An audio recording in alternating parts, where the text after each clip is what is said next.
favorite team is who just plays good Call of Duty. Oh, look at that. I'm live. Oh, shit. Call of Duty. It has literally been flawless on the map. So, I mean, looking at it, I think that ends today. I'm going with Boston Breach. I think Boston getting this done.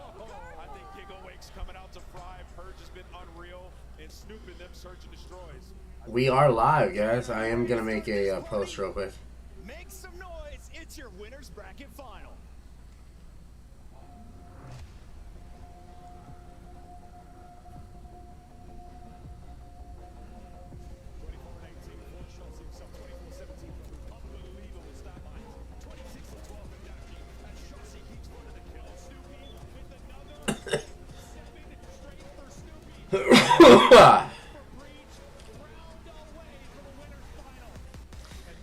Damn, y'all gonna let my hat stay like that? That's crazy, guys.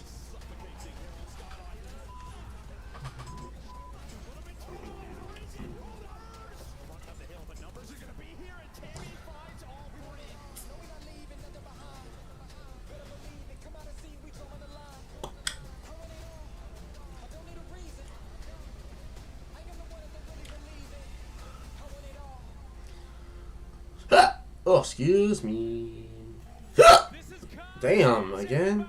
In our winners finals, a big money matchup coming to the stage. 160,000 on the line, in which only our best superstars of the league can handle this pressure. And our next two teams coming to the stage, we're about to send one to the grand finals. Now you guys can boo, you can cheer, but I need you all up on your feet and make some noise for Optic Texas and the Boston Breach. It's a battle of the green teams, and you look at this matchup, Boston have dominated it over the course of the season, but with how Optic has looked recently, it's going to be the hardest one yet. Yeah, both teams exceeding expectations, and now it's time to see which one powers through into Sunday. This should be the best matchup on the day so far. Let's get it going, guys. I'm ready to find out who's the meanest in green on the main stage. Who wants to go to the grand finals first? You ready to get this one popped off? Merc, Maven, I hope you're heavily caffeinated because this one is going to be a wild ride. Ready to get twisted. Listen, this is what we all expected, right? Eight teams here. Your 7 and 8 seed in the winners bracket final. Of course, it has been a chaotic and unpredictable weekend. This is not the winners final anybody had in their brackets. Brackets were busted day one. The busted kept on happening. I got no idea what to expect. I mean, my gut tells me this is one that Optic should handle with ease with the way they have been playing.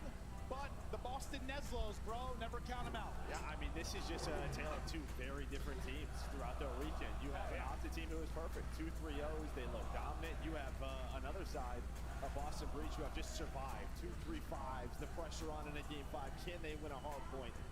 But these two, very similar play styles, Snoopy versus Shotzi.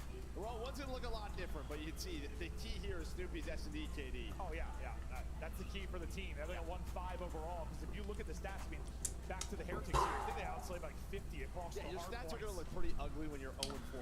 Oh, 100% they are, but that's why sometimes those overall KDs just don't tell that much of the story. When you talk about an event, when you talk about the entire event, you can search and destroy, well, it can win championships, and maybe it will this weekend. Winners bracket final. We are live. Battling for a grand finals appearance and a chance at that first place, $800,000. Who will get there first? Who will get their crack at it? Breach, Optic. Their hardpoint record are champs. Yeah, it's a little bit different, Joe, how you said they got here, huh? And it's like, look at the averages. Right? Yeah. I mean, you're getting smoked on the Boston side. You are flying. That's absurd, dude. On the Optic side, I think just the question is, like, did Boston finally get on a board? This is an Optic team with the crowd behind them. You do not want them to win this map one and get that momentum, but you've dealt with it throughout the weekend if you are Breach. And Optic on the opposite side of it so good when they win the map one. They've been incredible, and we'll see if they can do it here. Let's get into the battle in the winners bracket final. Hoop has been the literal nuke. And he'll look to get started, and well, he'll get started strong. That's going to be 4 dead to Breach, and that is not the break you want if you are Boston. I mean, the guy's literally just on the floor. Melee, and Dashy's got his back. This is what we talked about, the Optic teamwork. Just being exceptional. Just everybody flying, and continues. That continues. This is crazy. Yeah, they're gonna get one eventually. I mean, no, the KD hasn't been good, but you need to find some kind of kill. Hercules is, I'm not going down first. Finally, Purge gets him a kill. Purge gets him two. Oh, nearly a third, but Hercules there with the bailout. 30 seconds already on the board for Optic. A perfect start. I mean, this is just too That's crazy. 0-4, 0-5. I mean, you're in Boston. You've never played on a winners final at Champ Sunday, or for a Champ Sunday. On the other side for Optic, you have been in this position before outside of Hercules. You have world champions on your team. You know how to handle this scenario. They are playing with so much confidence. Well, he's not that worried. He just died for the first time. 7-1 start for Hercules. He has been nothing short of Hercules is 7-1 is crazy. Purge, the only person really finding kills right now for Boston Breach, but Hercules there with a clean snapper. Somebody's got to help out Purge. Somebody's got to do it quick. On the other side, Hercules continues to take over. 10-1 out of him. A double from Shotzi with the nade. You only have 8 points if you're Breach. You're getting hit by a Jesus, it is literally 60-8 right now. Right off his spawn, he's going to back up and play rotation for P3 and P4. And Shotzi just continues to shoot through the door. The pre-fires connect. He's getting loud, yelling across the stage. And again, it's just the fundamentals. You are already here if you are Optic. And if you are Boston, you just got to slow this game down. You need to somehow win this P4. Double from Cammy, Purge through as well. Finally, maybe numbers near an objective, but then Dashy gets two, and the Cape Crusader backs you up and shuts you down. I thought it was going to be a third with the pistol, but Snoopy will come out on top of that. But you're just looking for any kind of points, and Shotzi is looking for cheeks, on the hunt, finding kills, setting up his squad for success. They've still got spawns, and Dashy's just chilling our side. I mean, you have nothing. Again, just perfect gameplay here for Optic. Number 4 and Snoopy. Maybe This is insane. This is actually insane. Free. Top art. Dude, and the fact you're getting P3 time, like, yeah, it's so much time. You're already at 100 seconds. Spotting a double. And this is what we talked about. It's not just one. Everybody is having their moments as Hook finally gets cut down. The pistol almost connects. We've got to be talking about map 2. If it continues like this. Pretty soon. There needs to be a break here early for Breach. Awakening is able to slip across. Might be able to make something happen. You got a presence through the front, but Shotzi able to shut down 2. Hercules gets the other 2, and the bloodbath continues. I don't know how much blood Boston Breach have got left. They are just getting slammed. The green wall, too tall, too thick. Breach just can't fit. They are getting slammed. Optic Texas by 120. Let's hear the comms. They're taking over.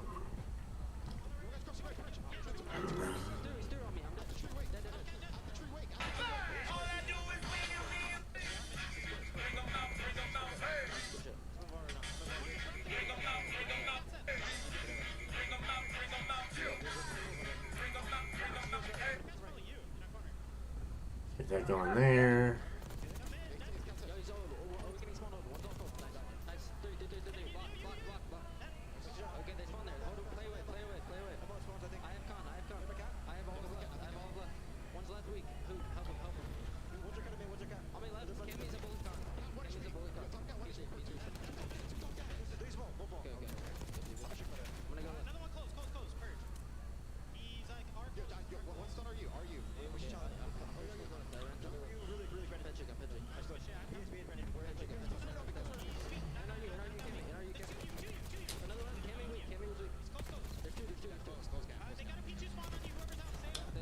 Oh boy. Dude, Optic is fucking killing it. Okay, should I try to go live on TikTok again too? Let me lock this so that my phone doesn't fall. Okay. Bend this like this. Oh, you guys can't see what I'm doing, but I'm struggling.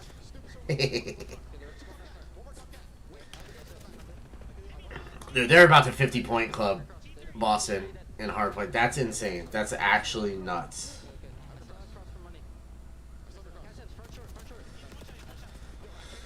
Like, this is insane. These are pro teams, and you haven't even hit the 50 mark against Optic. And Optic was 7.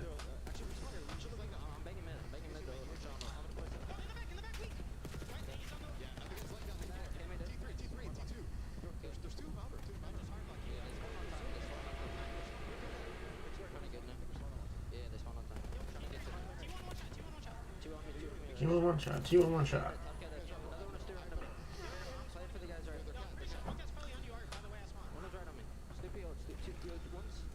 Well, Joe, I think this map one is going the way we feared it might. I mean, Optic Texas in dominant form. The comms were clean, concise, fantastic to listen to. Mercules is brilliant, just hearing him calling out spawns, calling out setups, what he's holding, telling teammates what to do. This has been terrific. Lots of breachers hoping for some kind of lifeline. As we always say, that the guns get a little hot, you start to win some engagements. Bobby Fischer. Sit on this map, right? It's kind of, this is like the last chance. Can you find a good chunk of this P3 time and get a full 60 at P4? That's it. That's how you get back into the map. But you have to start slaying. Well, they're going to go 3 down again. Awakening going to be the last player up, and you see the green arrows. You are going to spawn out if you are Breach. Who's going to spawn up at Statue? And he knows right away. It's a 1 versus 1 4P4 rotation. He has been fantastic in these scenarios throughout. That should be fine there. Well, Sorry guys, we're setting up TikTok. If they win this rotation, game done. I love it, just the patience, the ratty plays he's been making. It's been so good, and when he needs to beam, he is dialed in. 50 more needed for the W. This has not been close. It's hard to like hype it up. This has just been a murder. It reminds me of last year, right? Their third sort of, or their second sub in Fred, pulling out an AR more. It's the same thing here with who. Just slow him down, allow him to get his kills. You pull out the AR, the guy is hitting, and fundamentally, just so darn good right now for Optic. Streak is in, connects with 1, connects with 2, connects with 3. Shotzzy gets all 4, wiping them off the board. 20 needed for the win. The annihilation of the Boston Breach continues. Optic Texas have been perfect. They've been wild. They seem untouchable. And by moment, second by second, closer to a grand final. Closer to going back to back. It starts in the map 1 and it is dominant for Optic. Ba, ba, ba, ba, ba, ba.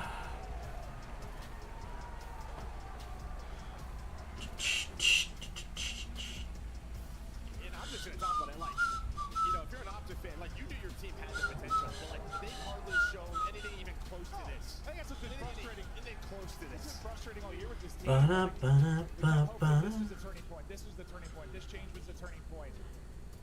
And it's going to be a weird year. Like, even if they win the event, it's going to be weird to look back at. Like, you're basically top 8 all year. You're good for 3-4 days. You win it, and like, okay, I guess it's a great year. It's just, it's weird, right? Like, I don't even know what to compare this to when you talk about the history of Call of Duty. Like, the champs that comes to mind, I guess you have to probably Call of Duty World War II, one of the weirder ones, yes. But like, it has just been insanity, and with Thieves out, with FaZe out, it's just like, who is in their way, bro? Who is in their way? And it certainly doesn't seem to be Boston Breach, but not that weird for Breach. They go down to 1. Okay, yeah, it's search and destroy time. We'll get back to like, it. we don't even need to play hardpoint. We haven't done it all week, Right?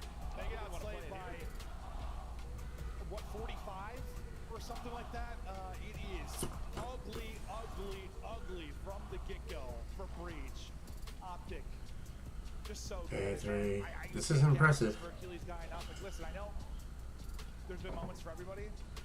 I heard the devs talking about like hoops, the important thing for this week. I scrap all that. Mercules changed this team, changed this culture, got this team hungry again. Whether at the beginning of the year with pride getting in the way, egos clashing, where the hell went on with that like original 4? Mercules comes in with like maybe a renewed patch like of a young player. Interesting. Okay. This team, and this is nothing short of marvelous. No, it is, yeah, especially in the hardpoint. But yeah, for Boston Breach, I mean, I don't know. I was on a team, right? You know, in Dose, we won a ton of game 5s. Just we were losing a ton of respawns. Like that can happen. It's just sooner or later that it's probably gonna run out. That's so difficult to always win your search and destroys. A couple of bad rounds don't go your way. Some clutches not going your way. What is We'll see if this? Boston Breach have life here in map 2. Can they get to the Hacienda? Okay, that's cool, I guess. One at least, but like, can they extend the series so we have 3 of them? That's it. Yeah, they've been so good at Hacienda all year long. Yeah, gotta get there first. Should I relax? Should I pull out my relaxing chair, guys? Search and destroy. I guess it's been great, but like, also the Whee! thing too, considering they're, you know, they were bad for the most part in control outside that. Relax. They Nah. really turned to a different gear. I don't know, what else could you do? Oh yeah, no, he like that's all he can do. Well, I'm like, all right, guys, remember 2-3-5, we're a 2-3-5 team. Let's get there. But that attitude might change if you suddenly go in a hole early in this map too. The game flow, yeah, it's mostly a flat line for Breach. They got shit. Yeah, we'll just do it like that. Laugh it off. Yeah, it just reminded me of like, I don't know. These games are pretty good. Optic is looking dominant. They may take this back to back. This is insane, actually. Yeah, sure. Literally that break off, that's 6-7 kills in a row and adios. It's a little different. Like I think I like last J, year. J, The J, J, final, J. like, versus New York. Remember New York went out for like 50 to 100. Ow, my hand is killing me, actually. Yes, once a couple gunfights went their way, once that crowd, Dallas, and all the crowd here, crowd everywhere for Optic, once they really get rolling, yes, I mean, they become different, dude. They go Super Saiyan and they take over. S&D, KD leaders, yes, you're going to see a lot of Boston Breach here because that has been where they're 4-0 and what stopped them to this point, but it's been a bit of everything. Ooh, ah. They've won it through all modes. They've been perfect in Hercules. Yeah, this is crazy. I mean, he's special, dude. I don't Man, I have updates on my computer again? How? I don't even understand. I just fucking redid all this. Yeah, as you said, both of these Man. teams undefeated in search and destroy. That's Mercules for those of you Boston, you were down, what, 4? that are watching on TikTok. Come hop over to YouTube. Snoopy goes on that spree, has the Hellstorm for the Hey, what up? Optic, another map where, yeah, they're I'm doing a CoD watch party over on YouTube, but I figured I'd tease it on this. The camera's pretty bad on, I thought that was like a. because it's aimed at the computer, but Like, I mean, you just saw face in the Heretic Series 2. Just look at it. how have you been? I don't know what the hell the team was this weekend, but Optic beat the pants off. What's the Diamond 23 next to your name mean? Neither team has lost the search and destroy. Like my second time ever going live on TikTok, so That has been the winning condition. The move I'm always good. You know me. now. Can Boston Breach answer back or to I'm back to streaming, so that's really good. Texas dig this grave a little bit deeper? This feels like half of Breach's body is in off that. Means I'm a open level shooting 23 at gift. challenge. Oh, okay. And then gets traded out. I think it's a result. That makes sense. He's like, hello, hermano. maybe don't want to do that in round 1, but, you know, just saying hello. Because now it's You a think? You gave me a reason and you don't even know if it's the real reason? yeah, Dasher was right next to him.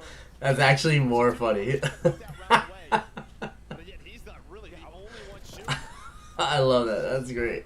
He said, I think. Where's the trade? 1 versus 1 early. Bruce. Giga. I'm just testing everything out. What a big round this could be. He gets in. Oh, you're right. You just checked. Oh my god. Optic is just too good right now. She takes the opening round. They may go back-to-back worlds, which is crazy. Yeah, I mean, Shotzi gives them a free. Thank you. Yeah. Gives him a free. Man, I'm not faded. He was up We got power gems. He was literally like, here you go. But I just want these guys to know. Yeah, yeah. Oh yeah, and it just boosts you. Oh my god, look. I just saw you go up one. Does it in round number 1. 3 on 3. Yeah, first. You literally went up That animation is on the one level right after that. And then, wait, he never even expects this. Let's look at it. Dashy starting off 3-0. Playing a 50-50 or whatever you want to call it. Wasn't thinking that was the play. Dash, you going to get 3 in the round? Oh, Purge picks off Shotzi early. That's really good. He is. I mean, that's what we were talking about. Gee, Really hard for him. thank you.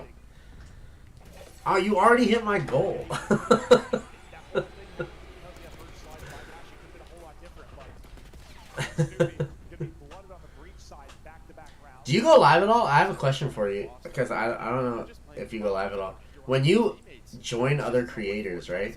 Or when other creators invite you, are you able to just leave or do they have to kick you out? Because I was stuck in someone's live stream for like a good 30 minutes 2 days ago because I could not figure out how to get off of their live.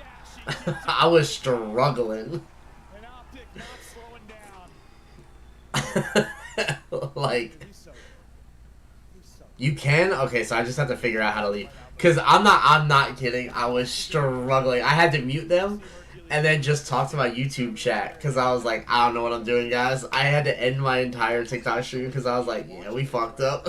We shouldn't have joined. Freebie. They don't think anyone is there, but Mercules, yeah, just reads it perfectly, ready for the slides. Dashy buys time on his Dashy is 4-0. He's about to be on streaks. Mercules is on a 3 streak. Well, they gotta turn it into something here. Oh, I know you did not just call me an old man. That's crazy. It's true, but it's crazy. You don't need to say it. And it's not technology, it's just TikTok. I figure out everything else. I have so much trouble with TikTok. Oh my god, if Shotzi just got a 3-piece there, that would have been crazy. Like, it's literally just TikTok. Okay. I stream from every other platform with no problem. Been a gamer my whole life. Like, technology's not a problem. It's solely TikTok. TikTok is not millennial friendly.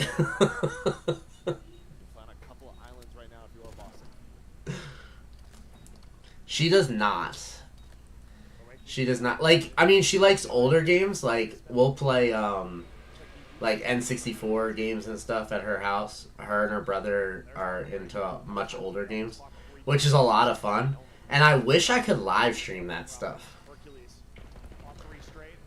But, like, all the cords and cables and setup that I would need in order to stream, like, older games, it's just not worth it.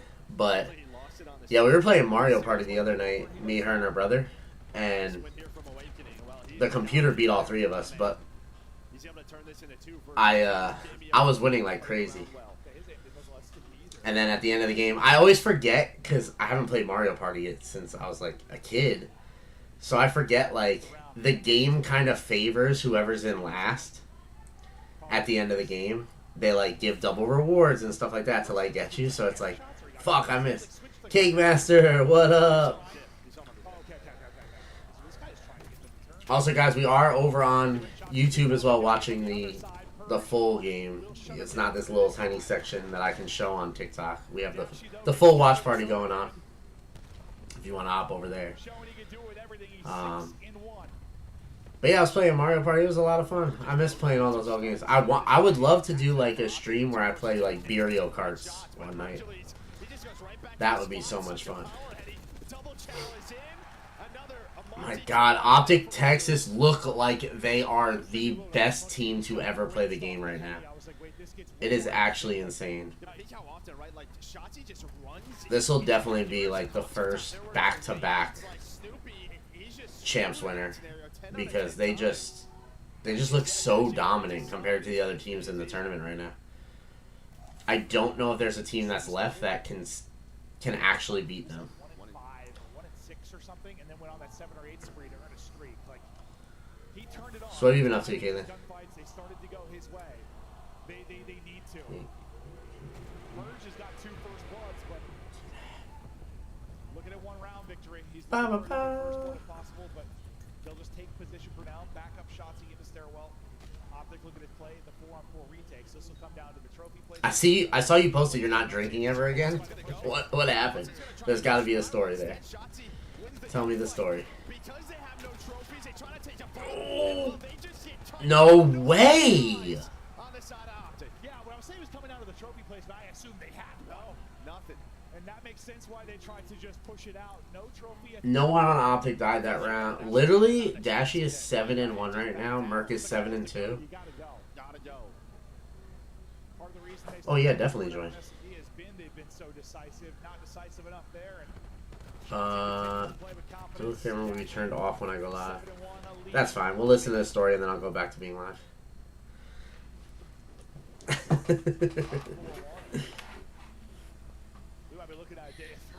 Hello.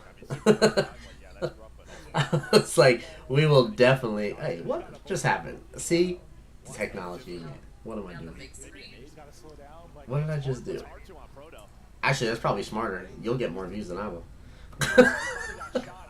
They'll stop in and be like, oh, yeah.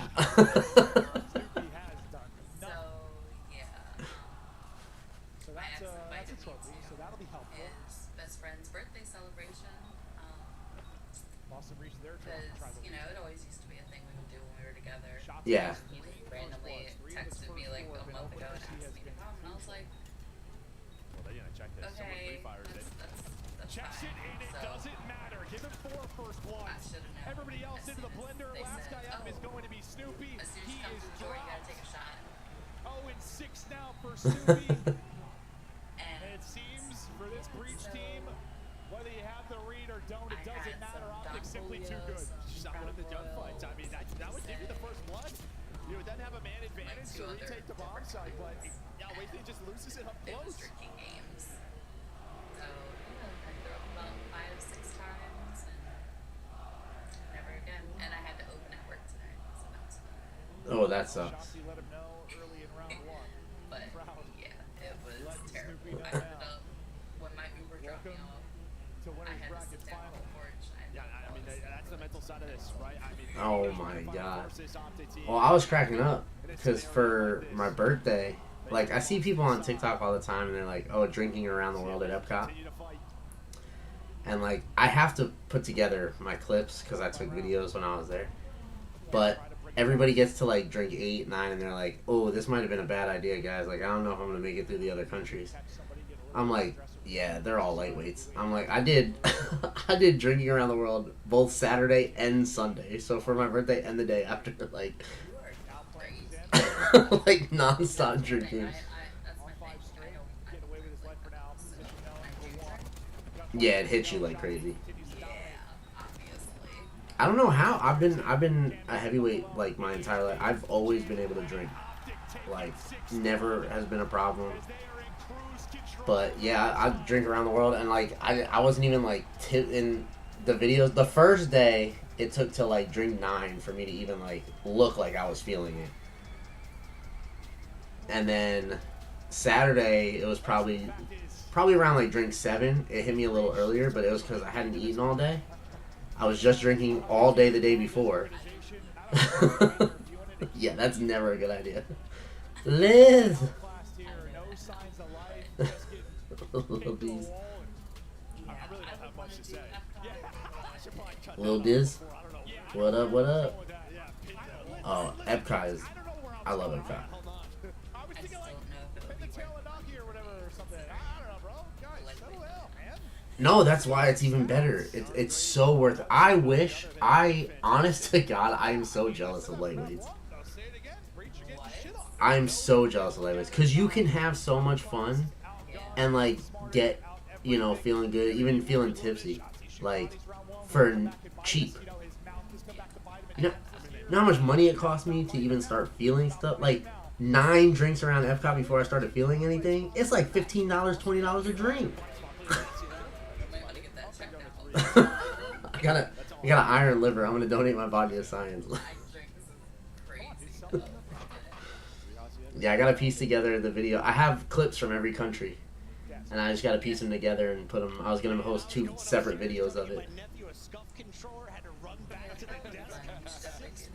And now that I'm, you know, over my old man status and on TikTok Live, I'm gonna try when I go to the parks because I'm an annual pass holder now. So I'm gonna try to stream when I go. That'll be fun. Let me know. Let me know how that process goes. Oh yeah, Look at some of the highlights here. Alley Cat I'll be walking around Epcot drinking while streaming. are frying. That's I'll be like, cheers, guys. My God, they're not losing.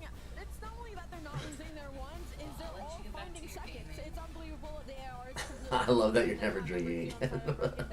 Yeah, That's not never again. often what you Never. say when it comes to protocol. They're winning impossibles up close with the AR. All right. Aggression. Like, it doesn't feel like Boston Breach has any map control at all throughout the entirety of this series. Yeah, I mean, it just feels like every time it comes down to a 1v1, like. See, you were able to just get out on your own. I'm a little jealous. I don't know how you did it. I thought I would have to kick you. Apparently, you can just leave. Must be nice to know how to do that.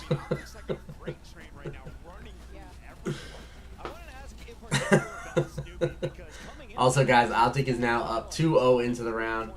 I know this game specifically, Optic against Boston Breach, it's kind of like this is the time to go get your drink, go get your snacks, go take a bathroom break, because this is going to be a 3-0 sweep easy.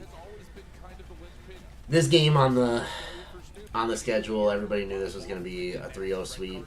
We're just pretty much waiting for the next game at this point.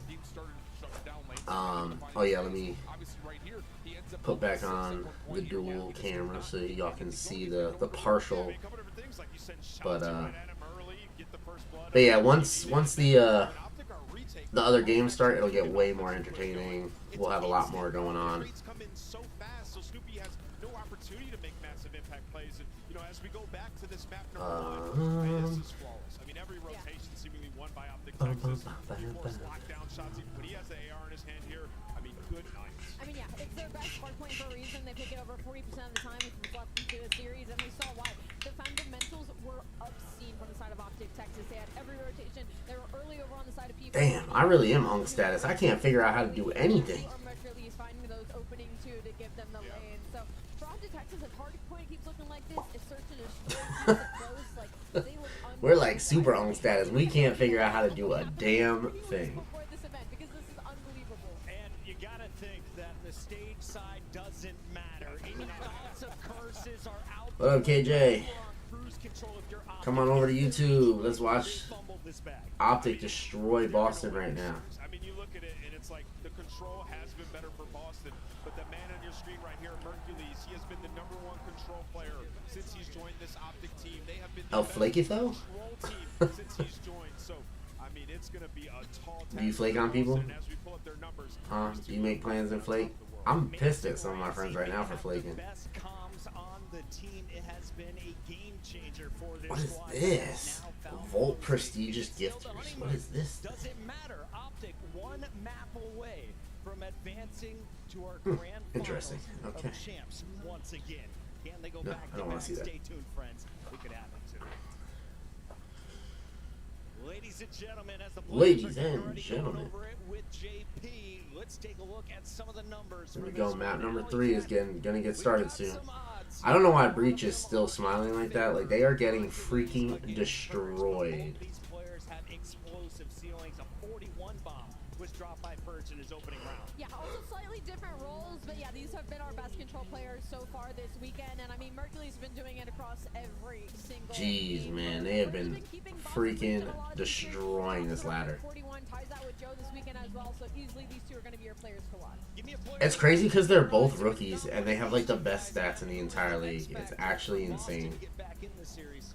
It's going to be awakening. I thought he had a slow start to this series. He's going to have to wake up. Hopefully, hopefully we get a game out of Boston. I'm a little upset that they're just gonna get 3-0'd like this, go right down a loser's bracket. Like, they came in so slow. They need to really pick it up.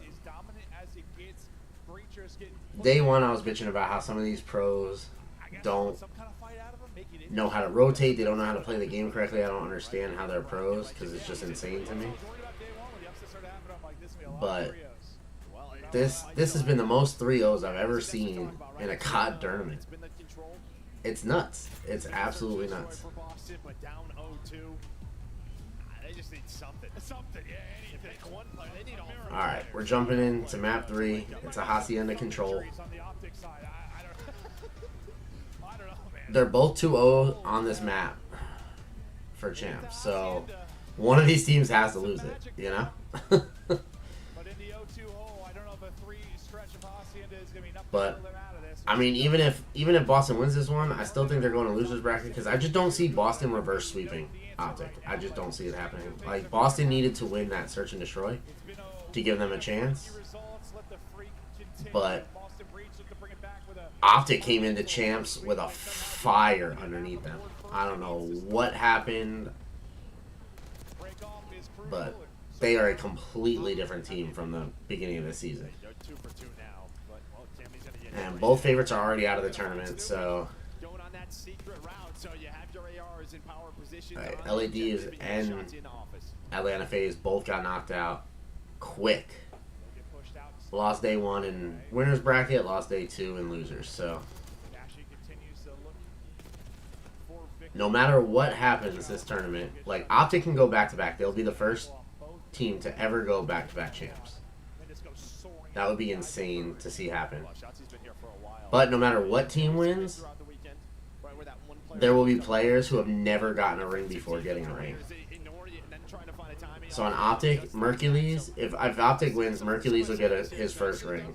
Everybody else will get, or already have rings, so it doesn't matter, but he'll get his first.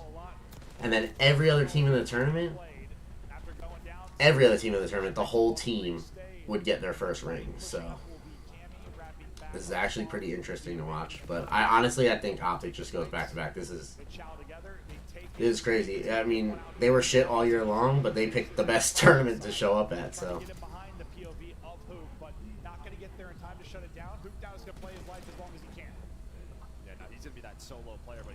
But yeah, if you guys want to see the full screen, the full tournament, come on over to my YouTube, Orem_Enigma, and come watch with us.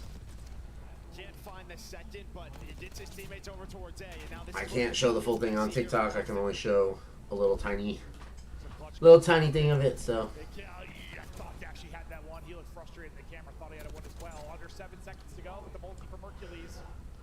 Okay. Keeps the green wall here and fighting. Hoop chains in another one. Everyone backed up and basically coming off the spawn. All right, they're tapping A right now. A should close out. Yep, they got A. Everything you could want more from Optic Texas. And the sledgehammer that is Mercules continues to find kills. Continues. Merc is just wrecking. The kid is different on 5 straight. Yeah, now just gonna play his life. Wait for his teammates to come off a spawn. He knows they have to worry about him. 50 seconds left. His teammates are Merc might actually be Himothy, you know? Merc might just... Well, he's just got no ammo in his gun, I'm going to assume. So it's all about the pistol right now for Mercules. Timing, I don't think going to go his way. Oh my god. If he got that kill with that pistol there... Trying to do what they can. With the start that they had... Okay. And just slow down this Optic assault. This is good. If they can slow down Optic here and win the defense, this is a really good opportunity for them. It's a wide open. He gets through. Who gets through though? Oh, okay. Awakening gets him, which is nice. Mercules again with these kills is just... 2 people here on the point. It's contested for a second. Virgil lock up 1. Nice double chow there from Boston Breach. 25 seconds to go. Okay, Dashy. Dashy is shooting. Nade is in. Trophy though there for coverage. Yeah, no, wait, he would love to double challenge that, but he's got to wait for his teammates. 5 versus 5. Dashy's just holding the line. Off spawn shots, he's going to get taken down by Purge. But you win on that side of the map. Now it's up to Hook. Oh, Hook on the flank. 10 seconds. Oh my god. Well, you see Shotzi's on spawn. 3v2. 2 versus 2. Oh god. Maybe a little bit too quick. 1v1. He gets the trade with Mercules. Awakening for Shotzi and Mercules. No freaking way. Wins the round. A nail biter. Round Yeah. 1, but if Optic is just... They're just too good right now. They're just... And I think they just had to get that kill on It's actually insane how good final double chow. Optic are looking. There's no way they should be this good right now. Find that kill, 'cause that gives you some more map control. Did you push up fences? Did you push up towards well? Instead, they back down. That allows everyone off spawn It's crazy. to just get to Dashy. And listen, It really is. won an offense where Shotzi went 1 and 8. Anna Salgado. What up, what up? They're feeling good. They're feeling good because you know how important he can be with his routes. None of his routes were working.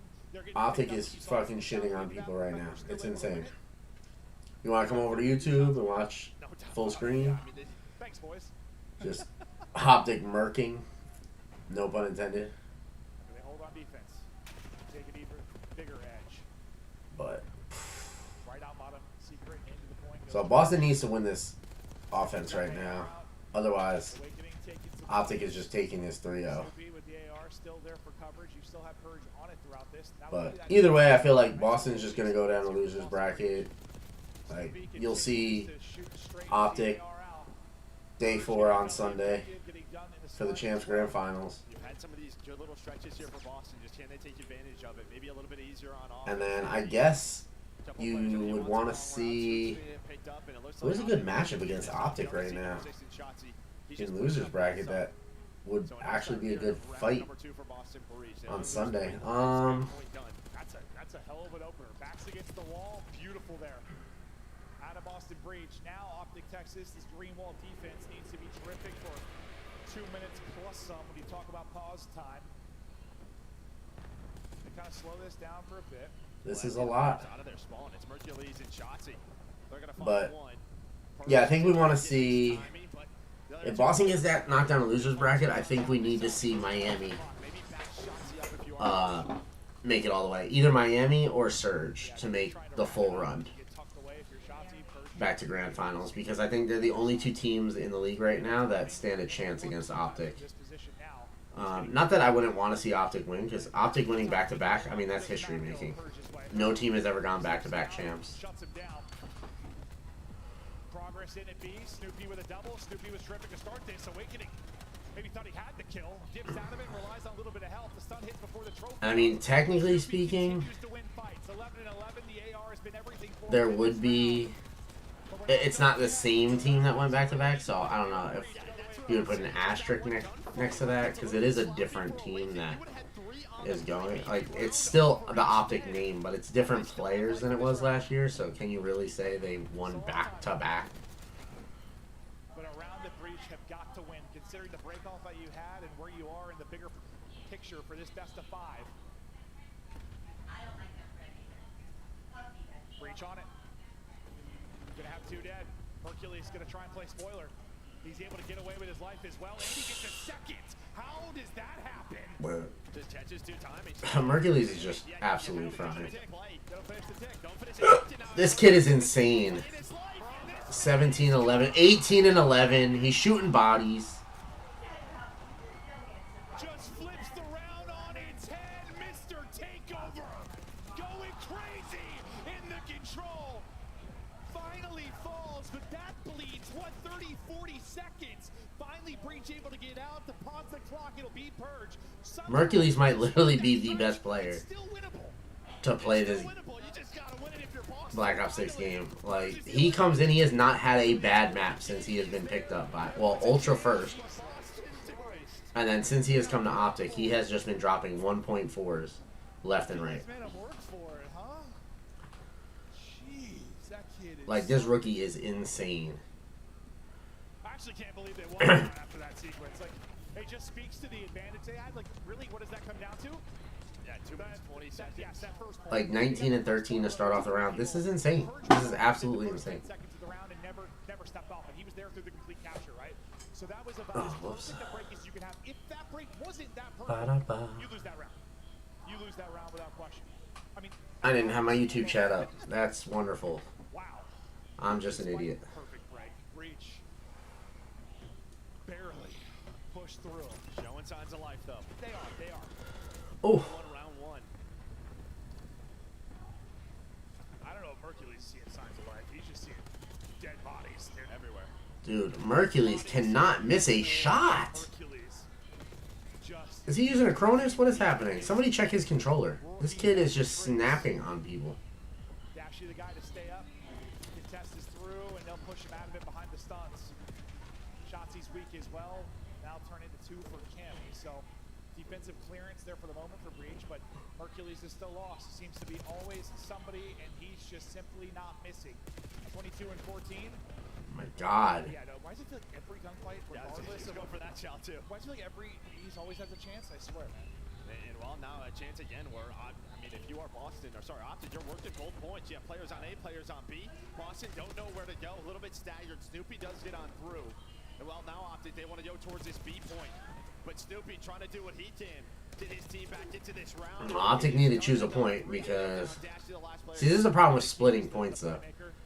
If you split points, you're wasting so much time where you're not doing anything, really.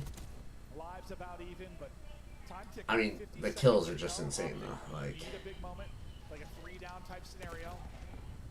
Snoopy says, nah, not yet. He's starting to really lock it in. That's a double for Snoopy. what up, buddy? Wait, aren't you at work? I like that last round, right, where he pulls out AR, just slows the game down a little bit, right? We've seen that from some of our subs this weekend. Just get you some easier kills. Ooh. Maybe slows down your timings a bit. Yeah, Hercules might be one of the best players to play this game. I can't believe Shotzi is double negative right now. That's crazy, too. Shotzi, this is not his game, but the rest of his team is picking up the slack, so I guess it doesn't matter if it's his game or not, right? Timing is here. The shots hit nothing but shed. Yeah, just not really the map for him right now. His teammates gonna Yeah, Shotzi is not having a teammate.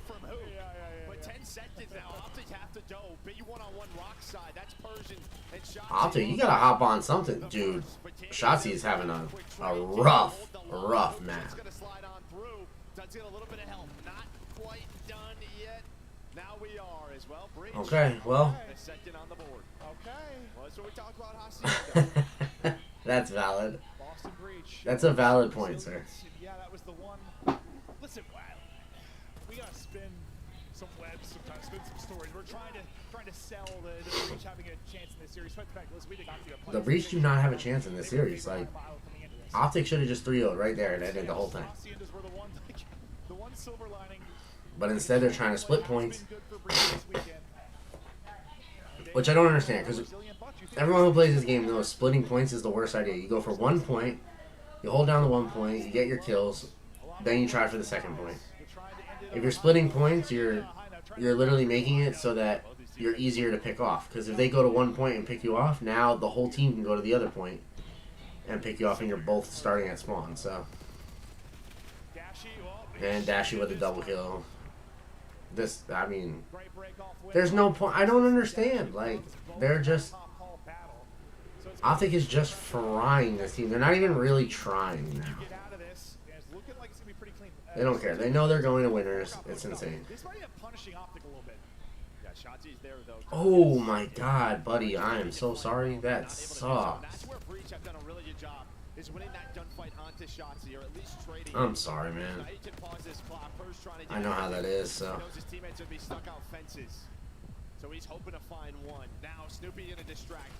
That's when you gotta just grab the baby, lay down with her, and then hopefully you fall asleep with her, you know?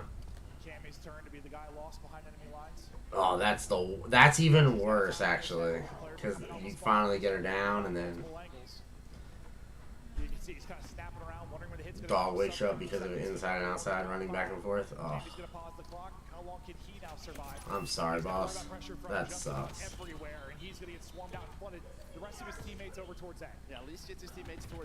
And Optic take it 3-0. Shotzi is 12 and 22 on this map. This is not Shotzi's map. He is really bad on this map. Dashy cannot lose a fight, apparently. Shotzi finally gets a kill. Dashy is 28 and 19. Mercury's 28 and 24. Like, this is insane.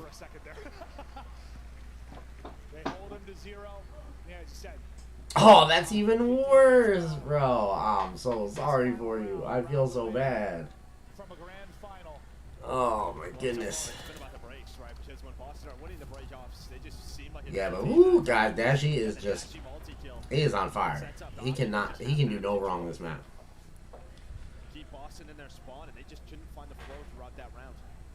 So they're literally about to. Wait, was that not a 3-0? Oh yeah, Boston took 1 round. Oh wow. I was like, wait, how did Boston take a round there? Oh yeah, because Optic is actually not really great at Oh, who has offense? Who has defense? Oh no. Well, Boston has offense, so Optic win this. Oh, maybe not. Everybody jump on B. Everybody jump on B. There should not just be one person capturing B. Where's the rest of your team? There you go. There's 2. Nope. Oh, God. Nope. Switch. Go A. Go A. Rotate A. Their whole team is on B. Rotate A. Come on, guys. Be smart. There you go. There's 1. Oh, if you got that kill, that would have been perfect. You gotta be kidding me. He was weak and still fucking double kills. And just like that. Just like that, you lose. That's insane. I can't believe that just happened. Up that garage push, so his teammates don't look at it. Now you're about to be potentially 4 dead here. Snoopy again, the only player really to win some gunfights. There's another double. That's a huge. Damn. You're gonna have 2 on the B point. Well, never mind, I lied. Yeah, he's real weak. There you go. Come on. The B point is being captured. Your whole team should be floating towards B. Like, nope. All right. Well. Just under 40 seconds to go. Hop A. Number 3 needs to hop A right now. Number 3, you need to hop A. What are you doing? There you go. But it's too late. See? He could have had 7 seconds on that point. Instead, he waits the 7 seconds, hops on the point, and it gave Optic enough time to come back and get to the point. Like, maybe your MVP favorite so far. Everybody dead coming off spawn. awakening. He's going to get shut down. This map is looking to be toast. Yeah, it's done. Optic took this one. Mercury's almost drops a 40 bomb again.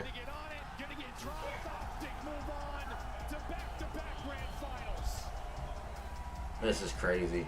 Optic now in the grand finals. Jesus, man.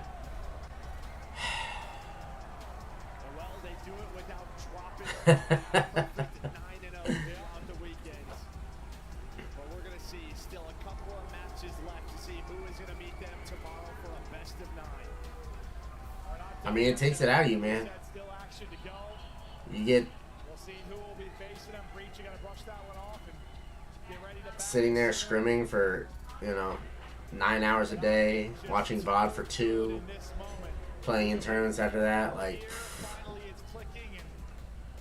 It's beautiful to watch. It is. They're slamming.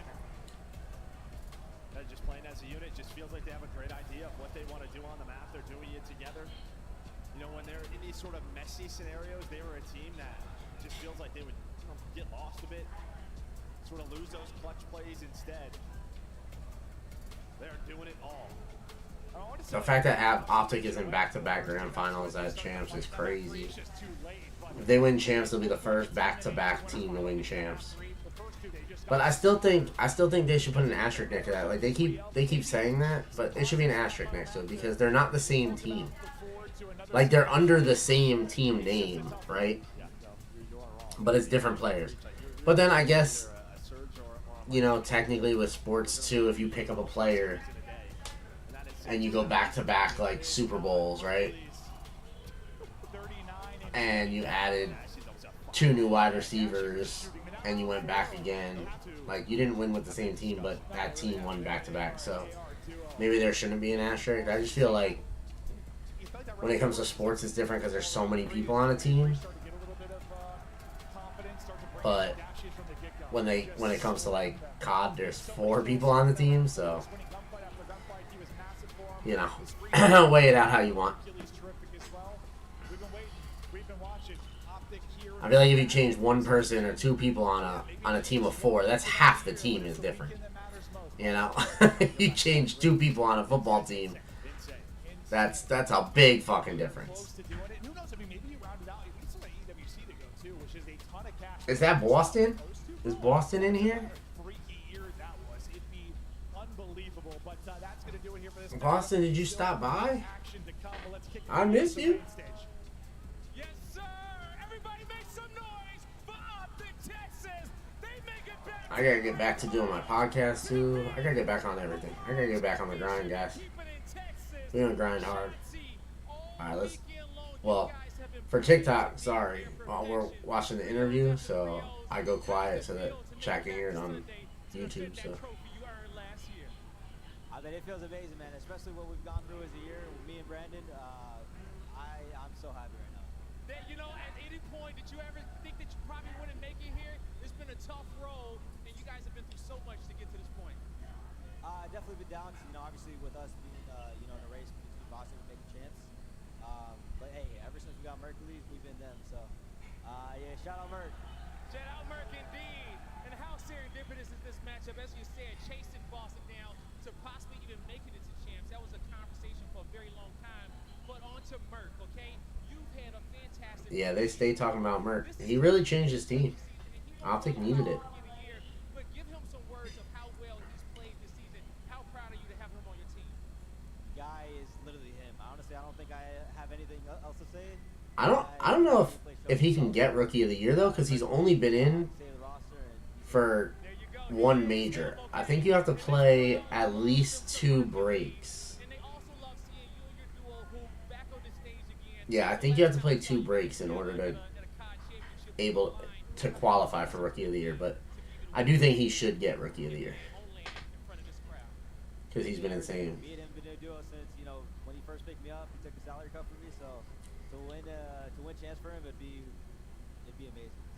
There you go. And lastly, I know this. Man, back-to-back grand finals for champs. This is. But now we're gonna get into the good games, the closer games, the ones that truly make a difference. Shout out to Kissinger. We love you guys. Shout out to the Green Wall or any fans in general. We deadass love you guys. You guys keep the CoD scene alive, and you know, we wouldn't be here without you guys. So thank you guys. Yeah, this is crazy. For Austin, Texas, everybody.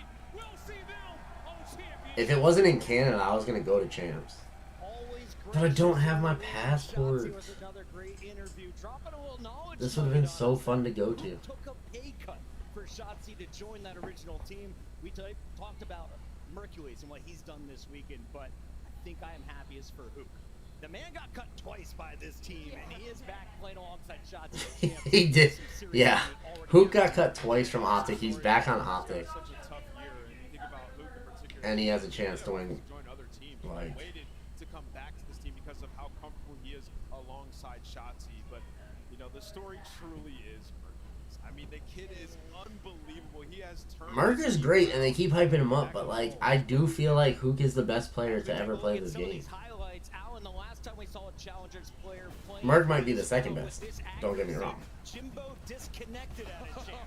No way. That is crazy out of you. Oh, round of applause. He's just one of those things. Again, the story of Hercules, you go back to the Stallions team. Like shooting bodies is crazy. That's so disrespectful in this game. Yeah, fair enough. Yeah, that's which is crazy. But it's just the being noticed like that. I think you have to give a lot of credit to Zuma in the first place for giving those kids a young chance. Young kids a chance rather. But more impressively is the resiliency he's shown. It's so throughout there good. because of how that team had fallen apart. He's gone This has been a good champs though. I will say, having the two favorite teams get knocked out, like completely knocked out by day 2, has never happened at a CoD champs. Sucks because LADs is my team, so kind of hurt to see them get I think my favorite thing about just watching this, double first round eliminated. everybody in Optic Tech knows how Oh, they excuse me. lost even the ARs, and that's what No one makes heard it so that. incredibly dangerous, 'cause there was multiple Mercury just pulled up to their spawn and just got lost in But yeah, Optic 3-0 Boston, I mean, that was... He picked up an SMG, slammed to No the one thought it was wall, going to be anything different than that. and I think that's what I think the only two teams left that can compete with Optic are Vancouver Surge and Miami Heretics, so hopefully they continue to win in the bracket. I would love to see a Surge Miami losers bracket finals to get into grand finals, because I think that would be like the perfect practice round to go up against Optic. Because right now Optic is 9-0 It's so crazy because the beginning of the year we were so over the course of these 3 days so far. They are 9-0 going into grand finals. Like they are literally perfect. They have not dropped a map. Shotzi might not have been as sexy in that game 3, but he still had some plays in game number 1. It's your scuff play of the game. It's the multi-kills for Mercules and Shotzi. Merc and Shotzi get play of the game. Together, 2 different roles, equal amounts of pressure. Yeah, you're going to see some clips in this where it's like Mercules will have a sub or the AR. You're going to see Shotzi with the AR. They're truly having Dude, fun switching their Merc starting out 5-0 is insane in this. 6-0, Their hard point has been 7-0. Like he was just frying. He was absolutely destroying everyone. Texas. It's like the Marines meets the Army. You've got 2 players who are going forward to take the ground, then the follow-up comes back to hold the ground. It's just so really well designed. I think in particular as they move across the map from 2 to 4, you see a lot Who's watching on YouTube right now? Who I got in the chat? Say hey. Well, I know Void, you're in here. Or Zephyr, I know you're in here. And on the flip side of that, their fundamentals, their teamwork looked so bad heading into the back. So it didn't look like any of them were on the same page, even with Merc in the lineup. So in those 3 weeks, I'm almost curious as to like who is leading. I don't know who number 2 is. Just decided like to trust each other. You know what I mean? Because I mean, especially in that number 3, You give a weird look at the camera on one. So clear with the way that they played with the information given to them. yeah, I mean, The struggle was real getting these cameras set one up. of my big critiques of Optic was it didn't seem like The struggle was real. yeah, where we want to focus on the map, how we want to approach this break, and how you watch this team, and it's flawless. Every single hill, they have the exact idea. Yo, Zephyr, when we play Splitgate 2, should I get some practice in prior, or should I just go in cold turkey? Never touching the game before. You gonna carry? If I come in cold turkey? Okay, so we have Surge Heretics is this next matchup. Like, this, I feel like whoever wins this match right here is going to play Optic in the grand finals. And what's crazy is this is a rematch of day 1, match 1. And Miami sent Surge down to losers, and now Surge has a chance to eliminate Miami. So, the storylines are crazy. You're coming in cold turkey too? You haven't played any? You haven't played any Splitgate, buddy? I haven't played yet. I just downloaded it because I knew I wanted to go live on it. So I downloaded it. I haven't even hooked my controller back up in like almost a year now. It's crazy. Ah, I know who the second person is.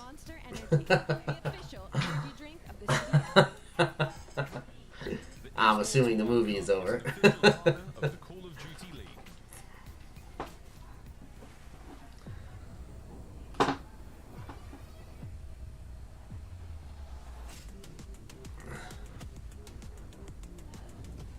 I was gonna say, I'm live on TikTok too, so I cannot respond to that message. If it is who it is. I think it is on Snap. Yeah, I haven't had... Oh, you've been on Dune instead? Okay, that makes sense. Yeah, I literally downloaded it. I knew it was one of the games that I want to play because it's brand new out. So I was like, if we get good at that, like, that's a good game to jump into while the iron's hot. So I was like, oh yeah, we'll hop into that. But I haven't even touched a controller in almost 8 months. So we'll see how this goes. I think it's in that drawer right there. Oh, of course, my camera took it away, but yeah, it's in that that drawer. So I gotta jump in and I figured it out. As soon as I asked who the second person is, and then saw that you were typing on Snap, I was like, never mind, I know who it is. I was like, you know what? I'm gonna call you out. I'm gonna have you message in YouTube chat. I'm gonna make you, because you should be on TikTok going live with me. That's what you should be doing, so we can talk about your book that's gonna come out. We can get people hyped for it. Hey, you stop that, Zephyr. You stop that mouse and keyboard BS.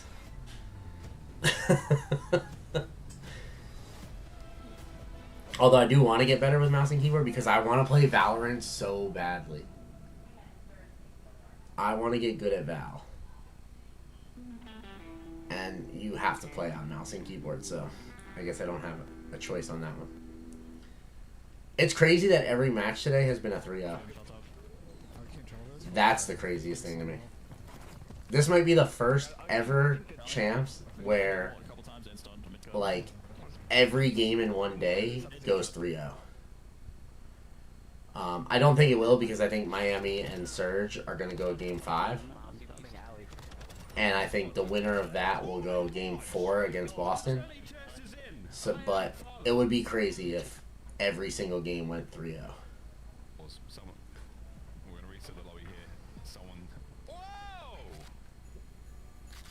That is the coolest ugly sweatshirt ever. I want that one. Oh my god, I want that sweatshirt. Someone should find that and gift that to me. Both of them. I'll take both of those sweatshirts actually, but I want the one that sticks his tongue out. But the Call of Duty Christmas sweatshirt, that's crazy. I've never seen that.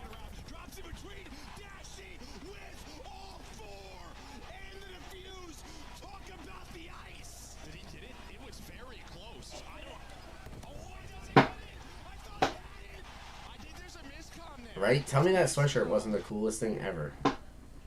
You'd wear that too, right? I say we get the whole team to wear it. We all meet up for a winter break. We all wear the same sweatshirt. Go out to the bar, drink, and have people pull on our sweatshirt so the tongue comes out. I think it's a genius idea. And then we just live stream the shit out of that. Here we go. Vancouver Surge. This is their intro video.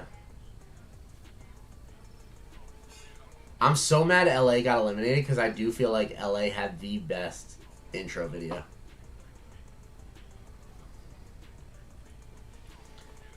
Is that 04?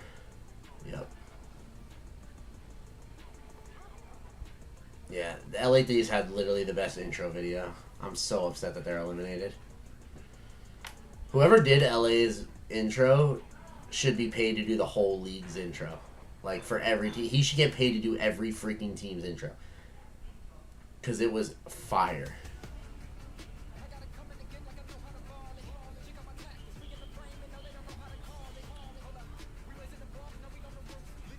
Like, this is such a basic one. I mean, it's still kind of fire, as basic as it is.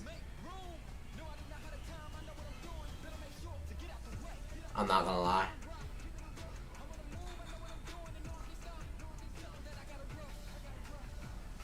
Like, simple is good. I feel like you can go two routes. You can go super simple, like this, and it just shows, you know, straight gas. Metals. You Oh, just I'll be quiet for this interview. Hold on. champs and sent them home. How are you feeling right now? I mean, I'm feeling great after the loss from yesterday. I think we managed to regain as a team, and we came hot today. So You certainly did come in hot. I got to ask you about. It your is team, WWE your style. players, your coaches, your management as a team, Miami Heretics. What did they do for you guys to enable you to perform like that in the biggest tournament of the year? I mean, they are like telling us what the other teams do, preparing us like doing a gym, cardio. We are doing everything like to be prepared, and we just play, you know. Let's go. Miami Let's has go. a jersey. Vamos Heretics. Vamos Heretics. They have to battle through 2 more teams. That's who we're rooting for, guys. Miami Heretics. That shocked My LA Thieves got knocked out, so we're going with the home team. throughout this elimination bracket. We're going with the Florida team. Joined at the desk by the one and only monster sponsor, Joey D, Mr. DeLuca. Yo, tell me why. So not sponsored, but buy this anyway. But I got this off the TikTok shop, right? This shit is pretty fucking fire. Do I do it this way? No, this way? Yeah, like this. Merc here with us. We got to talk about this Miami squad, though. This shit is so fucking fire, guys. Just feeling the burn, yeah. And for months now, you've got Super, you've got Rancor. They both had highlights, but Metals kind of was a little quieter. This than thing's kind of fire. if Miami A lot of different workouts you can do with it. I have a whole booklet of it, but it cost me like $7 on the TikTok shop. in control, and while they have more maps than what we thought, right? I think that was really the key in the base series. They're winning Proto Search and Destroys, they're winning Proto And yeah, CoD definitely does like WWE style. I mean, it's supposed to be like the thing that sells CoD champs and sells these majors is the storylines. work, and even the rewind hardpoint, that's another one they're comfortable going to. We saw it in the Boston series. And, Oh, excuse me. That was dominating their searches, 6-2 in respawn here at Champs. We're taking a look at what's on the line here. Well, you're playing for a big spot. Yeah, the sound is a little annoying, Importantly, you double your money. but that's how I know I'm getting a workout. You know, it's squeaking. That's huge cash to both these. If it ain't squeaking, you know, you're not doing it right. If you're looking at the prize pool, they've scooped up a bit with 2 silvers on the season, but they've also finished at the very bottom of the tournament. This tournament, they've had a nice bounce back on day 3. What do you expect to see, Allie? I was looking into that ear cleaning kit. I'm not gonna lie. Also not sponsored yet. You have to say not sponsored when you're talking about items, because until we're sponsored, we're not giving no credit to these companies. However, speaking of sponsorships, make sure you guys get yourself some Rogue Energy. These tumblers that they give you are fire. Ooh, sorry. Damn, I got my... There we go. Got my headset stuck in my chair. Rogue Energy, let me get my other tumblers out. This was a tough matchup for Vancouver. They came out that map one, dominated. These are absolutely fire. Vibes like search and control. That was the struggle online, and only in that And match we they have, I think, 26 different flavors now. This time around, here is the new set of maps and modes. Is it familiar? We'll be drinking a lot of these on stream. I probably should have gotten up during this break to go fill one of them up with water so I could have the pink lemonade one, which I might still do. So give me a second, I might run and do that before this match starts. And yeah, funny enough, it is exactly like the Thigh Master, but and you can use it like that. One of the exercises that they have in the It was kind of 04 right from the get-go on bam, Vault. That in the last time, but this might be the same thing for me, where maybe they lose the vault, but then what was I saying? One of the exercises they have in the book that I have is the thigh workout for it. So They are fire.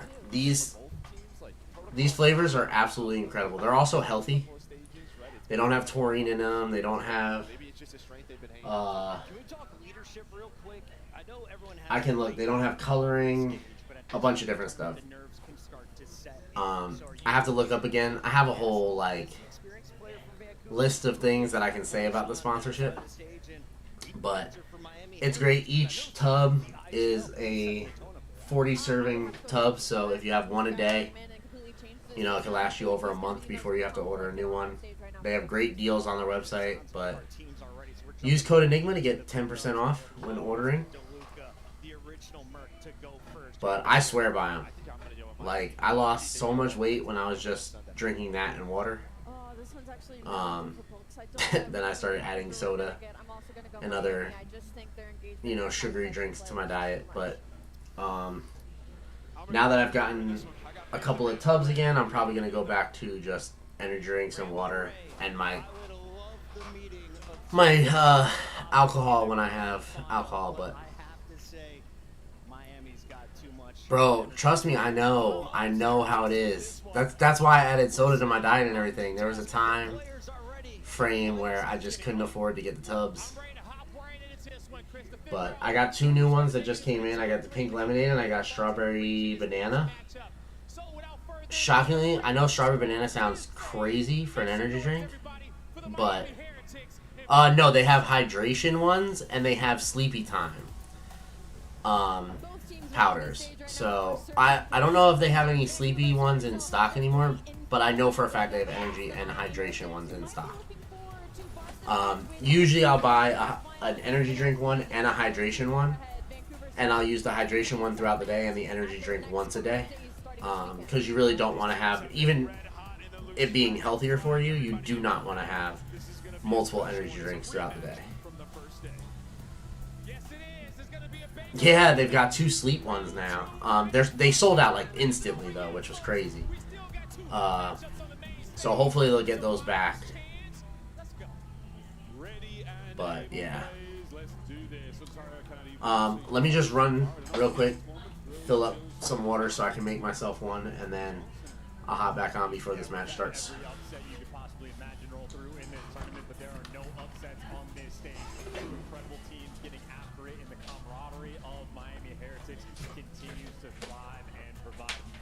I guess it would help if I took the tumbler with me to go get water, right? That would make sense. It looks like they are completely on form. That's sneaky. Protocol control getting in. It looked like a bad map for them. All of a sudden, guys like Rancor going 26-12. Even their weaknesses are now their strength. Absolutely. Well, again, I'm glad that Loftus brought it up in a pre-match interview with Beckles that it is the coaching staff, it's the entire supporting cast of the Miami Heritage. Certainly helped to get the victory there. I know Over2's watching from home. I know damn sure he's not in the venue. That's a joke for you, Tom. But for now, what a run for both of our squads. On the other side of the stage, though, not to shy away from another strong supporting cast, but a much smaller one for Vancouver Surge. Ray, putting in the hard yards alongside the folks in Vancouver. And I tell you, watching this team play against Miami Heretics, the initial expectation was, oh no, it's going to be just like DreamHack. These boys do not have it. But look at how they I'm back. Both of these teams in hardpoint have been absolutely outstanding. Each of their singular hardpoint losses are to each other.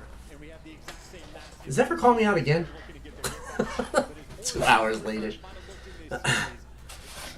Okay. So yeah, we're gonna have the pink lemonade. Bro, I'll show TikTok in a sec. Beautiful. 40 servings. But yeah, it. Oh my god. But yeah, 1 scoop, 10 calories, 2 grams of carbs, 45 milligrams of vitamin C, 25 milligrams of vitamin D, or MCG, I don't know what that is. B6, B12, magnesium, I don't know how to say that, Ferrocrine?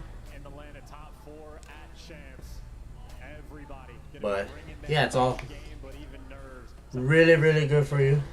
Zephyr, I'm gonna need you to stop calling me out on me being late with my sponsorship shit and everything. Like, that's crazy. That's just, I don't come into your stream and tell you you were late on talking about your sponsorships. That's insane. I'm just kidding. But yeah, so one scoop. Repeats itself, and maybe you should have changed the vetoes, or if the adjustments are well and truly.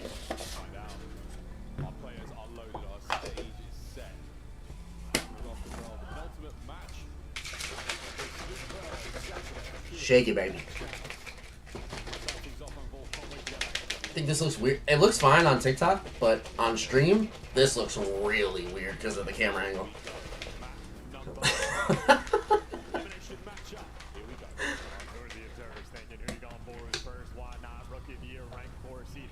Alright guys, we want the Heretics to win. This is where... Oh my god, is that Brian Ritter? Did he stop into my live? What is going on? Oh, that's so good. But yeah, see, no coloring. It's clear. Well, the reflection of light and the red tint, but it is clear in there.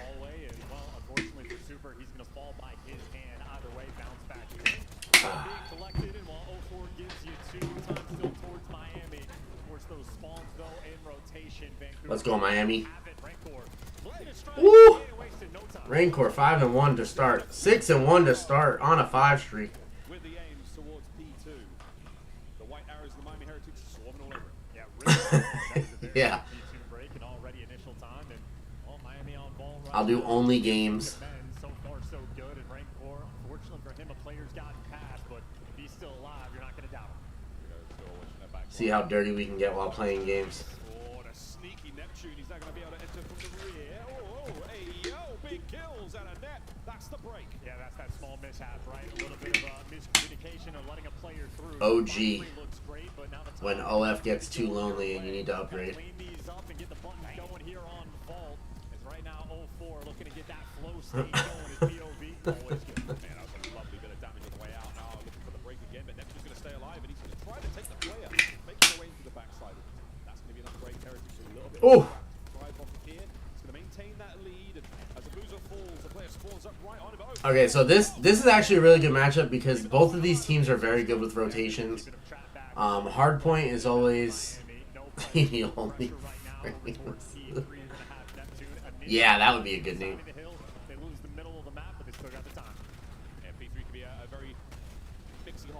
My frames are terrible. I need to upgrade my PC so badly. But yeah, both these teams are incredibly good at hardpoint. And the way hardpoint works is you rotate to different points on the map for a specific amount of time, and you try to sit on that point for however much time you can possibly get. You win at 250, or if the time runs out, whoever has the most points, but you rarely ever see time run out because most teams understand rotations.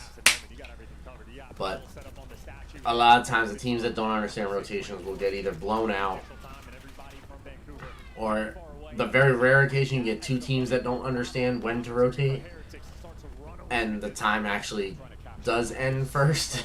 Is they're weird matchups to see because it feels like they're playing team deathmatch instead of the actual objective.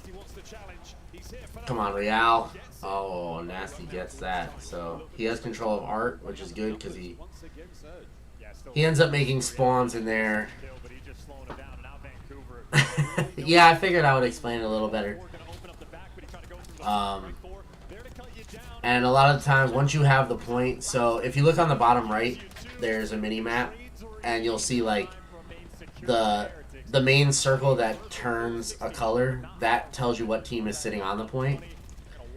And then I'll explain. So like 5 is rotating to the next point, and oh, he actually won that, so that's good. So he'll come into the back of the point, giving the Heretics the advantage. You'll see him slide through and try to flank, which he ends up winning the flank there. I'm glad that they put it on his actual POV, so now you're watching player 5. And he's preventing the other team from getting onto the point while his team can sit on the point and soak up time. Oh my god, he is frying. There you go. Back up. There you go. Oh, COD timing. Looking for 6 is Real, arms to the teeth. P1 still ticking away there for the Oh my God. Real can do no wrong here. Please stay on his POV. He is frying. Oh, we'll be quiet because there's a listening. Oh, I lied. Okay. So I will talk over when they go to Miami only because I don't understand Spanish, so I can't explain to you what they're saying. Oh, excuse me. But as you see, like, the rotations happen, like, 7 goes around to get spawn points because whoever wins this fight between 4 and 7, 4-1, they get the better spawns. So when people die, they end up spawning closer to the point, and that's what you want. So that if you lose gunfights, you still spawn where you need to.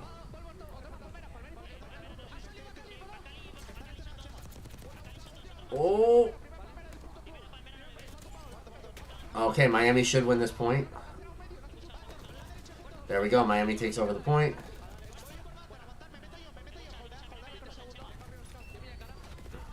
And around 14 to 12 seconds on the clock, you'll see number 6 start rotating. There you go. And then they'll try to start moving to the next point.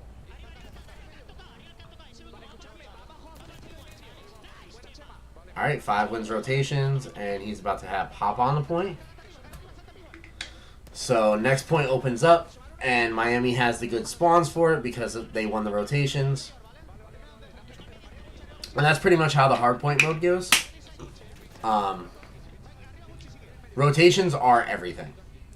Like, I tell people when they play ranked play with me, I will let you know, like, if there is scrap time left, like 15, 16 seconds, and we're losing, forget the scrap time. Let the other team have it. Rotations are the most important thing in hardpoint because if you can rotate and get a setup for the next point that's about to unlock, and you can win gunfights, you can climb back into any game. Like,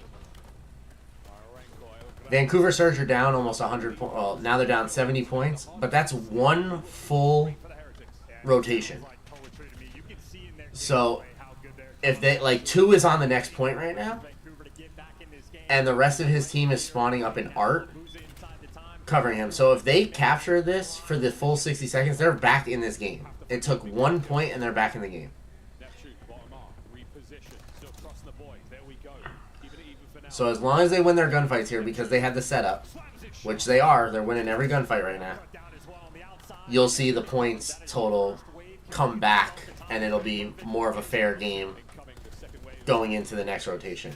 And it's all because they chalked up the time, and they said, we're not going to get that little bit of time, let's hop on next and make sure we have the perfect setup. And that's exactly what they did. They got the perfect setup. But Rancor makes it in on the flank, and he might... Okay, he lost the fight, so they're going to hold for that full second. And now if they're smart, they start rotating here. Okay, here we go. 3's going to the back here. If he wins this gunfight against 5... Oh, 5 took a different route, so 3 now has spawns, which is nice. Oh, 3 needs to win this fight against 6. So we're on 3's POV right now, which is nasty. So if he can drop Rancor right here. Okay, this is perfect because they can close in on him.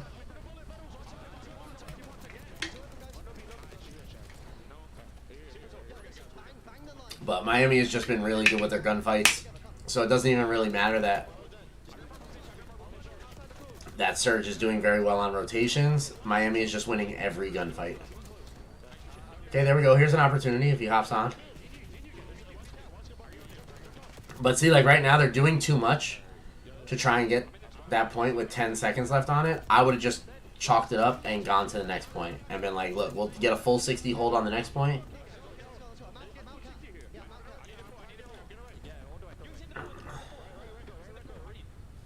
So as long as they can hold this right now, they should be good.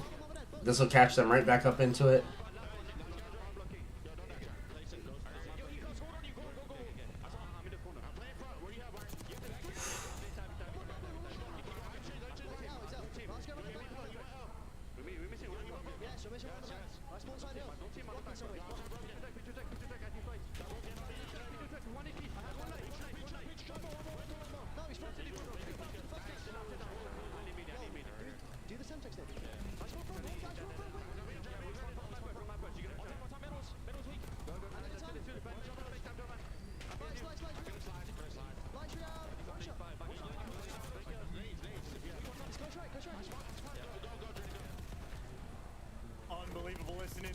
That was a great listener.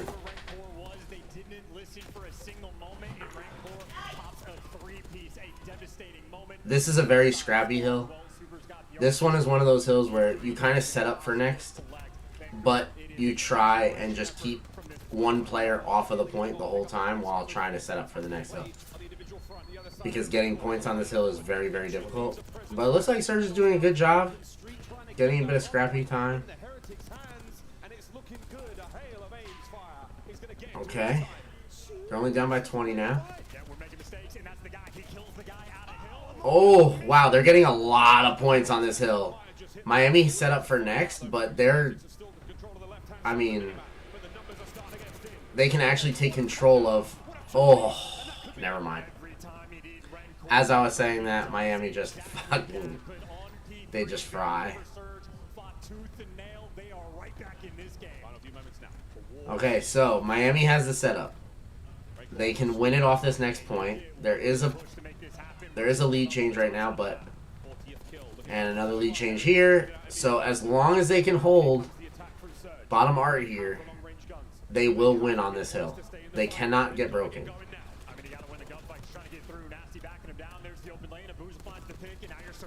You need to win this fight. Oh my god. Okay. Oh my god, all three went in.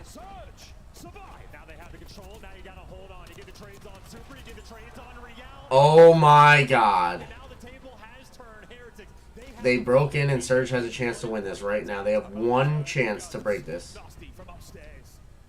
I 100% jinxed the team. Fuck. Oh my god. Oh my god. Oh my god, hop in please. Oh my god. Oh my god, they can't win on this hill. It goes to next. Oh, they can. What? In the dying seconds of an unbelievable hardpoint, Vancouver Surge break the unbreakable. I love how even the caster said Vancouver Surge break the unbreakable. Yeah, we might have to chalk that up to me jinxing the team. The first series win, Vancouver find a way to get the vault hardpoint win, and literally the final tick rolling through. If there was an extra second of contest time rolling in, you go to P1. Heretics have this set up, and Heretics likely walk away with that game. Instead, the Rancor 43 and 23 performance. Fuck. Not matter at all. 04 was there to match them, but down the line, Vancouver Surge putting. I'm not gonna lie, that would have been a game if I was Miami and I was Rancor streaming. You would have heard me raging at my teammates. I dropped 43 fucking kills and we lost. Yeah, I love the patience too. You had guys like a Boozer waiting so long before the teammates could get grouped together. I won't lie to you guys. That was a grueling end up. That was incredible. I mean, to be fair, Surge did exactly what they needed to do to win that. They, instead of going for the scrap time at the end, they were setting up next rotations, giving up the point, and just saying, look, we have to make a hold here. And then they played it to break the last hill, and all they needed to do was break it to win, and that's exactly what they ended up doing. They were able to break it for game, so. But that last tick, I don't know. That's a weird last tick because the timer went down to 0 and they still got an extra point. So.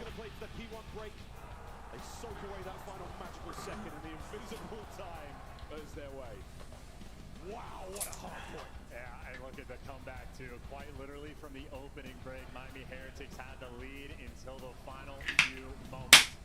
Vancouver Surge, that is exactly what you need. The way this So is that for RV Lang that's in the chat right now? She is writing a book. She is an author. She is writing her first book. And she is in the second draft stage, I want to say.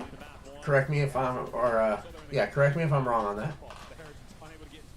But second draft stage of the book. So hopefully we will be reading her book on the bestsellers list. And even for the listening that we had, the moment where Booz is calling out Rancor, his teammates slipped up, they thought they got the kill. I'm going to be her #1 promoter. Rancor pops P3, the P2 gets obliterated, but at the same time, we heard Nasty in the comms, like, downloading the adjustments Miami Heretics were making. He's like, hey, this is how they're doing it. Stop swinging out left. We don't need to play our standard game. Here's the adjustment. I don't know where this piece just came from. It's just found it on the ground, but... Calculating again. This has turned into a bit of a veteran presence right now, working with a young and fresh team. Yeah, she's an incredible writer, and I can't wait for her book to be finished. I will say, fuck my dyslexia. I'm sitting down and reading it. So, One of the best ARs in the game. Absolutely. Clutches there. It may look impressive. That was only a single digit separate. and I'm making sure everybody on the team goes and buys a copy instantly. So, all of us will have it on our bookshelves. Whoa. It's gonna be fun, folks. We're going deep into the night. And it has a gaming and streaming aspect in it. So, our team will definitely love reading that. Vancouver Surge have shown they're making these adjustments in the middle of maps. One of these days. Yeah, but you're procrastinating to watch my stream, so we'll give you a break on that one. But one of these days, I'm going to get her to join me on a TikTok Live so I can ask her questions about her book and we can do a little Q&A so that people will be able to get hyped for it, because I am extremely hyped for it. I want to see other people get hyped, so... Immediately swing and get themselves involved here. Dealership. Oh boy, what an electrifying map this has been. A late addition to the competitive Call of Duty world already. Exactly. You're in the research stage. Trades rolling through. Actually, a team kill 14, 3v3. Whoa, it's still going. 2v2. Ranko's going to slow this down as much as he possibly can. Back through the surge. Okay, so this is Search and Destroy. You have 1 life per player per round. You have a bomb and 2 bomb sites. The ways to win are to either kill all members of the opposing team, plant the bomb and let it explode, or defuse the other team's bomb plant. Those are the 3 ways you can win. This is a very, very, very tactical game mode. A lot of communication, a lot of Krevy corners, and they are on Dealership, which is the map that they're playing, and Dealership heavily favors Miami. However, Surge have been winning everything since they got knocked to losers bracket. They are on a mission to come back and make another grand finals. So I would love to see Miami win here, but Surge definitely looks like the better team. But this map heavily favors the Heretics, and it was their choice because they were Team B. Team B gets to choose maps 2 and maps 3, and map A gets to, or Team A gets to choose map 1 and map 4.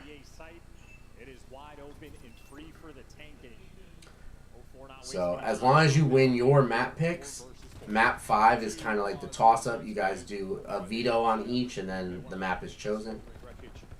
So as long as they each win their respective maps, it'll go to a game 5. Surge did win the map they picked, barely, but they won it. And Neptune in a 1-on-3 is probably going to lose this round, so we're going to go to another round here. Perfect. And Search goes to 6 rounds, so it's first to 6 rounds. That was a pure 4 versus 4, and Heretics walk away with 3 men standing. Does my charger cord reach? Ba, ba, ba. Holy Spirit. No. Oh my god, guys. I think my charger. Oh my god, it does. It reaches my phone. I can stay live. On TikTok, anyway. Something going on maybe with the audio of the Heretics players. You see Super sort of fiddling around just a little bit. Oh, Zephyr, did I tell you I made 4 cents on TikTok going live for the first time? I know it's not a lot, but I'm so proud of myself. For the first time going live, I made pennies. I don't even really know how TikTok works, but we made some money. Like, I don't know how payouts work. I don't know anything about TikTok. I have to really research TikTok. Across the board, though, super. What a fantastic round we had. Sitting at 3-1. Real 3-0 so far. All right, let's go. 4 cents is 4 cents I didn't have. You know what I'm saying? I'm like hyped about it. I was going crazy when I got off and it said I made 4 cents. I was like, what? Just loving the gameplay right now. These two teams clearly on point, clearly have done their homework and bringing their A game. So that's really cool. We had them a hard point immediately, making amends. And I'll be live on Twitch soon. I can't stream this to Twitch. That's the only reason I'm streaming to YouTube. Once the Call of Duty Championship is over, I'll be 100% back on Twitch and TikTok. And then YouTube will be for actual, like, the videos I make. Exactly. 4 cents more than I had before. That's what matters. That's the way to look at it. Those are 4 perfectly shiny new pennies that I didn't have.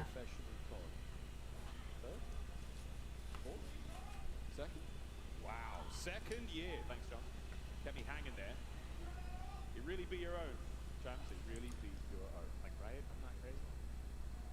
Second year? I've been saying. Okay, so there is a delay.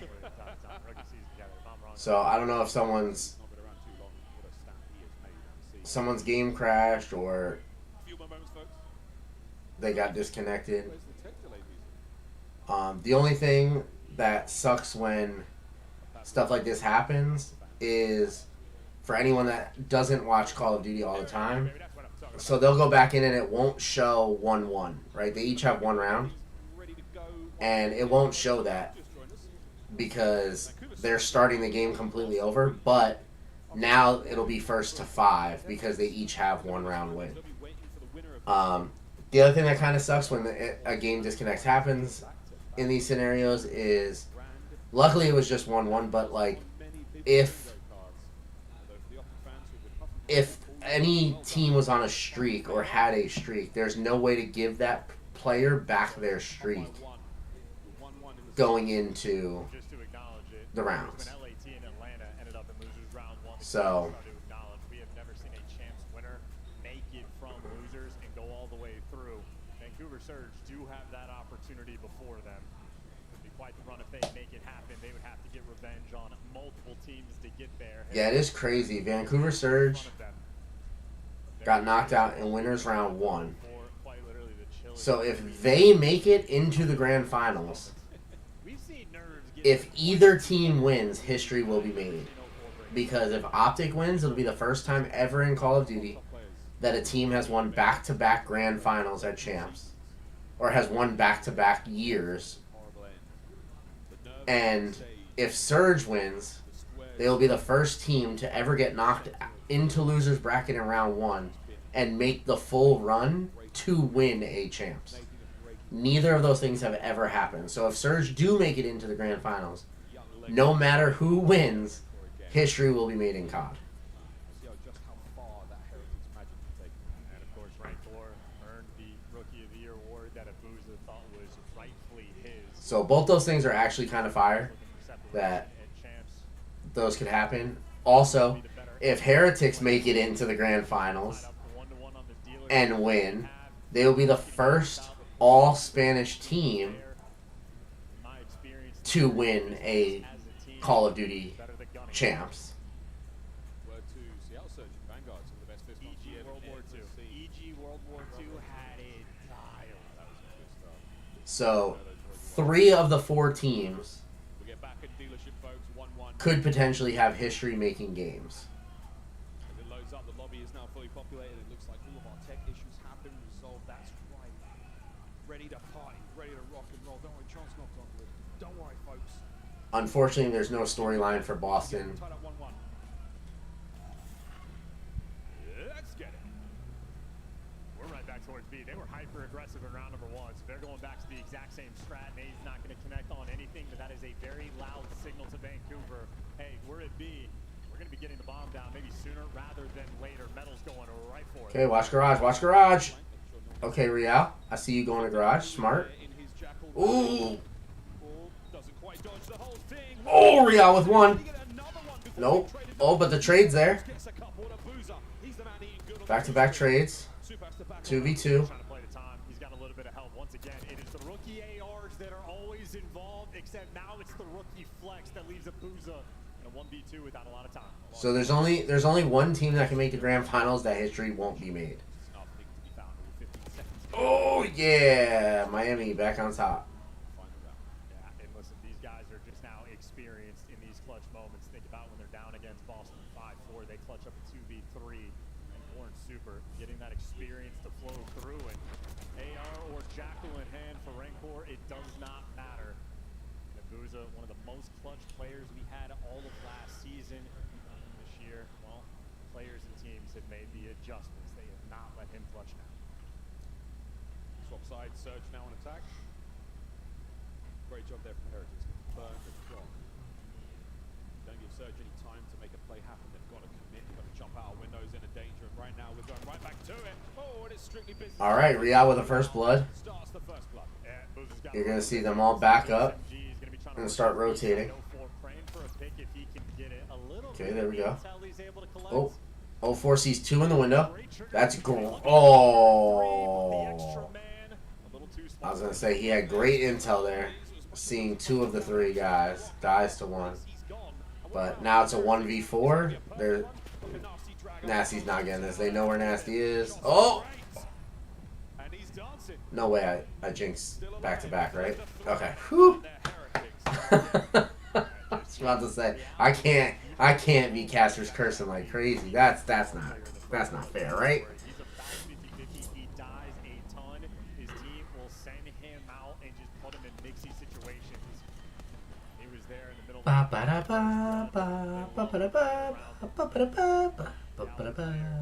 not have any fear in his heart.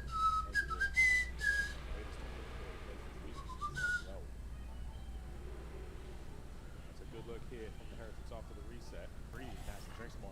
Breathe, 3-1.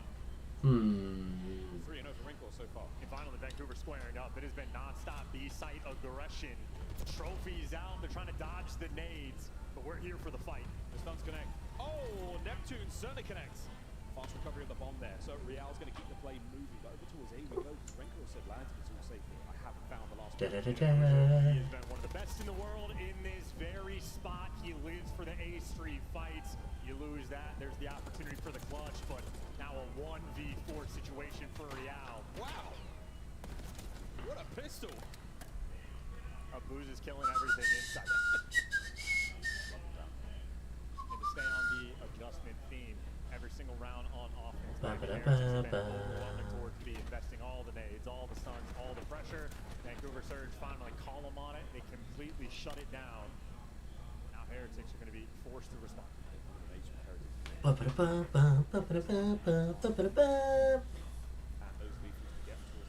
Yeah, I know. I almost jinxed 2 rounds straight. That's crazy. I can't be doing that, right? Who's the island man there? Might well be doing it in this round as well. We're going to A this time. Heretics have only got themselves Rancor to worry about here, but we saw plenty of guns and nades going over the top there. That's giving enough intel to feed to the boys. And the last 4v4 retake. I need to get my beam boozled again for TikTok, so that when I hit my goals, I take a beam boozle on stream. Not a man dropped just yet though. Quick regen, no bomb plant either. Real. But we did hit our goal today, so we are going live tomorrow. Thanks to Caitlin. Killing it. We love you, Caitlin. Yeah, not a single player dropped. They really took in the post plant and only lost 1 man when they were going towards the A site. This time they lose nobody. Now if you're Vancouver, you're not going to enjoy having to make ads. Yeah, see, this is Miami's map. They're incredibly good on this map. They just, I don't know what it is. They just understand this map better than anyone. So they need 3 more. This is just like 3 more wins, right? Because they got disconnected. So, oh, 2 more wins. Oh my God, that's the first time I've ever seen it where they fixed the scoreboard like that. Oh, they used Photoshop to do it themselves. Okay. Oh! Oh my God, it's a 2v3. The rotation is there. Oh, 2v2. They know you're over here at A now, so here comes the rotation. Do you re-rotate to B? Do you do it? Do you double rotate? Yeah? Oh, come on. Please rotate all the way to B. Rotate all the way to B. You should have rotated all the way to B. Why didn't you listen to me? Now you're being followed. Damn.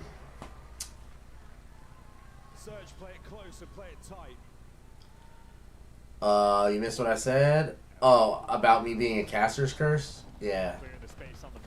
But I was also thanking Caitlin on TikTok for hitting my goal, so we are going live tomorrow with day 4 of CoD Champs, the final day. The Grand Championship.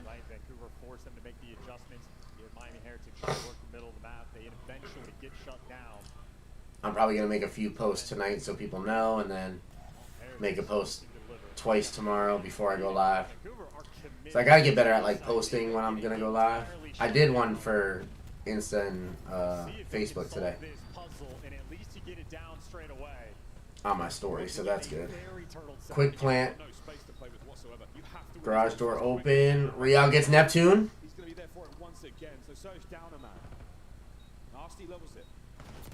Oh! Metals with the kill. There was a trade, so now it's a 3v2, 3v1. And that should be game. Okay. 1 more for Heretics.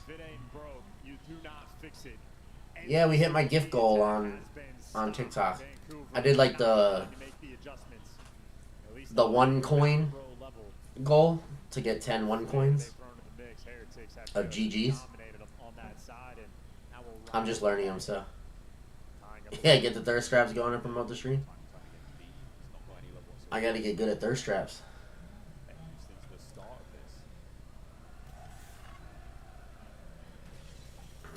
That's what that workout band is for. So I get my chest in shape, you know. Drop some of this belly weight. Show up here and tie up the series. Lovely nade on Real. That's a huge amount of intel.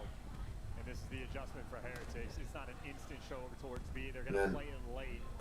To be fair, I think my going live notification on Twitch is Daddy says get in here. Heretics just letting Real be the playmaker. Free spree. This late in.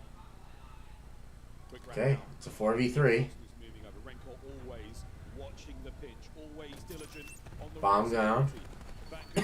Last maneuver now towards the bomb site. Bomb is down. Oh, 04 got forward enough. It is now a 3v3. That was beautiful that he was able to get up that far. 04.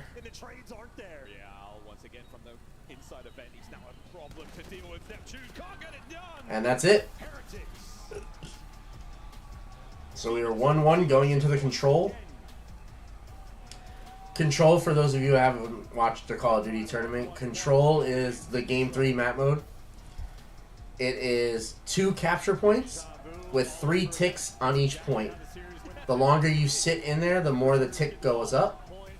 You have to capture both points to win an offensive round, or make sure the other team does not capture the points within the time limit to win the round, and it's best of 3. So it's first 2-3. So the first team to win 3 rounds takes it, and you either want to capture all the points, defend all the points, or if you want to go by lives, it's all of that. So the first team to lose all their lives also loses. Yeah, for those of you that haven't watched. I'm on TikTok live too, so They're doing with the gun. Real delivers for the squad. I have to talk to everybody, you know? Our rookie of the year also getting involved. And it's the event action itself for Real. Wow, it's not for chance tonight. Still with the deaths. Thank you very much, gentlemen. And we may have to give a shout out to the Canadian fans. They brought Ant some gifts during this event. He is Shout out Canada, vibing bro. right now. We are guaranteed a game 4 finally. We had our halftime at 1-1 after a day of 3-0s. You might have called it. You said looks like 2, 3, and 4. Looking great for Miami, but Vancouver, what a comeback in game 1. Yeah, I mean, same exact way their first series went, right? If you're Surge, you win that vault. Well, they do a great job on that hard point to make a comeback, right? Miami, they were able to control that, but map number 2, right back to their dealership. They are so good at this, and well, Yeah, buddy, I already made those comments. You're a little behind. I already told the crowd that. Now we had some agents. See, these casters are so far behind. They need to read my script. This map feels like just a hangout map. Is that how you would describe the playstyle? Like I literally said that Miami has the advantage in maps 2, 3, and 4 because those are their map picks. Like, I don't know what these casters want me to do. Like, if they want me to just do their job, they should hire me. They need to get a little bit more active in the post plant. Like either send somebody on a late pitch or have a presence towards mid in the vent. I mean, you saw Real how he likes to play. He's going to get mid-map control, and in my opinion, that's the difference, right? Like if you're going to get retaken and give up a first blood, like at least be active trying to follow that up with a trade from somewhere else. I will say that after that, like Real. They really do need to have me on a Discord call. I'm not kidding. There's so many times I do watch parties where everything I say, right after I say it, the caster's like, this just happened. Or I'll be like, oh, Rancor has gone 15 games straight with 30 kills or more. And then like 2 seconds later, the caster will be like, and the player to watch is Rancor because he's gone 15 straight games with 30 or more. I'm like, seriously? Like, I'm like, I swear they have my stream pulled up, but it's like secret so no one knows they're in here. And they're just listening to my facts. Or do you want to be Miami, who was kind of only focused on the second half of the day? I would love to play back to back, right? I don't know. It just feels like you're locked in. You're in the flow. You're playing more games. I don't know. You're fixing some scenarios, but there's nothing better than going on a loser's bracket run if you are a player. Both teams able to score a point so far. We take a look at how Vancouver did it back on Vault because this was all Miami in the first 3 minutes, but then Neptune and crew battled right back. Yeah, this was an incredible map. I mean, every time Vancouver is spawned, Like, had Miami won it just feels like it's gonna be that game 1 vault, you know, Miami up to the I do believe they would take this 3-0. Because I do think they'll take the control. The teams are pretty even on this control map because there aren't very many control maps you can choose from. There's only 3, so like one of them's always a team's bad one of them's like their best one, and then one of them's kind of a mid. And the control that they ended up picking is both teams' best map pick for control. Because their control, they have the exact same ranking for the 3 maps. So you take the best one and hope that your team is the better of the 2. But, you know, it could be a toss-up. I just feel like Miami has the advantage because they play very together. Miami is a team that a lot of teams have like their all-star player that they let go rogue around the map and can just get as many kills as they possibly can get and try to like literally just annoy the other team, right? Take them out of their comfort zone, be a little thorn in their side. And then they have like their quote-unquote hill bitch who is your objective player who literally just is there to soak up time on hard point, to plant the bombs, to get on the points in control, and they pick up kills here and there. And then you have like your Overwatch type players, which do your call outs and make sure they're cutting off lanes. However, Miami is one of those teams, and the only team in the CDL as of right now that plays very bunched up in every game mode, right? They don't really have quote-unquote hill bitch, a player that just plays the objective. All 4 of them kind of do at the same time. Like, each person will take turns grabbing the bomb depending on what route they're taking or what they decide to make as their play. For hardpoint, they play very bunched up, which is weird because they're rotating all at the same time instead of sending one person to take a gunfight, and if they win, they do it. They end up doing very well because they send in groups. The downside to that is, if a player is shooting very, very well on the other team, Miami is also susceptible to being double killed and triple killed a lot more than other teams, because you're going to find 2 of them bunched up or 3 of them bunched up all the time. Whereas other teams, you get 1 kill, and like the rest of the team is spread out throughout the map. Miami, you get the 1 kill, you can snap onto the next guy and the next guy. As long as they're not shooting back and don't realize it, you can get their whole team wiped out pretty fast that way. But at the same time, like when they're jumping corners 2 at a time, it throws off your aim because you're expecting one guy to come around the corner. You start shooting at one guy and you got 2 guys shooting at you. So if they're both on point and they know where you are, you're losing that gunfight 100% of the time. Now you may take down 1, but that trade out now gives them the advantage because not only did they kill you, but they have a guy in that position. So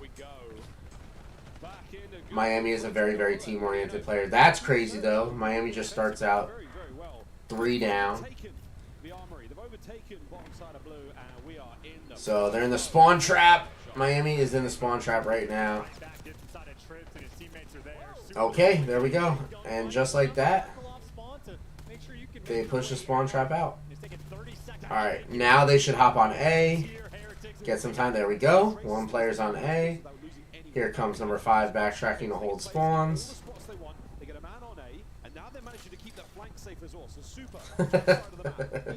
The caster just said exactly what I said. It's just a tad bit slower. But there we go. We got a double stack on A. Oh.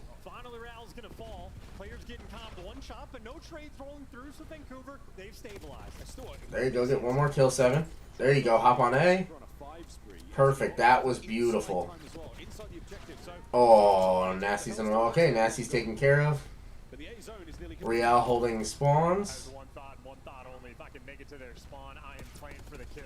And there we go. Jump on. There goes A. So a minute of time is added to the clock.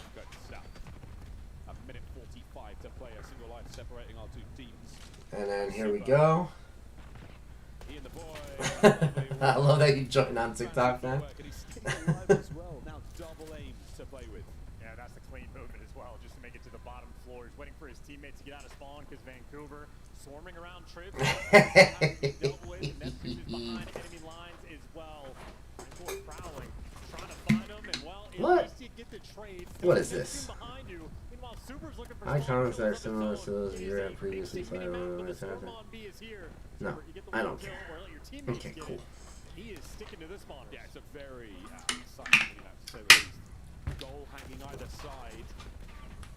Less than a minute to play for now. The B zone now under attack. Yeah, the TikTok stream, you only get a little snippet, a little tiny perspective of the game because I can't technically stream the entire thing. I mean, the spawns almost look opposite. Like where Vancouver. So I hope that when people see the TikTok, they hop over to my YouTube to see the whole screen. And drag the presence over. But he's been chasing. I gotta get better with lighting and stuff like that, though. I'll get better as time goes on, you know? Going for the zones, they're going for the kills. 30 seconds to take care of the remaining 6 members of the Heretics. And this is a great time for 04 to pump the brakes. The kills have to come to him, and Middle sniffs him out, but nonetheless, you are running out of time. 22 seconds, and it is ticking. Should I invite you to join my TikTok live stream? Finds another one, that's unbelievable. Last 3 members of the Heretics. One's in the zone, and he is dead, friends. Abuza looking for number 4. In a row, gets it. Lost man, Super. Well, you nearly had him too. Yeah, this is just the protocol special. So many routes you have to launch the pin, you gotta cover grass. Yeah, defense has a huge advantage on this map because there is a spawn trap. So if you can get your opponent into the spawn trap,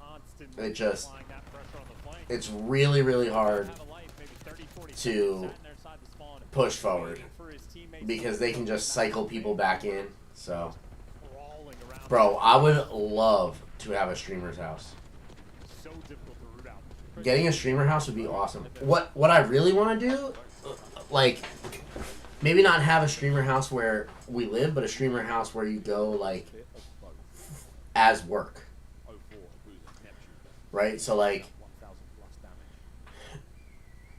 I mean, we'll have, like, a room in there where you could sleep and everything just in case you're there late or whatever, but did he just jump off the map? Oh, no, he didn't. Okay. But it would be cool to have a streamer house where, like, we go, we collab, we do stuff, you leave, and, like, have it as, like, a job house, you know? That would be really cool. Like, one of the rooms to be a podcast room, one of them to be, like, the gamer room where you can go and game and stream. You have the podcast room, you have a kitchen where you can cook, stream, and do all that. You have, like, the living room where you just shoot the shit and stream and do, like, a live stream there, like... Exactly. An office where it's like a break. Like you have the guest room, which has a bed or two, a table to eat. Like, yeah, exactly. An Airbnb. Oh, that would be so cool. But I would want to do it for our team. Like, fuck letting other people in. Like, have one that we all pitch into. We buy a house together when all our streams are doing well. And you just come to stream and collab, and as, like, we decide to retire from streaming or gaming and stuff, we get new streamers to come in, and we're the head company, so we, like, build the next generation of streamers and stuff. Like, that would be so badass.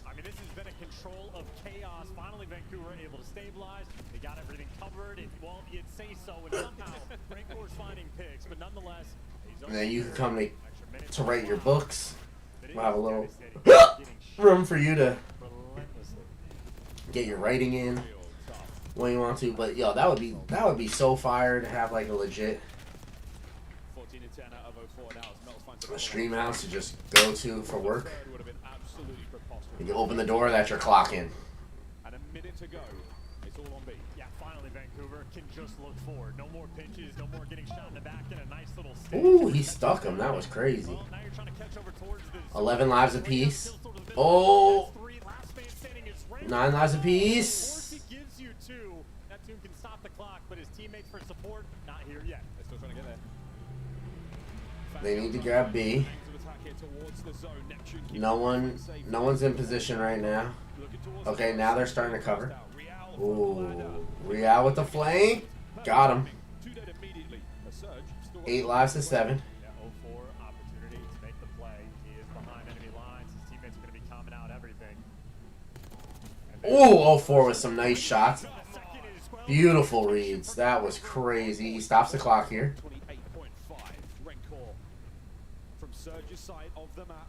Rancor's flanking in the back. Still finding them. 104 now with no coverage whatsoever. He's in trouble. Oh. They're looking for him. Oh, they get him. Okay. Now it's just a game of S&D. 4 lives to 3. Oh, God. 3-3. 3v2. There's only 6 seconds on the clock. You have to dive on the point. Oh, my God. Okay. That was crazy. That got close. Woo! This protocol has been a bloodbath. Again, defense. It really has been so far. This is a defense-heavy map, so if you can win an offense, you have a huge advantage. Both teams have now won their defense, which is the way it should be. So Miami hopping on to closer again towards those coveted streaks. This is very high-level Call of Duty being played right now as well. Teams capitalizing on the opportunities they did. 0-4 on the back line, picking up 2. His teammates trying to deliver. Guys like Rancor picking up 2 pieces towards the middle map as well. This is quite literally map being played. That if any player can pop off and give you just a little bit extra, it will be good enough for the win. Absolutely. Those stats are the ones you want to be looking for, folks. Those are current and up Ooh. Lovely attack here to top mid, but not a lot of manpower left for the Heretics. Back they go, but again, trying to concede as little ground as possible. Super. Not letting them make their way up the street. Oh my god, they're gonna be putting the blender. Praying to get these kills. You're getting the one-shot call. You Yep. need to get the trade. Here comes the spawn trap. Be hunted as well, but the second you get the trade, well, one comes in on the flip Yep, side. they're about to be putting the blender right here. Being suffocated They need to win in 2 straight gun. Oh, there's the one that they need. been reading the ladder routes. That Here is we go. insane. One more. If they kill player 1 here, they should be good. Oh, okay. They got him. Now they can move up.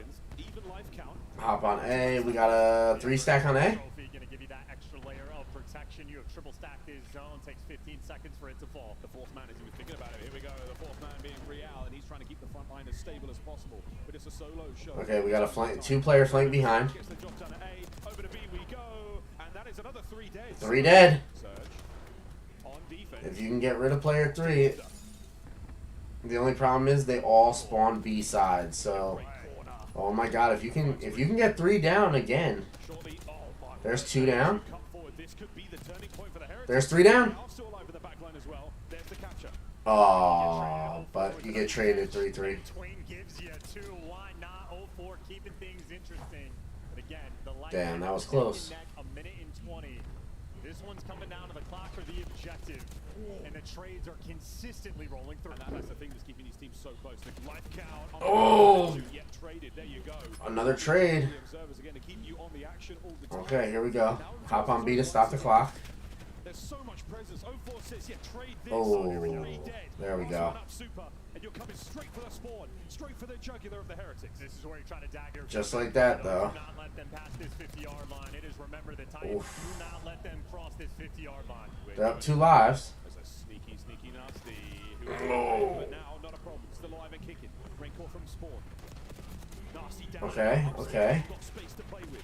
The field, oh, of dreams. Now they're all dead. The Heretics Again, this life count, man. 0-4 has been having himself a monstrous round here on the defensive end. So much pressure, so many corners to check, and it's 0-4 just slowing him down. 20 seconds left on the clock. You've gotten past You gotta hop on B. Someone has to hop on B to stop this clock. This is your last chance. Life count once again is so low. The time even lower. Anyone able to get in position? Aw, 2 dead. It's pretty much 1 life apiece. Last ditch attempted from Real. What a route. He's taken no kills. Not yet. Trade Oh. again. 5v2. And what do you know? Another big one. My god. Team on the Defense wins again. We are having to work for it as well. 0-4 has 20 kills right now on the defensive end. He threw up double digits in this round. Wasn't good enough for the best play, but it was good enough for the win. That's crazy. The defense, I mean, we are holding on by a thread on this map. fingernails, folks. The fans, both of these teams, I'm not sure have fingernails left after the end of this control. A nervous, tense moment for both of our teams. I will say though, this is a true bang out of a fucking match. Because this is coming down to the last lives each round. They're 1-1 going into this control.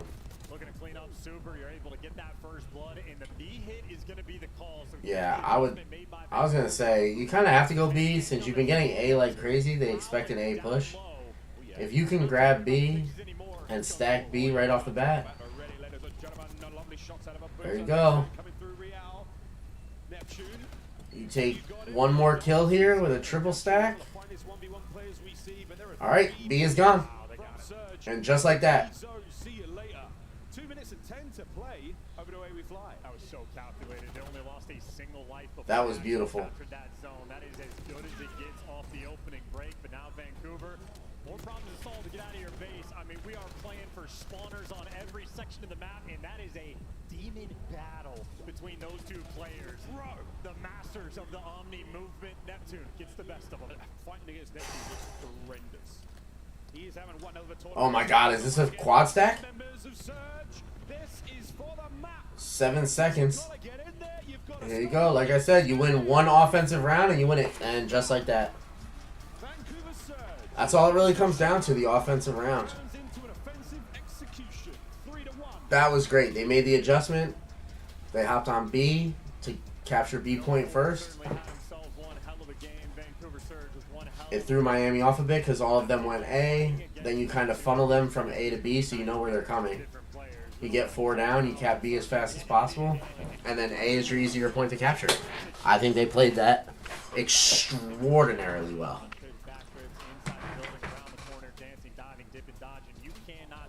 But this is 100% one of the best matches of the weekend so far. I mean, this is nail biter every single round. The hard point came down to 8 seconds. The search and destroy was down to 2 rounds. I believe it was a 6-4 victory. Like, this was a 3-1, but the first 3 rounds of this game mode were as close as you could get. The 4th round with the adjustment, I mean, they made it look easy, but that's because they were smart and made the adjustment when they needed to. So, and I honestly think that the winner of CoD Champs will be the team that adapts the fastest. So, Surge is showing that they can adapt in different game modes, which is nice. Optic has not lost. They are 9-0 going into tomorrow, which is great. They need to do a lot of research. They need to make sure they're watching these games and the next game, because they're going to need to know exactly what they're going up against. They're going to need to watch VOD on how these teams play. That's the one good thing about winning in winners bracket, is you get to see the most gameplay of your opponents, because you have time to just relax and watch the matches and see how they play. Whereas the winners of the losers bracket today will be getting out of the venue late. They're going to have to go to their hotels and watch VOD all night, get some sleep, and then come in and play tomorrow. But, like, while these matches are going on, these are matches that the winners bracket team can watch, get their VOD live, and then go home and eat, or go back to the hotel, eat and sleep, and get, you know, an early rest, wake up early, get some food, have a good start to their day, and come in rested. So, like, that's the advantage of winning in winners bracket. And then vice versa, going into losers, making the run in losers, you also have more matches than you do in winners bracket. So you get to play more and more and more. So you understand your team dynamics, you understand how you guys are playing. You've been in the lights the longest, so the pressure is no longer there going into the finals. So kind of have to weigh it and see which one you would rather. I mean, I would rather be a winner's bracket. The only thing I don't like about CoD is they don't do a true double elimination bracket. So it's a double elimination bracket except for the grand finals. So if you've won all the way to the grand finals and you lose that grand finals match, it's over.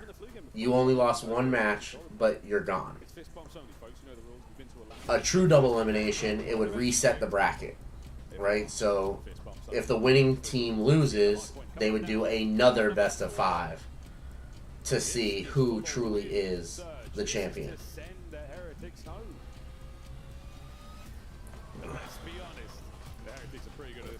But this is another map where, yeah. So I do hate the way CoD does it that way. But they do instead of a best of 5, they do a best of 9, I think, or a best of 7. I can't remember for the grand finals. And that's why they don't do the reset bracket. They don't do 2 best of 5s. They do 1 best of 7 or best of 9.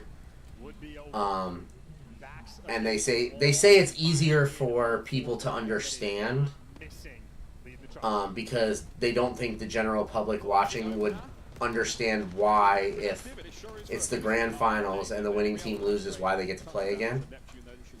But I think they're not giving enough credit to the viewers. I feel like if you explain that every team has to lose twice in order to be eliminated, then it just makes sense. Right? If you've won every game going into winners, you have not lost. So if the winners of the losers bracket beat you, you now drop to losers, and you're playing that team again.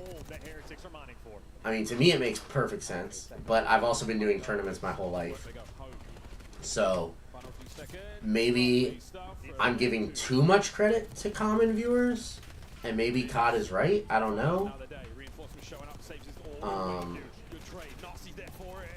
Rebecca, what do you think? Because you would be considered a casual viewer, right? So if I said it's a double elimination bracket, and the winning team loses in the grand finals for their first time, and then they reset the bracket for a secondary best of 5 to give them a chance to win again. It would be the same exact 2 teams, because the winner of the losers finals has only lost once, and now the loser of the winners finals has only lost once.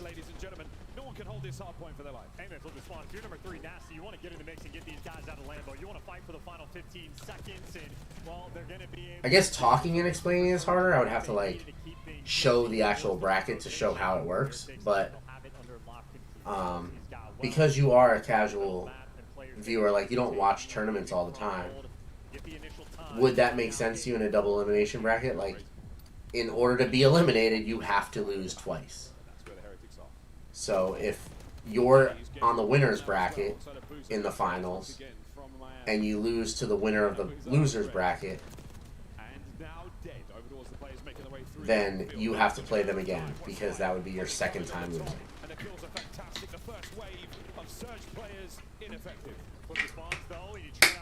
He does give you 2, and that means you're not going to have the pressure. You lose the plat control. It is difficult. This is Miami's best hardpoint map, so we should be seeing a game 5 if this plays out the way it should play out. We should see a search to end everything. But this next hill, this rock hill, Miami is the second best team in the entire CDL at holding this.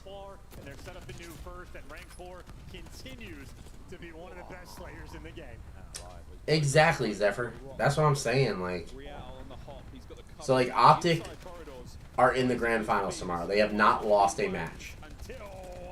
Whoever plays them tomorrow, if Optic loses, that's the end.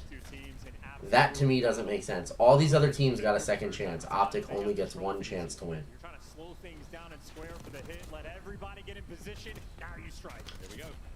Damn, I love that I said that Miami's the best team at this Rock Hill, and they lost Rock Hill instantly. Oh, but they're back on it. So. Lightning fast hard point from both our teams here in map 4. Team kill. Contest. And it's still on.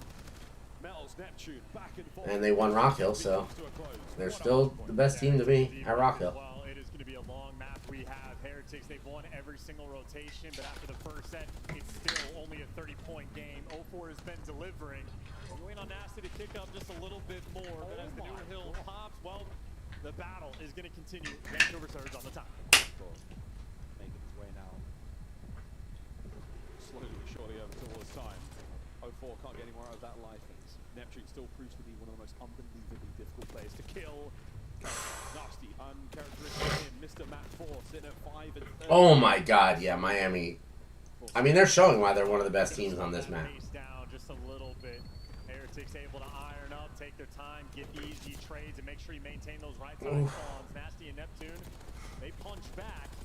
But as long as you're chilling on the right side, you're going to be happy if you are the Heretics. You got number 8 set up over. You have spawns for next, players in the back spawns got everything covered, which is great. You're already in Garage Hill.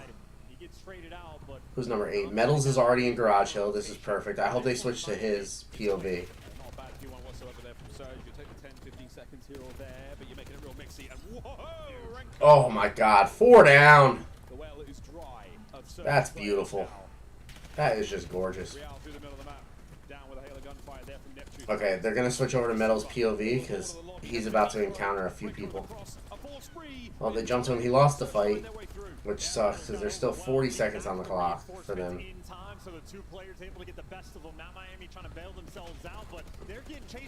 The wall bangs come in.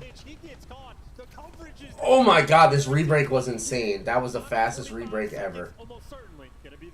Okay. Break from the Heretics while they've got the hill. Let's go through listen in. Okay, so it is a listen in on Miami. However, they're all speaking Spanish, so I will still talk and explain things as it's going. Normally, I'm quiet during the listen-ins so that people can hear the call-outs and how everything's forming. And how these players talk to each other and set up strats. But yeah, this is perfect map play by the Heretics. They're rotating early. They're holding points. They're winning gunfights. They're blocking off all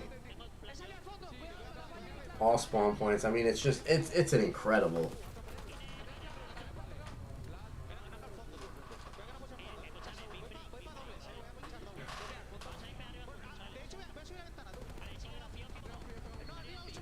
Ooh.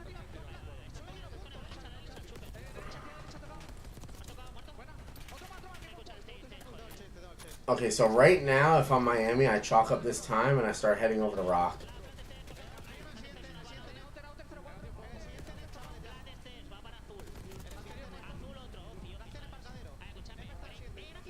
Because Rock Hill is extremely important. This is a hill where if you set up properly, you can get a full 60. Oh! Oh, man. Surge is the one that rotated early, so Miami's going to have to break this hill. And this is a really hard hill to break. I like Metal's route here because he's going to come up flanking them from behind here. This is beautiful. If they don't see this split coming, this is a godlike play. Perfect. Yep, there we go. There we go. What a beautiful break there.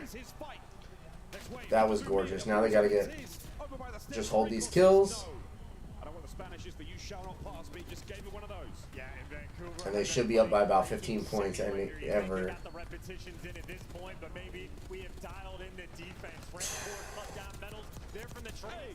This is so mixy right now. Both these teams are playing this so well. This is so weird. That was weird Call of Duty timing there. One person jumped out of the window, one person jumps up of the window, and because of the POVs of it, neither of them saw each other cross. And here we go, back to P1. This is going to be another really close down to the wire hard point. This is insane.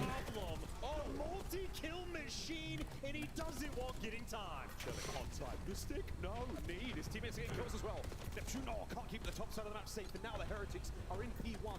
20 seconds to go here. The battle for P2 taking place as well. I definitely think Optic is the best team coming in, but I will say both of these teams are so close to second place teams this weekend. Like, whoever wins is definitely the second place team in my eyes. Like, they can upset Optic, but they both have a really good chance of doing it. I just feel like they are the second best team, whoever wins against these two. Because this is the closest matchup we've had. All the hard points so far have stayed within, 20 points. Oh. This is a really good hill. If they can hold this hill, this is just game.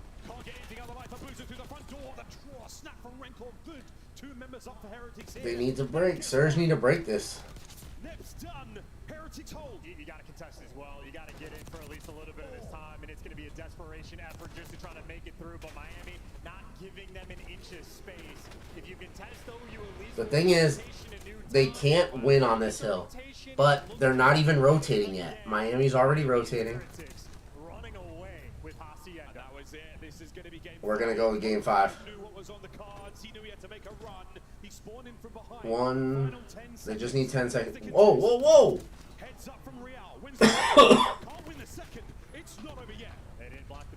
Surge hopped in because they didn't block the spawns. But they get a clean 4 down. That's game. Okay, we are going to a game 5. This is incredible. We love to see a game 5. This is the best thing about Call of Duty. When you get game 5s, these get so intense. Because Search and Destroy, it's 1 life per player. best or first to 6 rounds, I mean, there's nothing better than a Game 5. Game 5, Round 11 is probably the best thing to ever happen in Call of Duty. It is the most intense moment. And like playing, if you've ever been in a Game 5 Round 11, oh my god, heart racing. I have on stream one of my clips, and I'll have to post it sometime, but in 2 games ago, or it might have been 3 games ago, when I was back to competing, 3 members of my team went down. I was in a 1v4 in an early round of search, and my heart is racing. I lock in, I win it. I literally on stream, my heart is pounding, I'm shaking. Like, it's so much adrenaline going through your body being in that kind of a environment. So being on a main stage like this, in a map 5, going to advance in a loser's bracket to hopefully keep your hopes alive for a grand championship, this is so intense.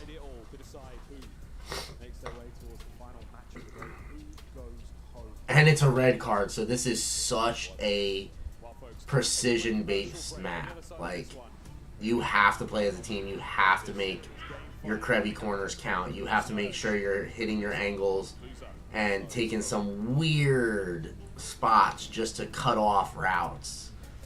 Like, this is the round 5 we want to see.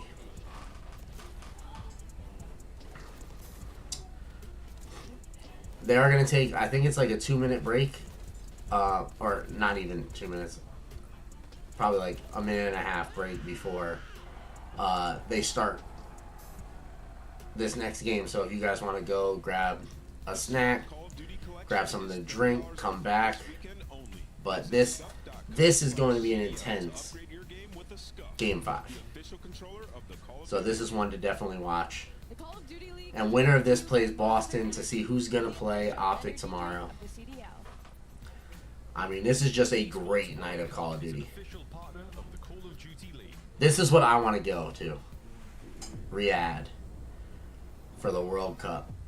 I want to find a game I'm good enough at to compete in the World Cup.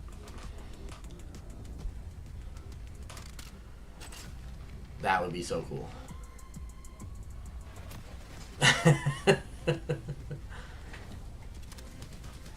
Oh no, I hate that you have to hop off.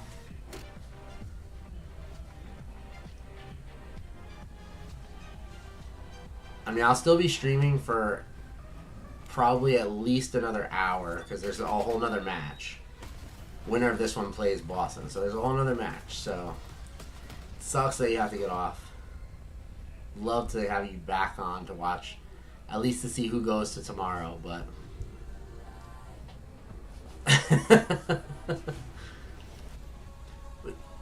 see, Zephyr, you say that, but like, you're good at so many games, and it's actually aggravating sometimes how good you are at games.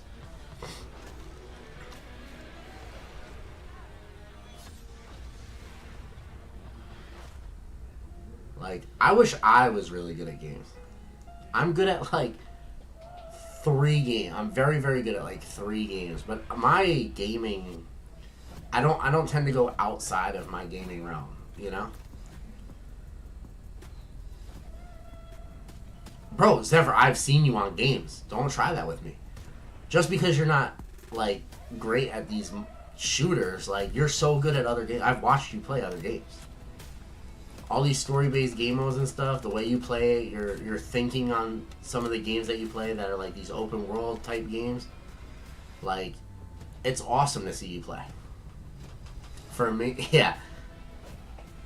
Rebecca, see, Fortnite is fine though, you know? I played with you, we got a victory royale, but that's it. Like, shooters are all I have.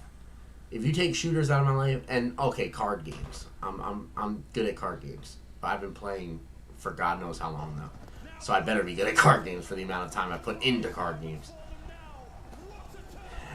But like, shooters are all I'm good at. You take me off of shooters, you put me on Rocket League, you put me in a fighting game, you put me in anything besides a shooter. I'm looking like a complete noob. And the only reason I'm good at shooters back to back to back to back is because they're all the same. Really, like, if you're good at one shooter, you're good at them all. And I can't even say that now because we have games like Valorant, CS:GO, you know, PUBG, which are all controller-based games. Are controller-based games. Are mouse and keyboard games. I can't play mouse and keyboard to save my life. It has to be a controller shooter for me.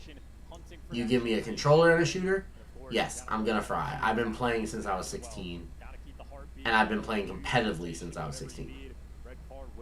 But mouse and keyboard, I can't play to save my life. Card games, definitely good at card games. I've won a few regionals, but once again, I've been playing card games since I was, 6 years old, with Pokemon starting me off. Magic around the time I was 10. Into Yu-Gi-Oh!, One Piece, back to Magic, back to Pokemon, like Hearthstone. So, if I'm not good at card games, there's a problem. I've been playing since I was 6 years old. But you put me on things other than shooters, I'm not doing very well. I watched a tournament for Street Fighter. This is so sad. Street Fighter 5 or Street Fighter 6. I watched a tournament, North Cal versus South Cal, and these teams were going up. It looked so incredible. So I bought the game. I bought a fight stick, a $350 fight stick, and I bought the game so I could play. I played 185 games against people online. I did not win one game. I sold the game and the fight stick instantly and wiped myself from it. I will definitely teach you card games, Rebecca. Honestly, so I'll stream Hearthstone. Maybe sometime this week. Maybe I'll stream Hearthstone later on tonight after I play with Void and everything. I might stream some Hearthstone, or maybe I'll stream that before I go live tomorrow with Call of Duty. I'll stream that. Hearthstone you should get into, because not only can I teach you, but I can play with you from you being there. Because it's all online. And you can download it on your phone, you can play from your phone. So, that one I can teach you and we can play together. Oh my god. A 4v2 to start out, and Surge has the advantage. I did. I didn't know if you would catch that.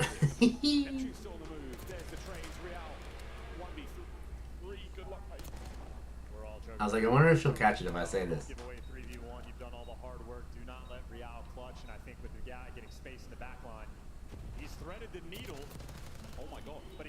I was like, let me use the government name. Ooh, Surge up 1-0. You know, I had to do it at least once.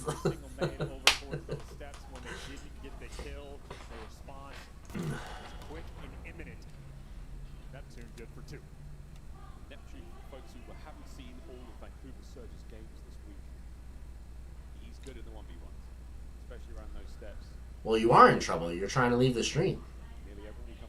That's why I used your full government name.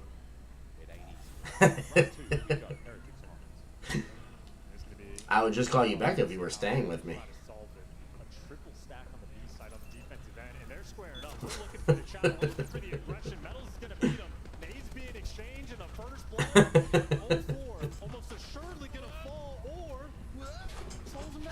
Oh no, I lost points.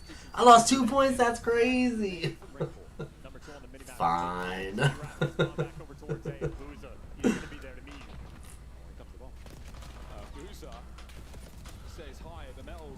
Hell no, I'm not touching no fighting games no more. It's not a chance. That's a lie. I may pick up Smash because Sora is coming to Smash, and I'm a huge Kingdom Hearts fan.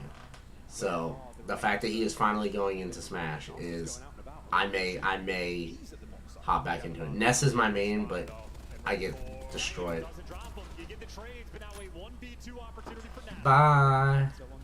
Hope you stop in later. If not, though, I'll message you.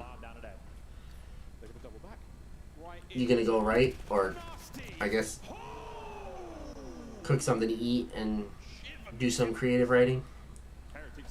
or keep working on that draft. Cameron and Call of Duty, you know how demonic that little one pump can be.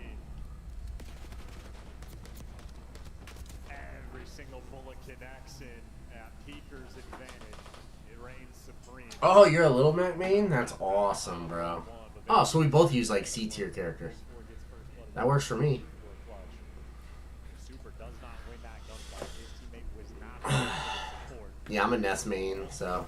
But once I saw Sora coming out, I was like, yeah, I might have to get back into Smash just to play that. But I'm so bad at Smash Bros. I'm just not good at fighters. I don't understand how people are good at fighters. I don't understand them at all. Like, it's so technical. Super's got the cheeky corner. He's gonna see every single player. But it's so funny because one of my boys is like a fighting game player, and he's like obsessed with it. Goes to tournaments and everything. And he, on the reverse, he's like, I don't understand how you can play shooters. And I feel like shooters are so much easier because there's so much less like tech that goes into shooters than fighting games. But like, it's so weird to hear him say the reverse, you know, like to hear him say that he doesn't understand how I play shooters the way I play shooters, but I don't understand how they play fighting games the way they play fighting games. So it's kind of funny. Yeah, I know Little Mac isn't even C. Neither's Ness, but I like giving us C tier. Like, can we have C tier? I think technically Ness is a D tier. I think on the list that they posted, he's a D tier. But I think it's because he's a technical character. Like, I'm a firm believer that tiers are made by like what characters are winning games and winning in tournaments. Because it's like Hearthstone. I went to a tournament at a college a few years back, and Rogue, the deck Rogue, was like literally it was in tier 3.5 or whatever, and there were 0 tier decks and 1 tier decks. My Rogue, I ended up winning the tournament. My Rogue deck, I did not drop a game with. And then the other 2 decks that I played, I lost a few games. But my Rogue deck, I did not lose a single game. And they're like, oh, it's a tier 3.5. How? I beat all the tier 0 decks. But it was a super technical deck to use, so like players didn't use Rogue as often. So it didn't fall into the meta. It was considered a bad tier. But I don't think it's because it wasn't a good deck. I think it's because not enough players used it, so it didn't see enough gameplay in tournaments. And I honestly feel like that's... Like, tier lists are great. And yes, a lot of the time, a tier list will give you, like, a generalization of what is the best. But there are characters or decks that fall low on tier lists just because they take so much tech. Like, Little Mac, I understand why he's a low on the tier. And even if he was played more, I feel like he would stay low on the tier. Because he has one of the worst recoveries. And, like, that's a big part of Smash, is, like, the recovery. But, yeah. Yeah, exactly. Shooters are just point and click. So, I mean, granted, like, I understand the thing that's hard about shooters is the movement and your angles and stuff, like knowing how to escape fights. But, like, button technicality, shooters are so much more difficult. So I feel like a shooter coming to a fighting game, or a fighting game player coming to a shooter, I feel like the fighting game player would have the advantage because it's easier to learn.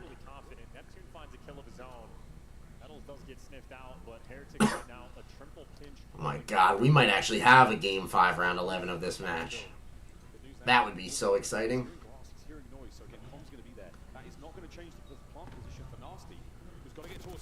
Oof! Abuza with a pick. No way. Oh! Oh! That was beautiful. That bait and switch was so beautiful. Not a lot of time to work with. This is getting checked though. There's no way Rancor doesn't check it. Yeah, Rancor didn't check. He's flopped. Oh my god, a 1v1. 20 seconds left. They both know where they are.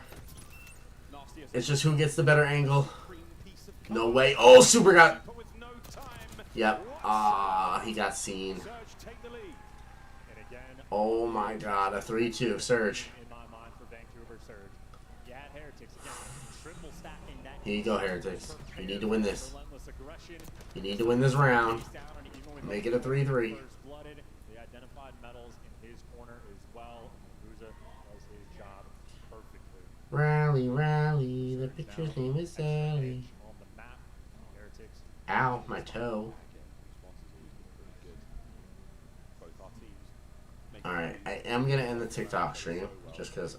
Heretics on the attack this time round. We're going to see how they direct the bomb. Yeah, I'm going to end it now. Very much old faithful. Bam. Red card has been the same way all season. New achievement unlocked. Aw, that's cool. There's achievements on this? Doesn't destroy the trophy. Doesn't give them That's awesome. to them. Oh, what a hop that was. He's made it. He's in. What the? He could get very much involved from here, but there's so many Surge players. What a rebuttal this is. No catch. Great nade. Trades are on, and it's all down to Rancor. And he's just playing a bomb. They know where he is. That's the luck. That's so cool that I can do that. Wait a minute. You know, TikTok has a fan club? That's kind of cool. What is that? Would have been sensational, but Surge. My fan club. An incredibly swift decision to attack the A bomb site, and that is going to be a 2-round advantage. Yeah, Heretics trying to big brother him. They trying to take the strat from him. You want to go the aggression through P2. Well, we already know Buza, incredibly polite, asks his teammates for help, and they respond. Everybody wraps back, and look at the arrows on the mini-map. Oh. Everyone from Vancouver is here. Buza got the help that he needed. A great execution in a 4-2 lead for Heretics. This round might just be everything. Ba-da-ba-ba. Oh, it can only have 10 characters.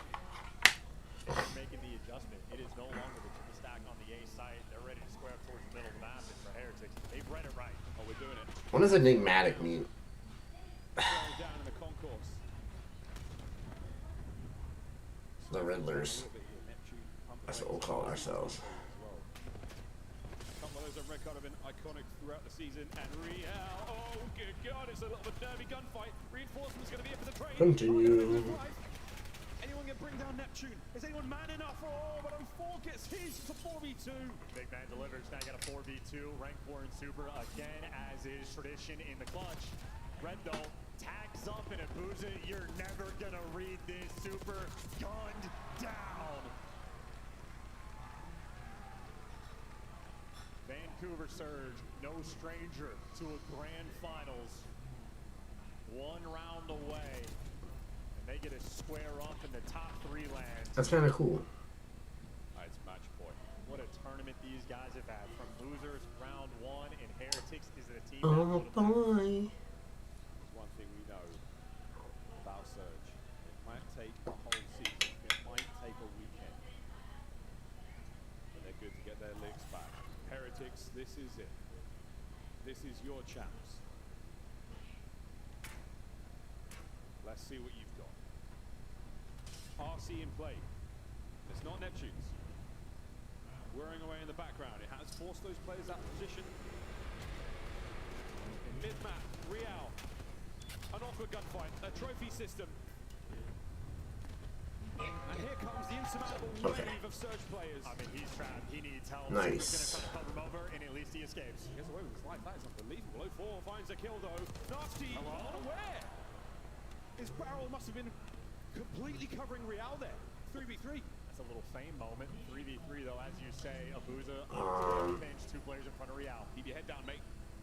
What was I checking? The pinch is on. Real strikes, finds at least one out of this one. 2v2. Okay, we'll remove this for now. I'll put that back tomorrow when I live stream. Whew, okay. Gagging for the 1v1. So patient. They got the drop, they got the intel. Now you have the positioning. Metals. What a win! Wow. The Heretics give us 1-5-3. We have learned anything about this Miami Heretics team this year. These guys are competitors.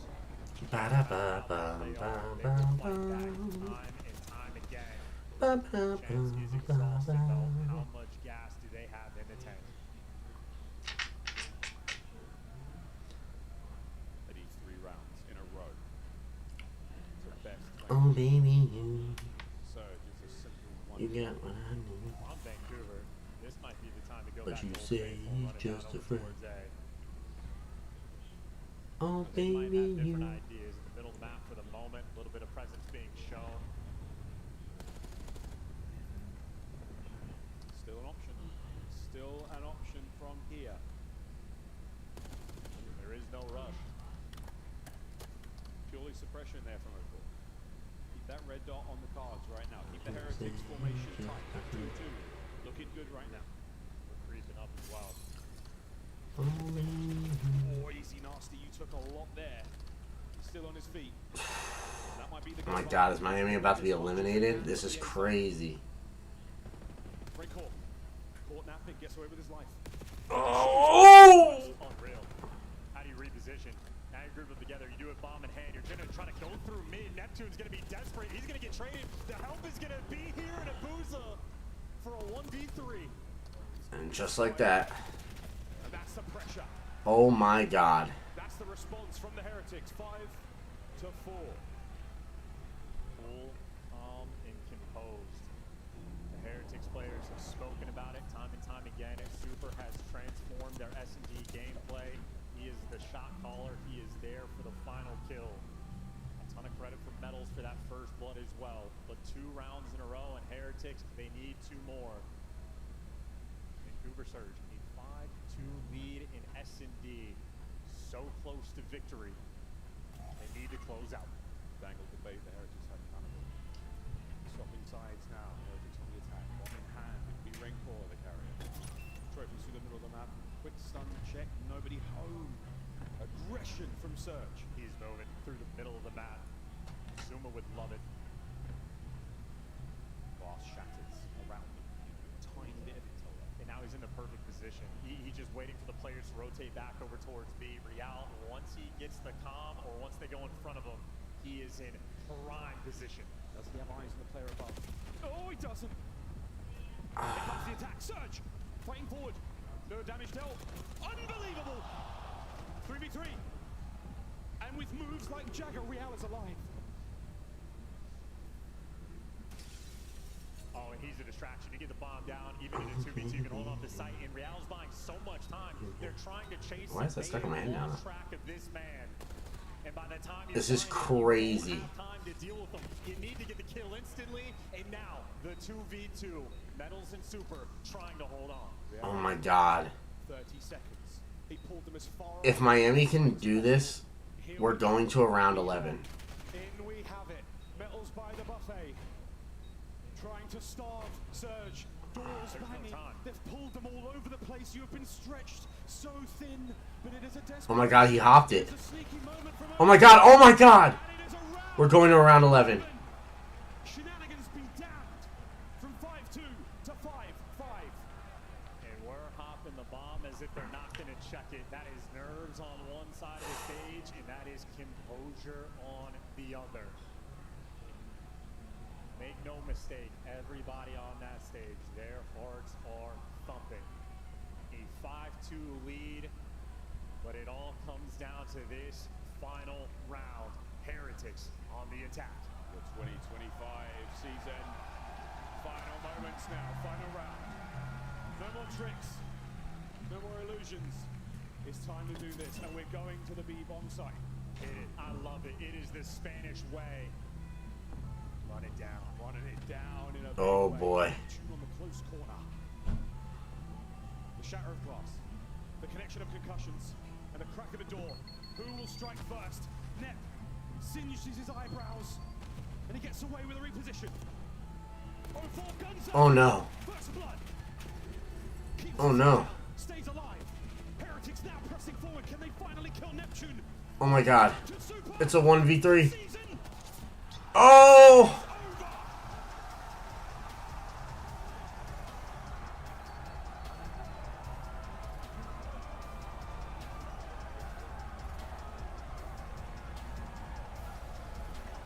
There's one thing Vancouver Surge will do, whether it takes a season. Damn, I really, really, really wanted Miami to advance, but They best compose themselves. Boston breathes away in the wings. Surge with this run. Commiserations to the Heretics. What unbelievable battle. What a show they put on for us here at Chase. Damn. They will be remembered. And we will see them later on this year. But for now, the season is done. And Surge, compose yourselves, truly. Breathe that fire out of your lungs. Get ready for your next game. And commiserations to Miami Heretics. They had a wonderful tournament. Fan favorites as well. A special team. It's so much fun to watch. That 5-2. That comeback would have been something spectacular. Ultimately, not enough gas in the tank. That's so upsetting. Look at the round 11 where the composure just enough. 0-4, unbelievable. His teammates have to dip out of the sight. He gets the kills, he survives, and he turns this into chaos. And around the dance, his teammates deliver. Abuza, dipping, diving in, doing absolutely everything. Neptune in for the kill. The composure when they needed it. A hell of a map played there by Vancouver. And 0-4 might have been 6-10. That stat line doesn't necessarily look great. It is the 7 assists that he had in the 3 first bloods, including the crucial one in the round 11. Efficiency from the team down the line. That is one hell of a game that just got played. Unbelievable. Heretics heartbroken. Not the result they were looking for, but they should absolutely hold their heads incredibly high. Wow, what a tournament. Nothing quite goes the way. 2 back-to-back. Oh man, what a series. 6-5, the final score. We wouldn't have it any other way, would we, John? Nah, even for that first hard point round, literally the final tick on that vault before it went toward P1. You win by an inch, it doesn't matter as long as you get the dub. Vancouver Surge, well, we get to watch them play some more. They're going to play some more. They're getting themselves ready. We're going to throw it to the test.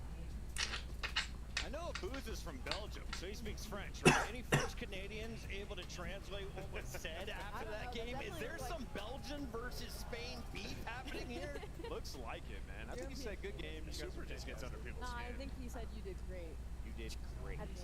Yes, very good. You are great players. Goodbye.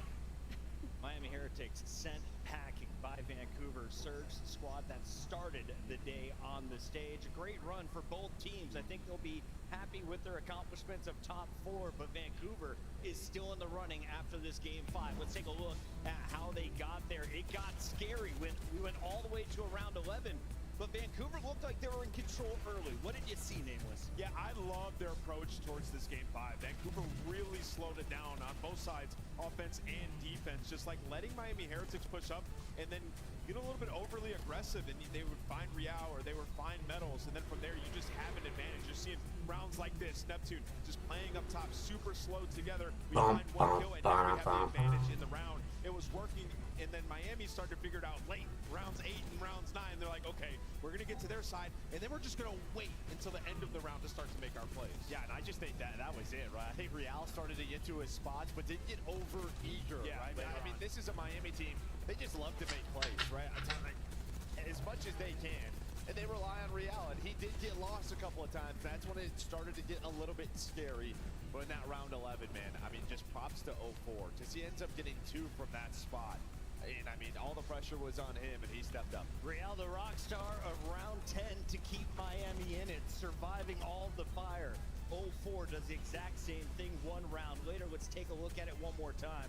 Allie, walk me through this. I mean, the fact, so 0-4 is the guy left alone in here, right? He finds one on this pillar. Usually he's going to get traded out, but he manages to play his life. We missed the 2nd kill, so he finds the first 2 bloods in this round, which makes it so much easier for the rest of Vancouver Surge to play the trades out and push out that secret amp. He can do it with the AR, he can do it with the SMG amp. Facts, Chris. I mean, it's a tough situation, right? Neptune gets the information on everybody pushing, and then 04 is tasked with like, okay, I have to be the guy to go in here and give us an advantage, finds one, and then gets away with his life. That is so impressive. 04 with a huge round 11. First time they met up, it was Vancouver winning game 1, Miami winning 2, 3, 4. This time around, Vancouver was looking down in game 1. Man, I really want to. Gave them the edge in this series, gave them control. Vancouver surge, 04 and group getting it done. Yeah, and it was 04 Neptune that made the huge play to stay alive in the backside, right? Just waiting for the teammates because they know how difficult this can be to break. And this is what a lot of teams can learn from, is just playing your life sometimes is way more important than the pressure. They trust each other, they get this slam, and once you get Vancouver a setup like this,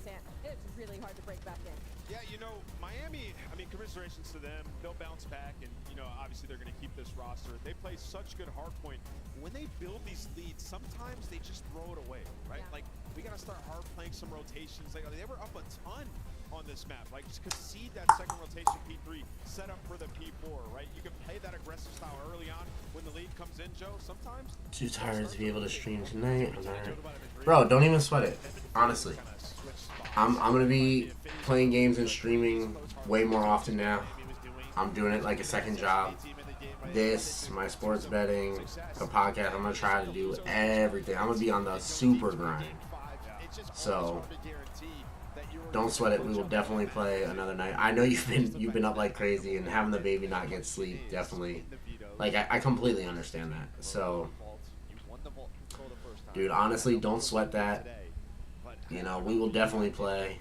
I'm trying to get Craze to join us. I'm trying to get Jay to join us when we do. So don't even sweat it, bro.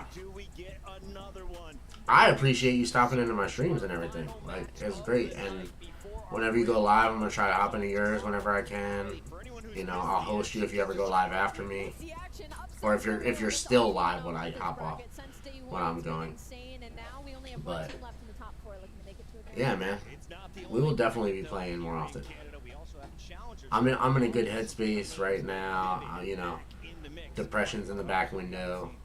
I've just been doing really well. So congratulations, another grand finals for Omit and you and the boys. I obviously have not been here. This is my first time coming into the Challengers pit. I have to know what the journey was like for you guys. So how did it go this weekend so far to get to that main stage tomorrow? oh, and Omit made it again for grand finals. That's crazy. This is a challengers team. Omit is a challengers team, so that's like AAA.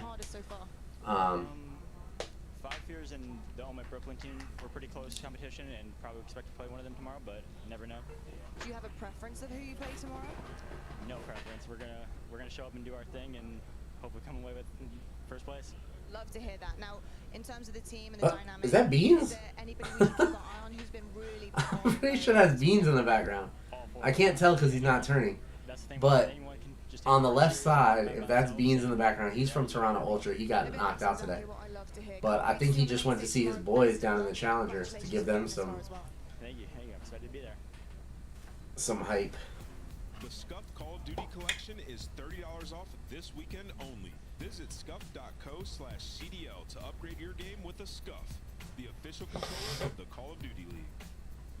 The Call of Duty League is brought to you by Monster Energy, the official energy drink of the CDL. The Esports World Cup is an official partner of the Call of Duty League.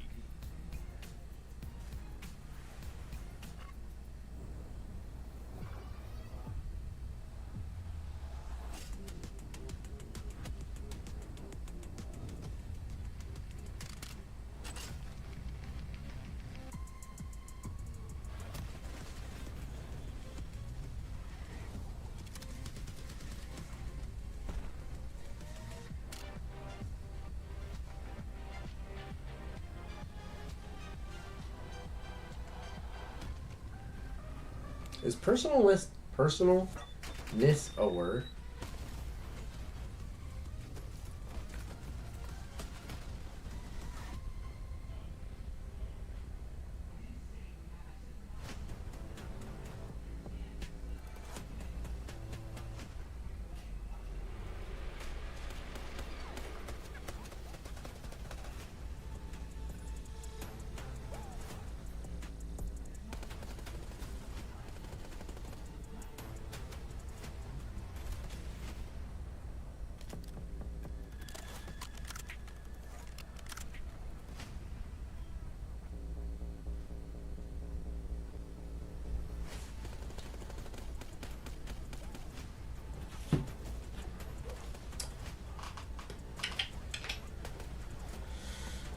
5 minutes, guys. Go grab your waters or whatever drinks you're gonna have.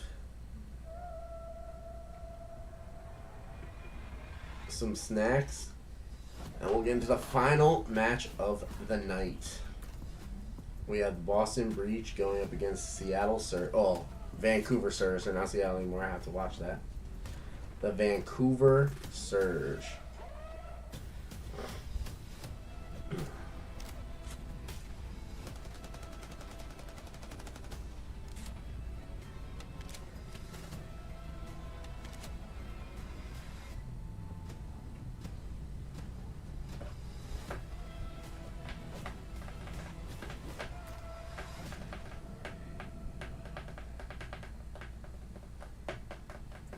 On match day, everything matters. What you focused on the night before, how you slept, what you ate. Players gather in the arena, ready to go toe-to-toe, fueled by the dedication, passion, and love of the sport. The mind has to be focused, clear, locked in. Any unknown variable can mean the difference between winning and losing. And when you have your pride on the line, every decision has to be perfect. Every movement calculated, and every shot on target. If you want to be remembered here, you have to make them believe. Scuff has been a proud and passionate supporter of Call of Duty esports for 14 years. Yeah, they have. It enables you to play like a pro. But I'm sponsored by Cinch Gaming controllers, so. Alright, Boozer, Optic, they have just taken map 2 of the winners final. They smoked them in S&D. How are you feeling right now? I'm on cloud 9. Like, this is a whole different team. Like, shout out Mercury, shout out What whatever is they're going doing on? at camp, because everything is different, and we're looking freaking good. Obviously, a lot of anticipation coming into this champs again around Optic and how they're performing with Mercules, especially off Major 4. How confident are you in the team at this point in time to take it all tomorrow? 100%. We got Merc. I love that kid, man. We got Merc. He's a cheat code. He is a massive cheat code. Is there anything you want to say to the rest of the Optic fans who are rooting for this team to get it done tomorrow? Yo, green wall all day. We bleed green, baby. They bleed green. There you have it. Let's go.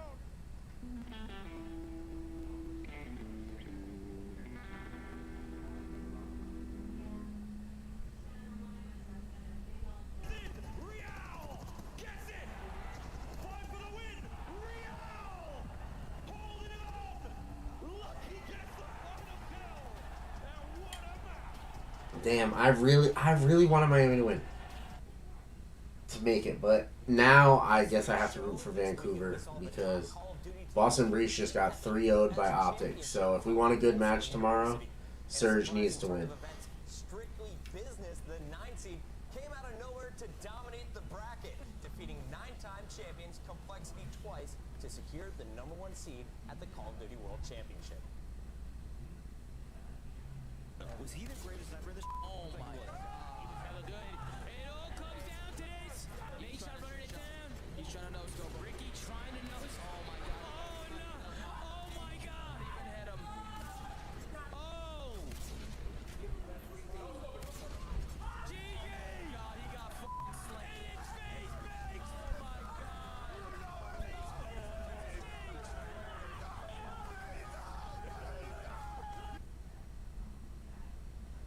That was so crazy. I'm feeling good. Happy to be here. Fantastic interview as always from Fen. Wonderful lad.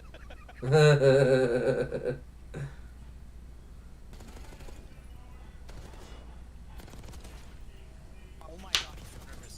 Oh my God. MC, you're better. Oh my God.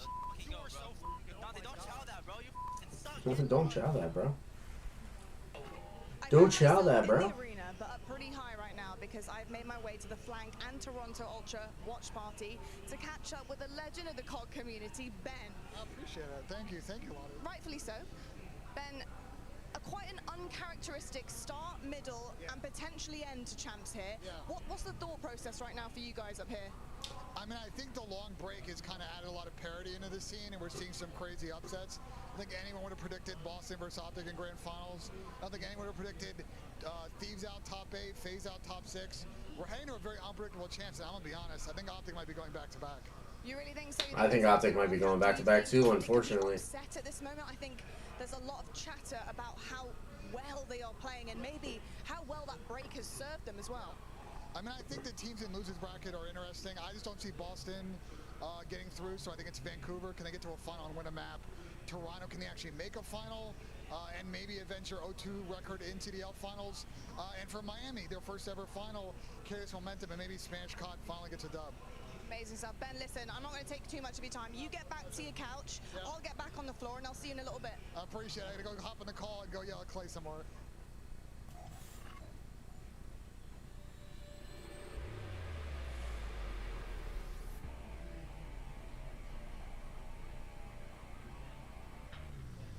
Oh, let's check our sports bets. We're up $42 right now. Ooh.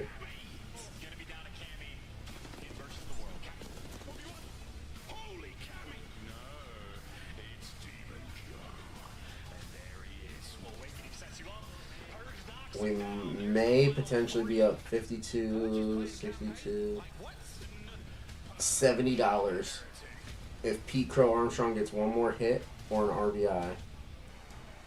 And if the Cubs end up winning, which they're up 8-2 right now in the 5th, we'll be up $70 on the night. I do want to make a bet for the fight night.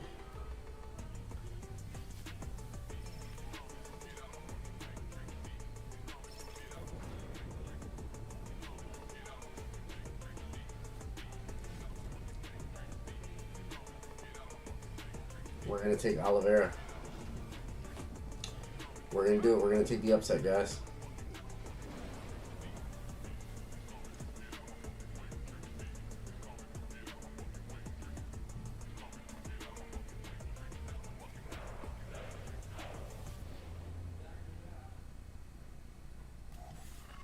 Scrap. Is this waiting? No way,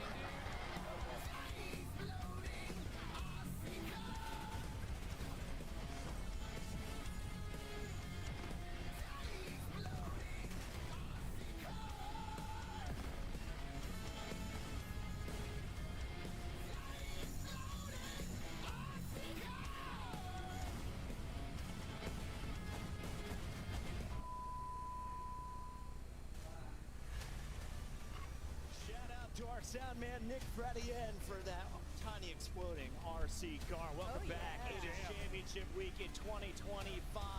We are gearing up for the final fight of an insane day. So many 3-0s. A game 5 round 11. Finally, Chris. What else is in store for us here as we close out Saturday night? We welcome Maven to the desk along. Wait a minute, is Jake Paul fighting in this UFC fight? There's no way, right?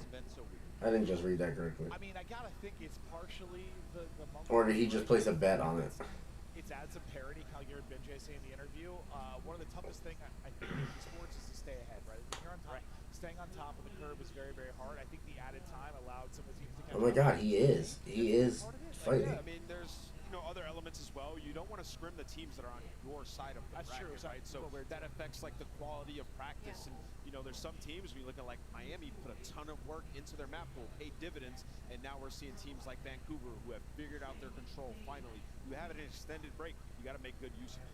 Ali, we had Vancouver kicking off the day. That was a 3 p.m. battle at the start of the elimination bracket. They have made an incredible run, and while we give them a few moments to have some dinner before they get into this next match, we're going to revisit the best moments from the entire tournament so far, and we got to call it our favorite segment, burgers and fries. Let's go, baby. What's the best and the worst? Let's heat things up in the kitchen. We got some fries, Rookie of the Year Rancor. He tried to give away his trophy. I'd burger him for that, but also maybe it's double fries. He wasn't the only one, though, walking away with some hardware. Scrap earns our regular season MVP honors. Yeah, much deserved as well. The kid was a monster all year. What we got here? This has to be a burger. Oh, that's a squirt. Hey. Happens to all of us sometimes, Benjamin. No worries, my guy. Did you see that? Look, he's looking at it. Tell him about it. It's unbelievable. Moving forward, we got Scrap here. Is this a highlight clip? The body shots. Ooh, brother, I mean. Yeah, the body shots, and then you go and lose. Yeah, we can't be shooting bodies. This is how we're playing. And now this is a fry. Vancouver finally getting revenge on their boogeyman all year long to start this momentous run that they're having right now. A little bit of revenge as Vancouver takes down LA. We're going to take a look at the surge as they continue to roll here. It is a nasty clip. Oh, frying. Bro, this was a 3v3 at the end to send him packing, right? Yeah, this was beautiful. I mean, Nasty found the 2 massive kills when he flanks through Lion, and then we just get the double stack come in. Like, Hydra, you not do nothing. Dude, Nasty's been unreal. Neptune seems to be back in form. One more step. Neptune's maybe 2 talking more trash. steps, I love it.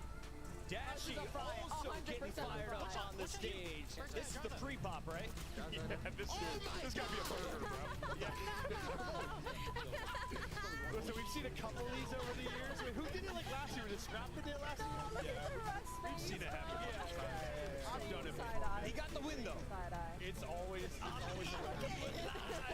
We move on to the next one. It is He didn't know there was another round.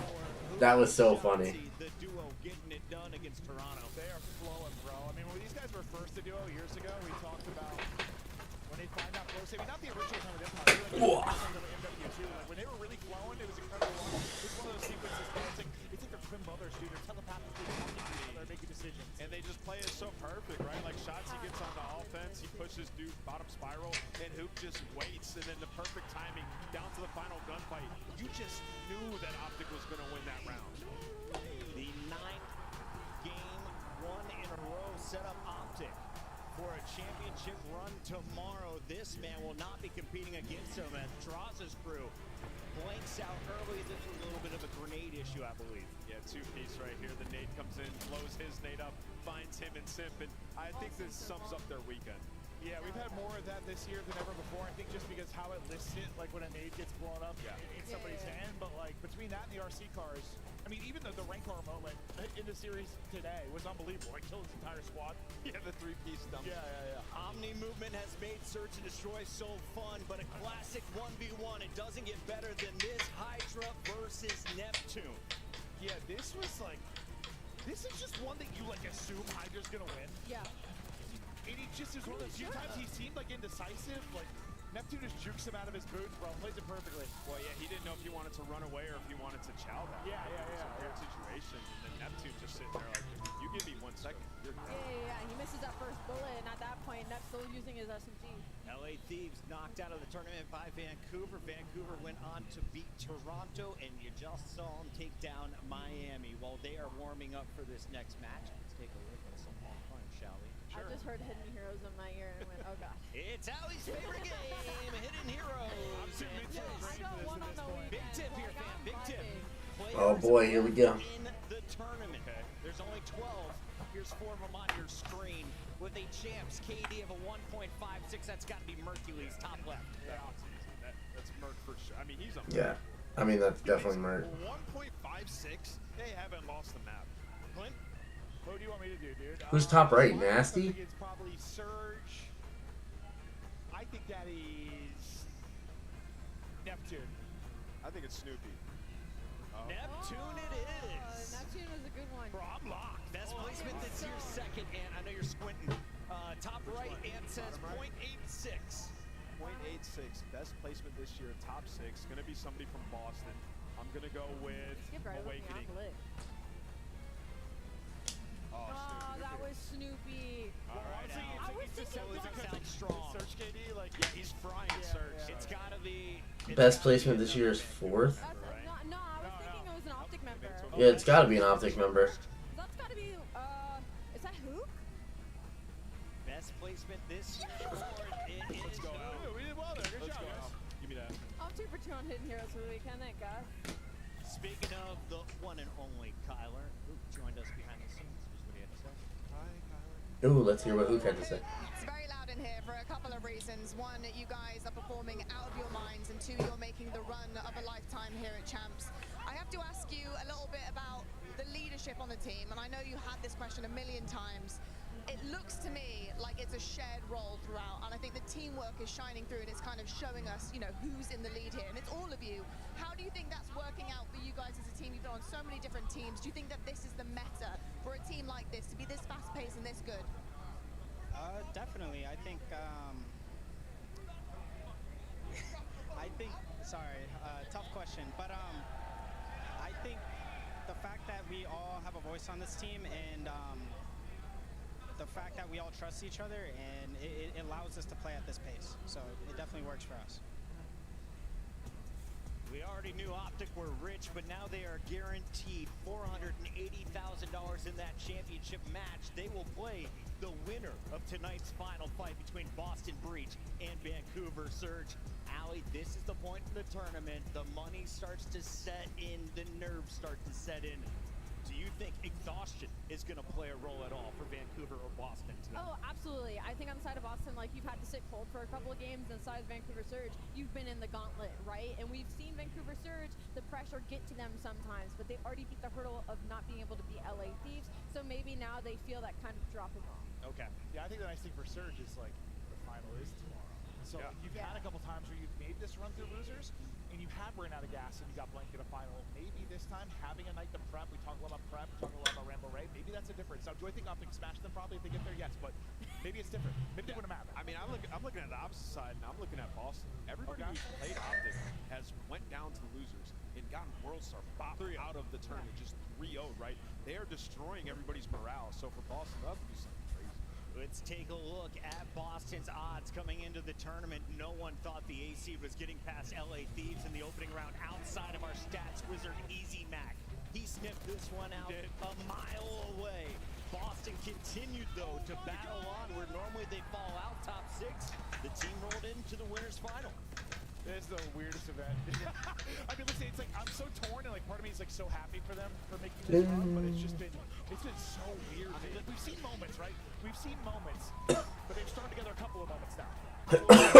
Boston, the Hashi slipped through in the first couple of series, right? Like you're able to win a 2-3-5. You get to a top 2 situation. Teams start to become a little bit more well-rounded. They've had more success. In this weekend, the matches are going to get more difficult. That's exactly what we saw up against Optic Texas. Awakening couldn't get anything going. Snoopy was effectively shut down on the protocol search and destroy. So yeah, a lot of people didn't have faith in Boston, and I think like the old Boston came out in that Optic match. If the Hossies were earlier in the series, could it have gone a little It could have been different, yeah. I mean, I'm not saying the series went, but maybe more competitive. Oh, I mean, we got to the Hossie, and it was the closest map of the It series. was the only map that felt like there was something going on.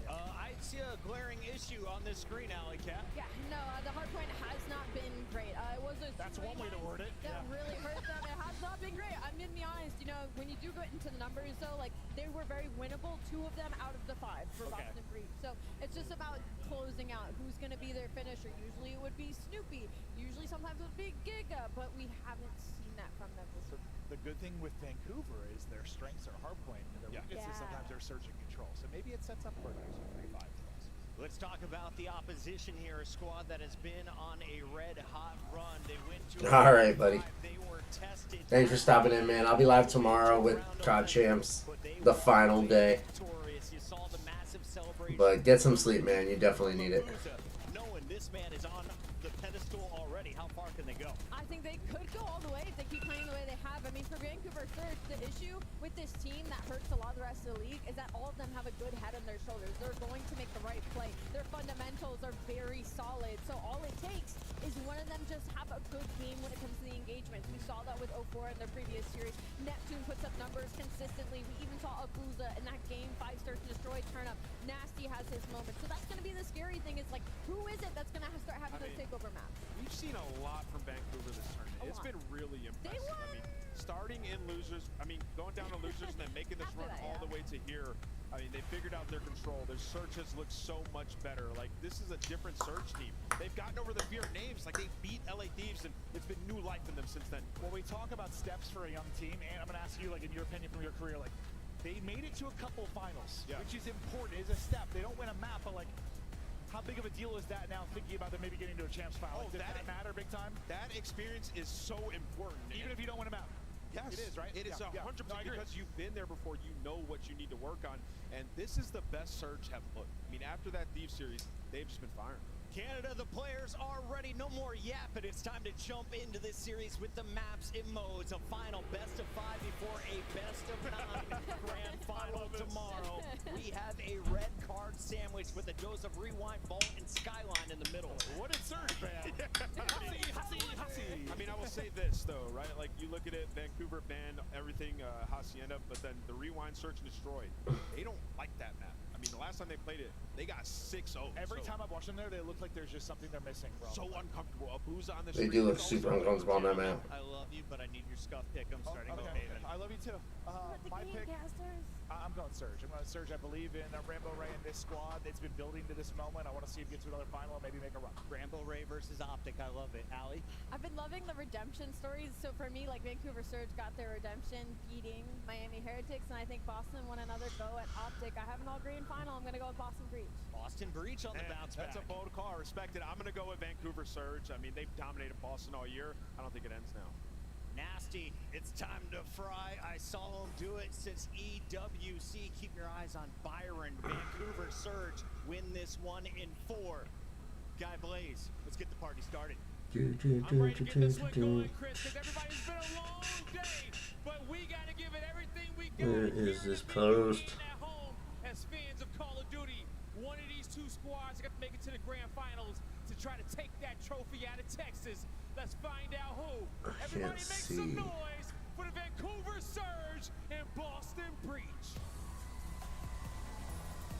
The last 4 times these teams have matched up, Vancouver has been victorious. They've been on an epic run. But then you look at Boston Breach, and this is a different team. Their highest placing on the ceiling. Everybody's been playing well, especially in the 2-3-5s, and they might need to do that once again. Another situation where a lot of these players are counted out, find themselves a single series away from a grand final. Sky, it's time to end this night on a high note. We are definitely going to end this night on a high note, Allie. Champs has been insane all weekend long, and this match will be There we go. Who's going to make it to the grand finals? Let's get this one going. Shift, study, the floor is yours. It's going to be a hot one here, Fred. The final match of the day. Better than expected for some. Others, this is kind of business as usual. I think the big storyline for me here, Jay, is Vancouver. When they had been in grand final situations in the past, it came by way of an emotional winners finals loss, a emotional losers finals win, and then they run out of gas in the 3rd match of the day. Now, of course, the setup here is that there wasn't a winners final for them, but they are playing their 3rd match of the day after playing 2 very emotional series. Do they have what it takes to take down Boston? I think with a guy like Rambo Ray in your ears, he understands what it's like to be in situations like this. You feel like all your energy has gone throughout this day, getting battle tested, going game 5 versus Miami round 11, but you're able to prevail for a reason. Job is not done, at least for the Saturday. You were trying to get yourself back to a grand final, and hopefully this time around, potentially take a map. But Vancouver, they got to be feeling good. On the opposite side for Boston, the way that they got taken down by Optic, that wasn't the Boston that we saw all week, and they need to come out firing right off the rip. That's, I think, the biggest point for me is even in moments before at LAN, where we've seen Boston start a tournament off hot, they don't have that 2nd day. They don't have that 3rd day. Now we've seen 2 good days out of them. Can they keep it up for a full weekend? Consistency has been lacking for this Boston team across the year. They've impressed us. They've exceeded expectations, but the chance at revenge is still on the ball. God, we need Surge to win this. That storyline for Boston is you have a lot of guys. Okay, guys. Surge is our team right now. Whether you want it to be or not, we need Surge to win because they're the only ones that stand a chance against Optic right now. Watching a man like Awakening, because that guy, at least in the series versus Optic, he couldn't win any of the important gunfights around the map. That's why you got dominated the way that you did. Spawning into a map like Red Car, which in the beginning of the season used to be a bread and butter for Boston. They have just struggled in this mode overall. 6 straight losses, 5 here at Champs. Yep. And with the vetoes that came in from Surge, getting rid of Hacienda, everything, you're already forcing Boston to be uncomfortable in map 1. It's legitimately been a red carpet of losses across the hard point. Will red card be where the carpet gets rolled up and Boston find their first hard point win? Let me hear you, Toronto. We've got ourselves the lower finals. Vancouver Surge, Boston Breach. There we go. Winner gets a dance versus the Green Wall tomorrow. Vancouver are riding the high of everything that's been testing them today.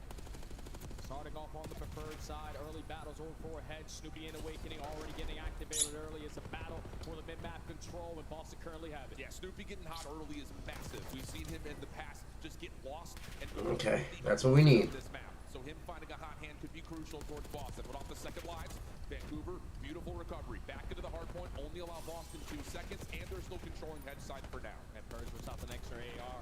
He knows that on a map like Red Card. Come on, guys. We need to hop in the point here. So, just want to dominate the map control alongside my AR duo, but Surge have dominated all of the map so far. They're soaking up a majority at this time. Now they're getting aggressive over towards bus side to flip them behind them. This is a perfect start here for Surge. Yeah, and that's, I think, the biggest key here for Vancouver. Coming off that emotionally charged series, make sure you're playing good structured Call of Duty to get things going. You don't want to just run There we off go. the guys that you may have had from the momentum that you found winning that round 11. That's what we like to see right there. Keep them ahead of you. Heading over to P2. Nice kill. Get the job done early to clear up some space, but Vancouver are spawning in the unfavorable position. Maybe a chance here for Boston to get in. Yeah, they just have to get close. They have to try to contest this HP. Everyone that is contesting it is instantly getting taken down. And Vancouver, even with the back foot on their side. Perfect. Perfect. And they flip spawns. The information is gained. Everyone turns around and the score continues to grow. Nice moment here, though, for Boston off their respawn, re-clearing the middle of the map. One more chance with 15 seconds to fight, try to get back into the hard point. But look at the spawns already moving around once again. Vancouver will forfeit this back 12, get on their hightail over to P3, and lock down the middle of the map as Boston now have to once again take the long route to rotate. Yeah, now if you are breached, if you can find a kill at this moment. Nasty's pushed up a little too far. He needs to back up here. Break here on red card. P3 is going to be very difficult, especially with Nasty in this sort of position. He's going to have a couple freebies lined up. Finds the first, sets up the teammates for the final 2. And now look what it does to the spawns. Boston again on the back. Absolutely perfect for Vancouver. Boston going to spawn over towards the parking garage, trying to get some sort of a route away from just playing up Eskies. Abuza's good for the opener. Nasty follows up and stops the long route. And once again, Boston have to essentially just reform, respawn, and try again. And they're just not allowing any sort of action to get towards the This is beautiful. Vancouver just continue to find stacks. This is beautiful. Nasty on 4 in a row. Oh, this is clinical. Boston have not yet spawned in on this map, number 1. Vancouver are running them. This is literally a perfect hard point. Towards the backside of P3 again. You're basically gifting the rotation to P4 to your squad.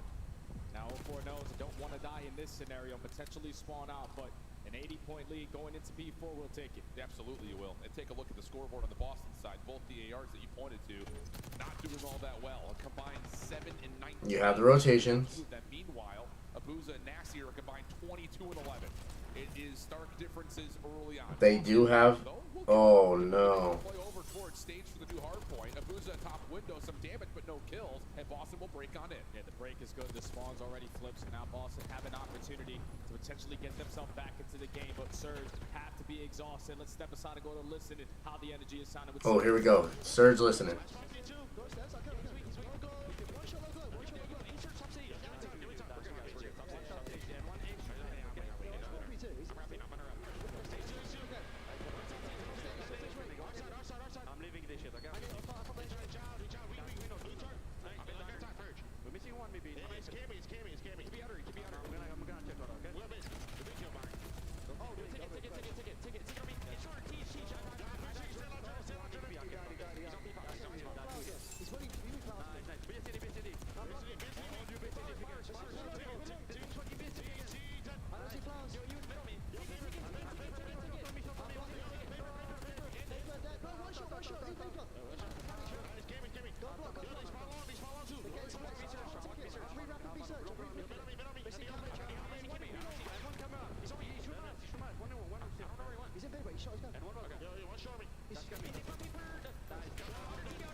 Okay, that was a great listening.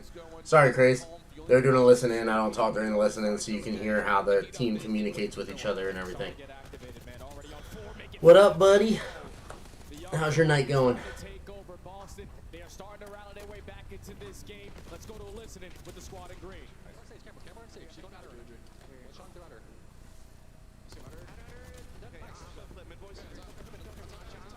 We want Surge to win here because they're the only team that stands a chance against Optic tomorrow. And right now they're destroying Boston Breach, so this is good. We need them to take map 1. Because starting off 1-0 in a best of 5 is a pretty good thing, you know?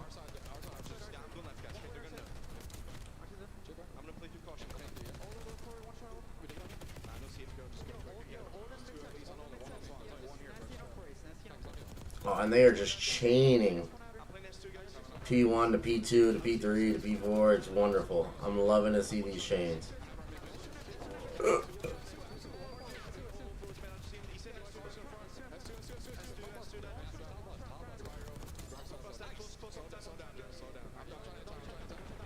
Okay, okay.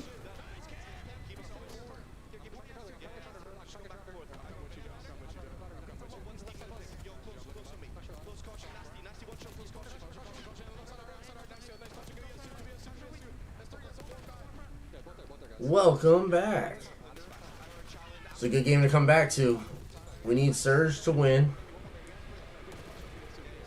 so that they can play Optic tomorrow because they definitely have the best chance. Boston's trying to climb their way back, but Surge should have map 1 easily.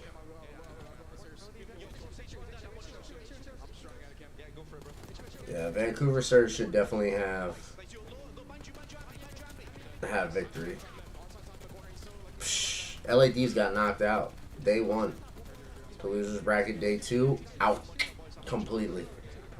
Atlanta FaZe knocked out. Day 2, gone. So, Optic Texas made it to the grand finals tomorrow, and the winner of this faces up against them. Boston got 3-0'd by them today, so I don't want Boston to win because it'll be a really bad grand finals tomorrow.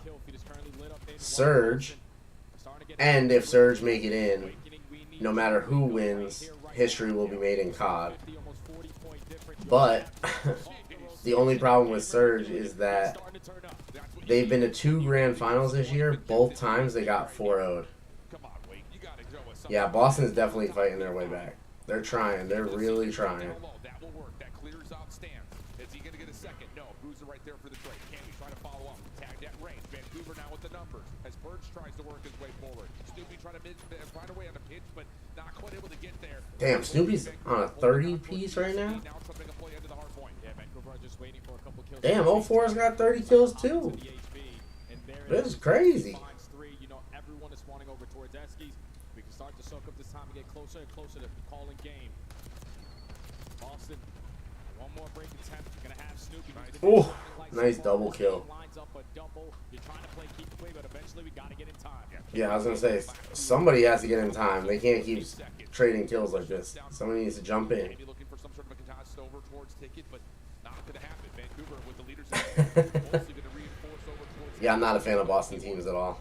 It's crazy because if you were watching this map from the beginning, you're thinking Vancouver have been dominating from start to finish, but even with Boston getting heavily outslayed, you're still only down by 30. Initial gunfights already going the way of Vancouver. That's all 4 dead. Spawns are in control. Surge know exactly where they're coming from. They can still win it here at P1. Yeah, kind of a last chance effort right here for Ooh. Boston. First 1v1 doesn't go the way of Purge. Cammy inside his ticket, trying to find the players inside the hard point. Oh my god. In that moment, Awakening and Snoopy able to get themselves involved. That neutralizes the time and gives Boston a chance to reinforce in the middle of the map. Big gunfights now over towards Hedges. I would love for this to be a 3-0 from Surge and then just completely shut out Boston. But at the same time, I would love to see it go Game 5, round 11, just to be on like the edge of the seat, that entertaining, all the adrenaline rushing. It's just, there's nothing better. But I'm afraid if it goes to a Game 5, Boston has the advantage. So maybe 4 games. Heading over to P2, Boston there first, and the ARs for Boston provide the opening eliminations they need. Like, oh my god, Boston is really climbing their way back. Gunfight's already won by Surge. They have hedge control. Someone needs to pop a double, and you don't start it off on the right foot. Awakening, your time to shine. No, it is not. That's 3 dead. Surge, find the break. You only have 1 member in right now. Okay, Surge broke. This should be game for Surge. I say as they get all 4 down. Oh my god. Boston could get this close to 230. Vancouver, decision time. Do you go? Do you rotate? This is fucking crazy. Do you chow here? Oh my god. Do you chow here or do you try to go to next? What do you do here? Oh my god, they flipped spawns. Boston can actually take this. Composure for Boston. They're going to get to new first. 237, 226. Minimal scrap time for Vancouver on the old time. Purge cutting off 1 on rotation. Split spawn. Oh my god, split spawns. Oh my god, 2 down, 3 down. Snoopy's alive with a 2-piece, a 3-piece. Oh my god.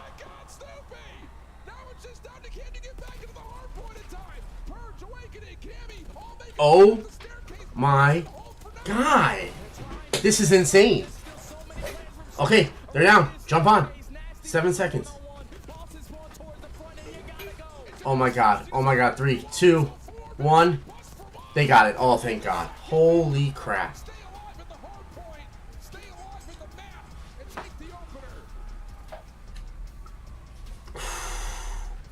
Okay, we needed that because Boston has the advantage in game 2. How about my headset? What's going on? There we go.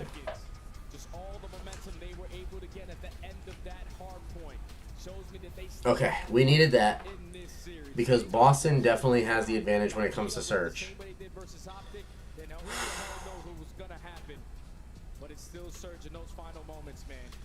That scared me a bit. That scared me a bit. Boston came back a little too heavy. But if Snoopy could just get at least 1 player on his squad to go positive, that's probably Boston map 1. And you have to take a look at this. I know we're sitting here at the KD leaderboard and talking about Awakening, 22 and 38, 22 assists, 4,400 damage. So he's a bullet away from not just being double negative, he's a bullet away from being positive, like double positive probably. So again, that effort just comes down to not finding that final shot a couple of different times. I think the other notice is you look up to the top of the objective kills for Vancouver, nearly everyone finding good participation inside. Okay, I think we're going to a red card, or not a red card, a rewind, search and destroy. So Boston is pretty good at rewind, search and destroy. I mean, they're good at search and destroy in general, but rewind is definitely one of their strong maps for search. So I do give Boston game 2. Hopefully Surge can take it, because that would be really good for us. Going up 2-0 in a series, like, I mean, you give yourself 3 maps to close out. So, Absolutely. I think this is, again, though, one of those situations you look at for Boston, the team that hasn't won a hard point yet. You're down tremendous. Yeah. For you to keep the composure up, though, and to make that comeback, I would say arguably bigger than expected, that is an opportunity to now take that momentum into the search and destroy where you've done well in the 2-3-5. It gives you hope, I think, looking towards map 4 as well down the road if you're thinking about elongating this series. Other side for Surge, you know, it's not bad news. Obviously, you win the match, but more importantly, if they lose in that comeback effort, you start to worry about the match. Coming off another emotionally charged series in their most recent matchup, they can't close out a map. That could have changed things dramatically. So I think both teams are going to be feeling pretty positive about how this first map went. Oh yeah, you're happy as hell that you took map number 1 of your Surge because Hardpoint has been your bread and butter the entire season so far. On the opposite side for Boston, you're happy you were able to contest it. Yeah, look at that catch up. Oh my god. Surge was fucking destroying for so long, and then right at the end, the last 2 points, it was crazy. Okay, we are playing on a rewind, search and destroy. Like I said, Boston, I mean, that's one of their better maps, so we definitely, we're most likely going to a game 4, no matter what. But talk to me more about how Boston like to play this map, because I think when we've casted this match through qualifiers, we really noted on like, wow, these guys are just forcing gunfights in A every single time, no matter what side of the bomb they spawn on. Are you looking for Purge, Snoopy to continue that momentum up, or what do you So I'm just hoping. Adjustments possibly for Boston? Well, I definitely want to see proper adjustments because on a map like Rewind, you can't consistently every single round just run it down and expect the results to always go your way because timings don't always go your way. But just around their defensive setup, you like to send Purge over towards Burger side, over through mid street. He's the island player. Tries to follow information, set up his teammates. Oh, my back. Get aggressive through mid glass. But he's like the most important guy because he takes so many risks just putting himself in that position. Sometimes he finds himself trying to commit onto a one-on-one gunfight, and if you don't get it, it comes back to bite your team. So Purge has to be on point with his decision-making this game. Other side of things. All right, here we go. Vancouver, I would say that kind of the tendency here is they rely a lot on Abuza playing a bit of an island at long range. Maps like Rewind, maps like Dealership, when they were re-added into the pool, Abuza's like, I got a long pixel pick angle, and I'm going to rip someone off of a heady. That seems to be kind of the tendency for Vancouver. Are you looking to see if they're going to modify their tempo? They really need to take some big gunfights. And yeah, see, 4-1 on this map is just crazy. The only time they lost was to Optic on this map, and Optic are the best team right now left, so that's great. That's great. They've been watching a lot of VOD because Boston loves to bang out A as fast as possible. So I'm glad that Surge is all around A right now. Trusting that Vancouver can lock down A. And the call now is okay. They show presence over towards DVD up at Elephant, so let's just rally over through B Street. Currently uncontested. The only one watching across is going to be Nancy, so he gains all that info. A bomb should get planted. Damn, he's able to plant bomb.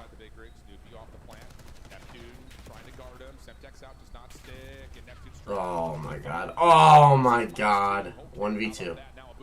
1v2 situation. Vancouver against Toronto. Oh god. So many rounds. Can Abuza provide? No. Damn. Alright, Boston take the opening round. Right there early on for Boston Breach. You realize, okay, 0-4 pushed out blue. Yeah, spotted no one over towards Burger side. Just that one player who showed his face. 3-0 for Awakening. What the potential setup is going to look like. You know that you have the advantage through B Street. Get to that position. There's no one contesting for the bomb play. Awakening almost had an ace that round. That's crazy. Got a little mixy there for a moment. That opening push there from 0-4 looked like Boston may a little jittery, but good recovery, good adjustment, and Awakening in particular, great first round. Capitalizing on that damage tower that we talked about in the hard point. Now finishing off elimination stage over the top of Boston. We're going to go quickly into oh shit. Still had the knife out. Neptune not close enough to secure a trade. Good stun from oh my god, 4v2 to start out. And the bomb's down. They know bomb's down. So they don't even have to search. They know that they have to come to them. Yeah. At this point, you play for picks. You play for info. Cammy just calls out him. Nasty's down. Now they just look for the last player, and this should be an easy game. Did Purge see him? Nope. But now they know where he is. We'll see how things unfold. Okay, this I think is a bad play. That they just re-wrapped. I mean, they got lucky. The timing was great, but oh, sorry, didn't mean to make you yawn. That was a bad re-wrap. They got lucky because of timing, but they knew where bomb was, so they knew he had to go there. Instead of wrapping like that, because had the timing worked out the other way, he would have gotten a free 2 kills, and then it would have been a 1v1. and the whole dynamic would have changed. Knowing where the bomb is and getting your angles around bomb is the best way to have played that. So they got lucky, they won that round, but it could have easily come down to a 1v1 there, depending on timing. Not going to be the case here, as you can see where he's at on the map. Awakening still 3-0, still has a chance for streaks. Oh! Nearly catch Vancouver's defense off guard, but Nasty and Neptune provide the kills they need. Okay. Just down to the rest of the surge to reset. Still got a chance if Awakening could win a one-on-one, but Alright, it's a 1v3. Cammy in a 1v3. Oof. Got shots into him, but not a kill, so now they know where he is. Found down in a pretty trepidatious spot. And yep, it's just a Bermuda Triangle of Vancouver Surge members in the backside of it. I was going to say, they know where the bomb is, so they can just play their angles right here, which is exactly what they're going to do. But nobody had eyes on the bomb, so Cam... Oh, he broke the glass, though.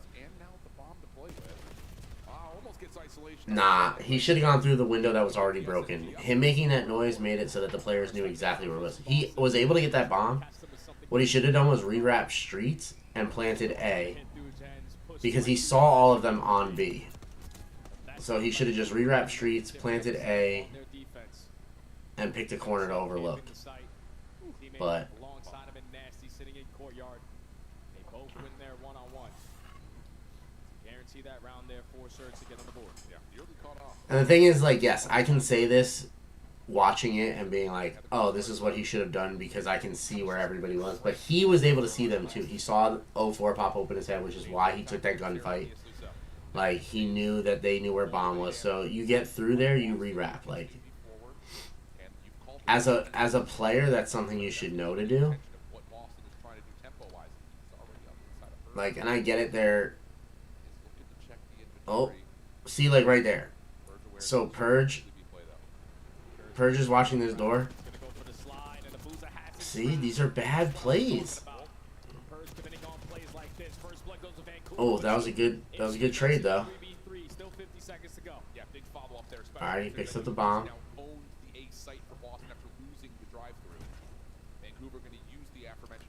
Ah, see, 04 did exactly what I said Cammy should have done last time. He rewrapped streets here because they knew it was down. Oh, damn, those were good shots, but again, this breaking of the glass. Only 28 seconds left to go. We know we have to work an objective. It's going to be on Cammy. Who is this guy, Khalil?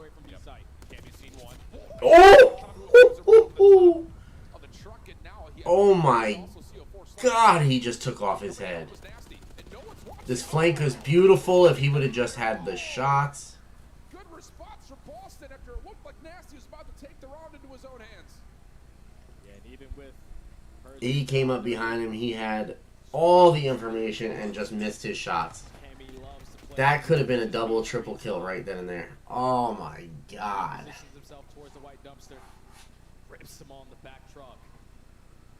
04 made the right play, but Cammy ripping his head off like that over the car, that's, I mean,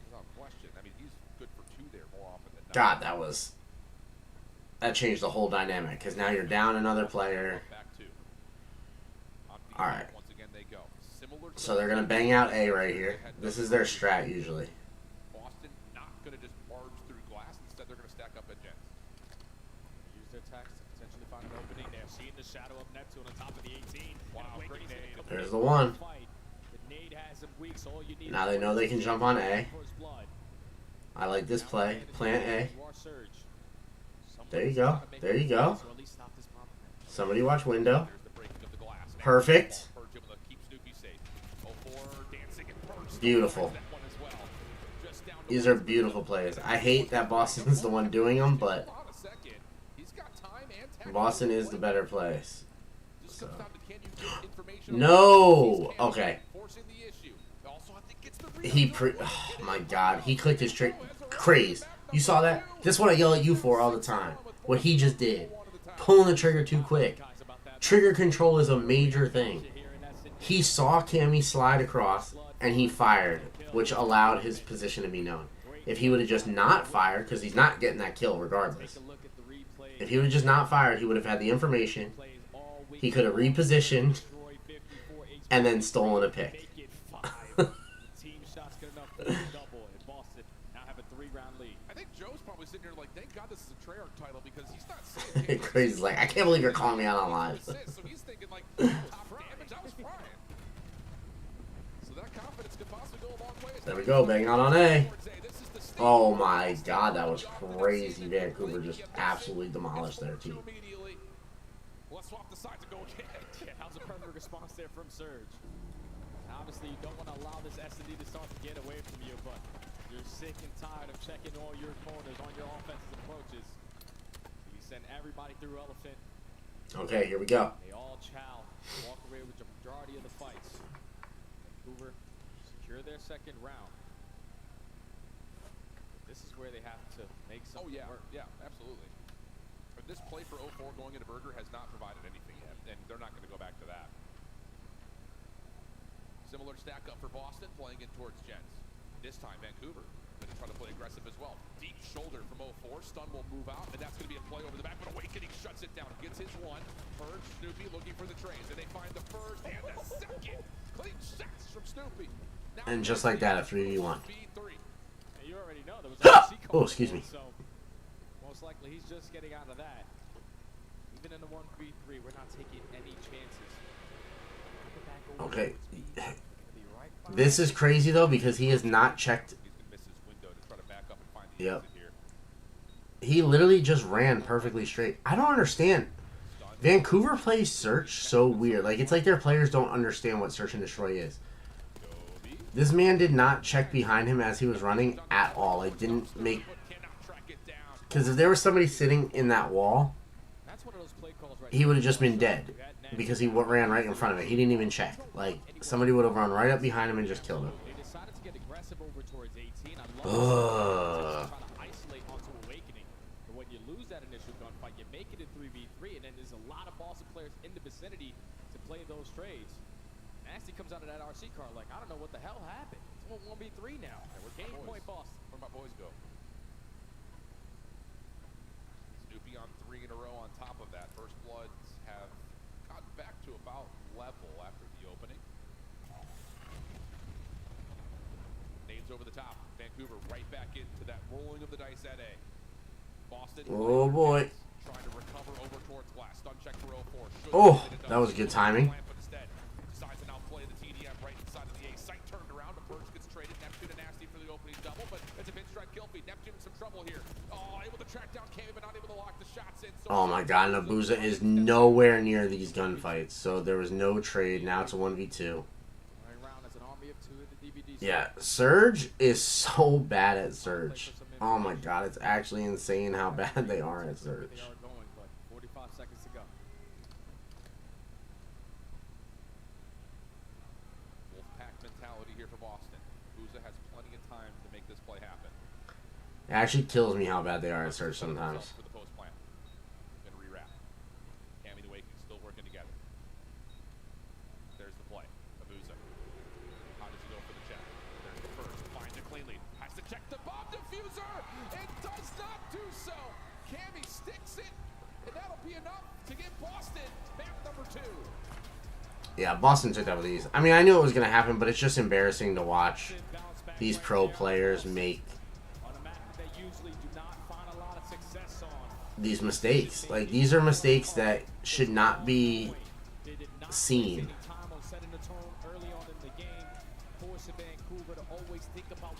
You're a pro team, and not only are you a pro team, but you're a pro team in the finals of championship weekend, in the losers finals, and you're making mistakes that should not happen in the pro league, period. But your whole team is still making them at this point in the year is just crazy to me. He was a difference maker early on into those rounds. Dude, Joe's gonna like not know what his stat line was in map 1 until after this weekend is over, probably. Like, there's just no way. Because if you're Shawnee, you're back there, like, dude, like you fried. Yeah. Like, you found 4,300 damage. Your eliminations were great, and that's massive just to be able to bounce back mentally from obviously what had happened, which was nearly double negative. But still, jeez, man. In the comeback on the hard point, a little bit short, but huge through the search and destroy. That's been the staple for Boston all week. Of course, it's easy for me to say. The big question is, are they going to have to 2-3-5? You got to control that they have not really done well. However, these are the reasons teams pick up these players, is because they shouldn't be making these mistakes. asset into map number 4, you try to add it to your map pool from stage 3 and stage these are things that in the amateur league they should be already breaking this as a habit. Thank you, gentlemen. We have Maven joining Nameless and And like Surge continues to lose Search and Destroys because of that. So like, I mean, it's not just on the player, it's on the coaches as well, because when they get out of these rounds, these coaches should be saying, hey, what the heck is going on here? Why are we not doing blah, blah, blah, blah, blah? You know?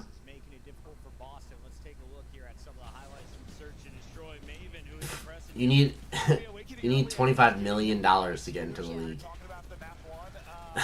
I don't have that kind of money. As much as I want to give this to Breach, like, I'm kind of with Ant. Like, it's almost more surgery. I could play in the amateur league for Black Ops 7. I would need 3 players that would want to play. But you can ask Craze. It's rough playing with me. You look at Vancouver, they're committing a guy to street the entire time on both sides, by the way, right? So when it comes to being competitive, it is rough being on my team. When all of Boston decides to come in and chow. I mean, I said as soon as you guys came back to the desk, like, we saw the one round that handedly went Vancouver Surge's ways when they four-stacked into that A site and just... I mean, I'm just as hard on myself as I am on everybody else when it comes to competitive play. Just get that money. You gonna buy me a team with your book money? I'll bring you back championships. They weren't grouping up when they needed to. Like you're saying, like, they're just too hard focused on lanes or openings, or what I say, like, which they needed to because there were a lot of holes when they previously played it. But sometimes you just gotta like group up and trade. Yeah, at some point on Rewind, it's like, all right, guys, they're gonna be taking space. We need to get involved here. Who's gonna be behind? I feel like I just watched this series about an hour and a half ago against Miami. It's on playing again against Boston. Let's see what's happening at the end of game 1. I'll bring you championships. Yeah, but I was nice to you because we were playing zombies. We weren't in a competitive mode. I completely am a different person in competitive. Like, if Craze is still in this chat, Craze, you still in the chat, bro? Well, like, Craze is one of my streaming duos, and when we play competitive CoD together, like, he'll tell you, I yell at him, I yell at the team, but he can also vouch that, like, my yelling and the stuff I say, like, it does help, because he has become a much, much better player after playing with me for as much as he has done. Now, like, when he streams by himself and he's playing, he's dropping dimes on people. Like, he's making great plays now. So, like, I'm very good at coaching. I just might do it in the wrong way because I'm very, very passionate when I play. And in the moment, I tend to get heated.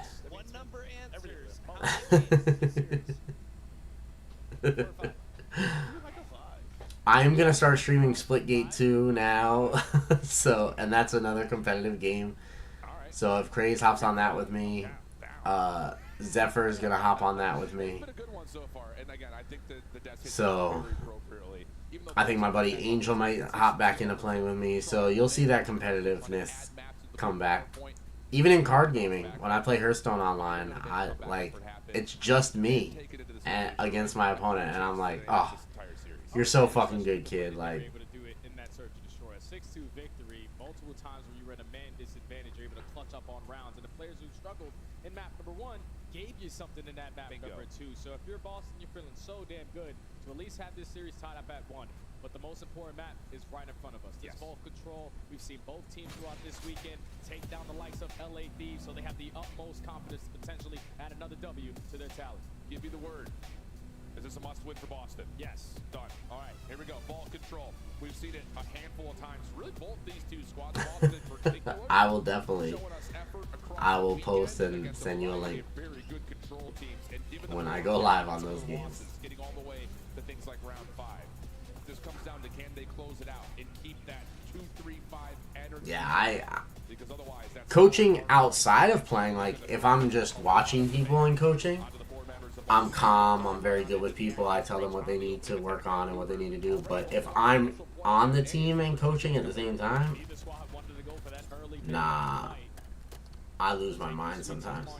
And I'm just as hard on myself when I mess up and stuff. I'm like, guys, I'm not fucking, I'm just not having it. Today's not my day. I'm fucking up. I'm like, I get mad at myself when I'm doing it because competitive is, it's a special place in my heart. Competitive game modes. So I take it seriously, but I do help people get a lot better. And Awakening needs to trust his teammates more right there because everything is up to top cat. And as soon as he turns around, 0-4 jumps to top mid and finds a double. Take care of the rest of his squad. So you only get 2 segments done at A. You're already lining up the kill, but you have the numbers to barge away. That catchphrase is only for you. It should be done. But there's a 1v1. Purge, nice snap onto 0-4. That should complete the 60 seconds and keep your eye on B. Cammy already over towards Art. Half that first All right. Oh, they got him out of Art. That was good. They needed to get him out of Art. Get on to B and deplete the first dig. Now on board here with Purge, one of the best control players we've had throughout this entire weekend so far. Looking for his moment to strike. You got your AR setting up pitches that's already 2 dead. Purge gonna try to put himself in position on bottom Art. Okay, Purge, here you go. He's one on the cross and Booza not prepared for that gunfight. But you gotta get him. Guys, we gotta get him out of bottom. Okay. I was gonna say out of bottom Art. Once again, both weapons, but Nasty gets the pistol off faster, and that first take so close to being completed. 13 lives. One more effort, kind of a solo mission here. He's got help on the way, and he wins his first 1v1. Oh my god. 11 lives to 16. There we go. 13 to 10. Come on. Surge, we need you to step the fuck up. Alright, step on it. Get rid of the time. Good, good. Yeah, good stuff. 60 seconds on the clock. 11 plays. Stay on it. Bring that tick down. Perfect. Beautiful shots by Nasty. That line was great. That line of sight was amazing. This is perfect. If 4 can get this pick right here, let's go. Okay, we're fine. It's 9-9. You have 40 seconds left. Shit, Purge is so fucking good, man. Oh my god, Nasty, if you were able to get that kill. Oh my god, you guys cannot be losing these gunfights. 5-5. Jeez.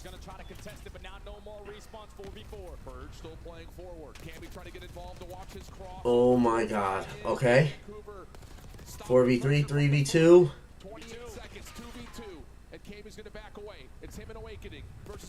Oh my god. A 2v2. Oh my god. Oh my god. A 1v2. 1v1. Oh my. Neptune, you're a god. How many times today have we seen Neptune have a 1v1 on a map like Vault? Usually does it with the SMG, but the guy has so much talent. Let me just whip out the Amos and shut it down as well. This is the initial 3 in the best. Okay, now we need Surge to take this offensive round. And then 1v1 Neptune. Said, all right, who is it? It's Cammy. He's most likely gonna throw some shoulders, but I got some better movement, a little bit more talent, prepared for the gunfight after Abuza secures the nade kill. Surge secure the defense. I think Cammy's thinking after he sees that slide, I could get that little close corner and take away both sides of the van. But mutual information, Neptune gets the iron up faster. Saves the round for Vancouver, but still 5 ticks of progress earned. That's key for Boston as we start to look deeper into this vault control. Opening hit here for Vancouver. Hard focused over towards B Street. That's also ultimately shut down. And it leaves Neptune by himself. He pops the door and just will try to get a little bit of a pause on the clock, but does hear the contest noise and says, I'm in a little trouble here.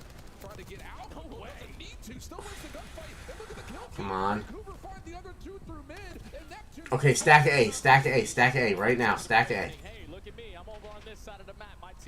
There you go, there you go, stack A, perfect. Come on, triple stack. There we go, there we go. Here we go. 2 minutes remaining. Oh my god, and just like that, lives are... Oh, okay, okay. There you go, Nasty. Watch the flank. Perfect. Get in the bottom arc. Get in the bottom arc. Oh my god, oh my god. Come on. Someone get in the bottom arc. Get this spawn trap going. Let's go, Neptune. You got this.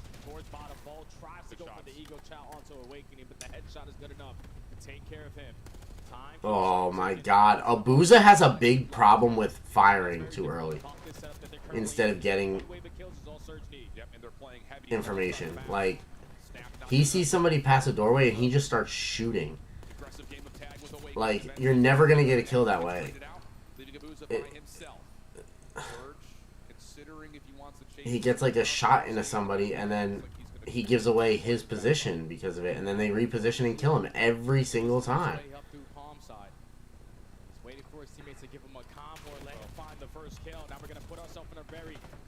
See? He shot at the guy on top art. Yeah, it's kind of 6 of one, half a dozen of another right now. Vancouver clear the middle of the map, but Boston keep their backline safe. But now the play off towards B, looking good. Those last couple of spawns for Boston are deep towards the bottom side of the map. First take done. Stack is in with 2 trophy systems for the second. 13 plays 8. Boston, you gotta go. You gotta get in there. This is taking a little bit too long. Can they even get the touch in time? Perch for the opener. Oh my god, oh my god. Yes! That's what we needed. Yeah, if you're Snoopy there, we just gotta go, man. You put yourself in a position through the middle of the map, potentially set up on a pinch, and you're just watching. Those segments completely go away from you. Second one gets secured, then he decides to make the move, but at that point, the read is already in from 0-4. Good round right there from Surge to secure every single segment. Now Boston, backs against the wall, need to start to show some life. Yep. Can ride off the fact that you were 1 kill away from winning your opening offense, though. You're not losing too much confidence in your ability to come back and find a successful attack here. One segment is all they're down as well, so through our Boston, we just got to get through this offense. Early aggression this time around through the middle of the map with the first kill instantly. That's good, though, because defense... It's easier to win on defense here. So if they can win this defensive round, we should be fine. We'll be up 2-1 going into a hard point, which is where they have a huge advantage. The Surge are rallying for their break on in. They go for the trace towards Top Cat, but now they're taking their sweet time working around this pinch. Is someone in a position to watch it? It was Awakening. Yes, both of those players weak. Kill Cammy, please. Kill Cammy, please. Looking good for it. Purge also kind of playing around the outside of the zone as the second tick of progress. Damn, Cammy is smart as shit watching this Volt. He doesn't have any teammates here, so they may have to forfeit this zone. It looks like they're going to. Big win there for Abuza to keep Vancouver's defense stable on the outside of B. Ooh! Actually gets a Semtex skill, so life advantage to Vancouver, but the extra 60 seconds is in play for Breach. And already Neptune sitting over towards ammo side, going to influence the spawns to be over towards water. Kill feed is currently lining up blue as well, but 2 players actually spawned very close to Neptune. He's still going to make something out of nothing. Perfect. Takes down 1. Still in a crucial position, but Awakening lines up a double. Now you have an angle out. Yeah, Vancouver will be spawning bottom P4, digs to Cammy's position, topside art. Damn, Snoopy. Numbers are going to start to amass here for Boston. Okay, that was a good kill. Individual discipline going to be called upon here for Vancouver as they try to just keep their eyes on this B zone. Cammy up top. How much can he find? Oh my god, he's in bottom art. Clock is paused for a moment as Perch is on the zone, but can only stay there for so long. Nasty is watching the backside of this from top end. Fuck, he's got bottom art. Alright, nice. Got him out real quick. That's nice. Oh, and you have the spawn trap. Perfect. That's what we needed. Nasty pushed off his angle, but again, this can be a nuisance. You have the spawn trap. Just play for kills now. Watch the bot. here forever. He's just making this his home. Okay, come on. No real estate sale. Perfect. Oh my god, if he'd have gotten 2 there. Now you've got Cammy in a route. Cammy's got to make this play happen. Don't really have a lot of lives. Do not let Cammy into art. You need to get this kill. Thank you. Kills around the map. That's the perfection push.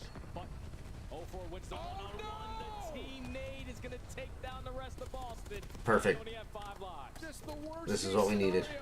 Cammy had pulled so much attention, but a team Nade pulls Boston away from the zone.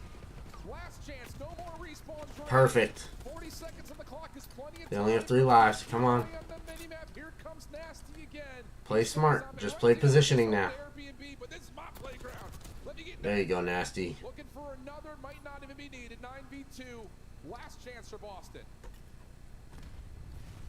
And Snoopy have another heroic moment. Maybe not. Purge left in a 1. There you go. And that is quickly going to be the ball control. 3 rounds Yes. before the surge. A 1 kill difference in the opening. But they make their adjustments this time around on the defensive side. Do not allow players to be nuisances behind enemy lines.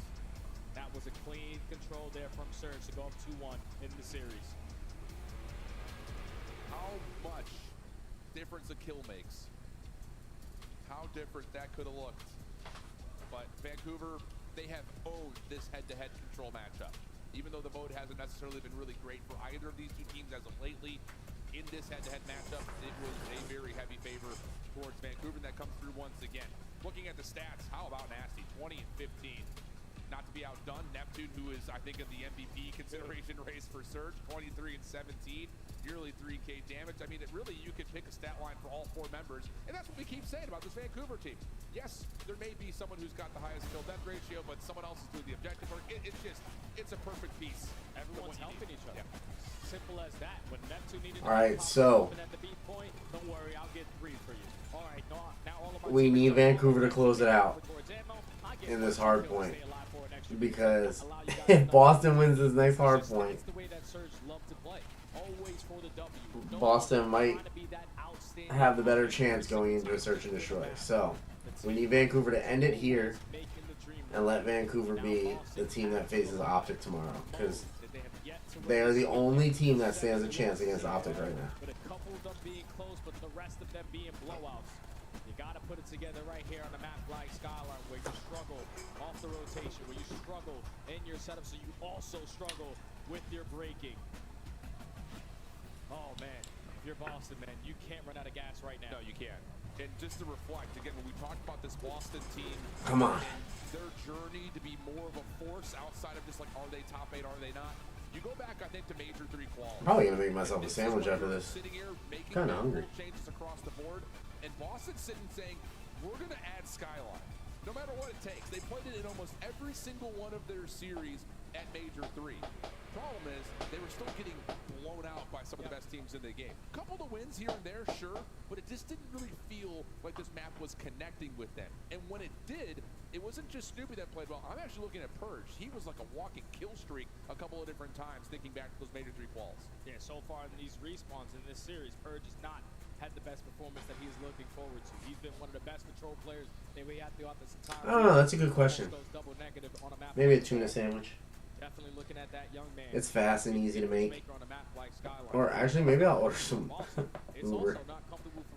I'll order DoorDash. They have played this map before against each other. I think just one time. Yeah, what time is it? 10? Maybe I will DoorDash something. It's not just like you're on 6. Look at the average margin of loss. Almost 2 full hard points worth of average loss. Because I'm actually like, really hungry. The hold percentage is not just low, but the rotation win percentage is low. So not even let's see what deals are on DoorDash. Let alone are they actually converting on those opportunities. No, I won't eat a PB&J. Right, when you're 0-6 so far here at Chance. Never a PB&J. You're getting blown out of majority of your games. You can't set up properly. My dad used to make PB&Js every single day. From elementary school till the end of middle school. And I have such like, I just can't do it. See what we get. See what we get.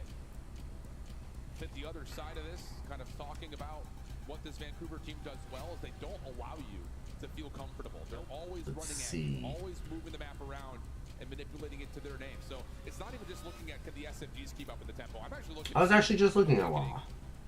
And Cammy can just keep up and just move in place, It's the entire time through. You can't just hold one angle. You cannot. I get 30% off at Wawa Yeah, I'm expecting Cammy on DoorDash right now. That's not bad. pacing and awakening, trying to just be that Wendy's has a buy one get one free deal. What is it? What is the free thing? A junior bacon cheeseburger biggie bag. So wait, I would get 2 biggie bags for $5? That's not bad. I wouldn't mind that if it wasn't 2 drinks. But yeah, I'm probably gonna do Wawa. I really like Wawa. Wendy's does some. They don't have good fries. They probably have the worst fries of all fast food. Their ability to recover when really nothing's going their way in a particular individual moment of these hard points. And it turns into a second wave that has been all Vancouver. Time has been tied up. P2 side of the map also locked down with exit kills to go with it. Now you got to break into the P2, which is very, very difficult to do. One player potentially contest for these spawns is going to be Cammy. Wins a big one-on-one versus 04. Awakening also finds one at top T. So if you can be the aggressor to his white steps, you can potentially at least spawn one player out. Oof. Starting to get activated. Last guy towards the back. Oh my God, Purge with fucking a 3-piece again.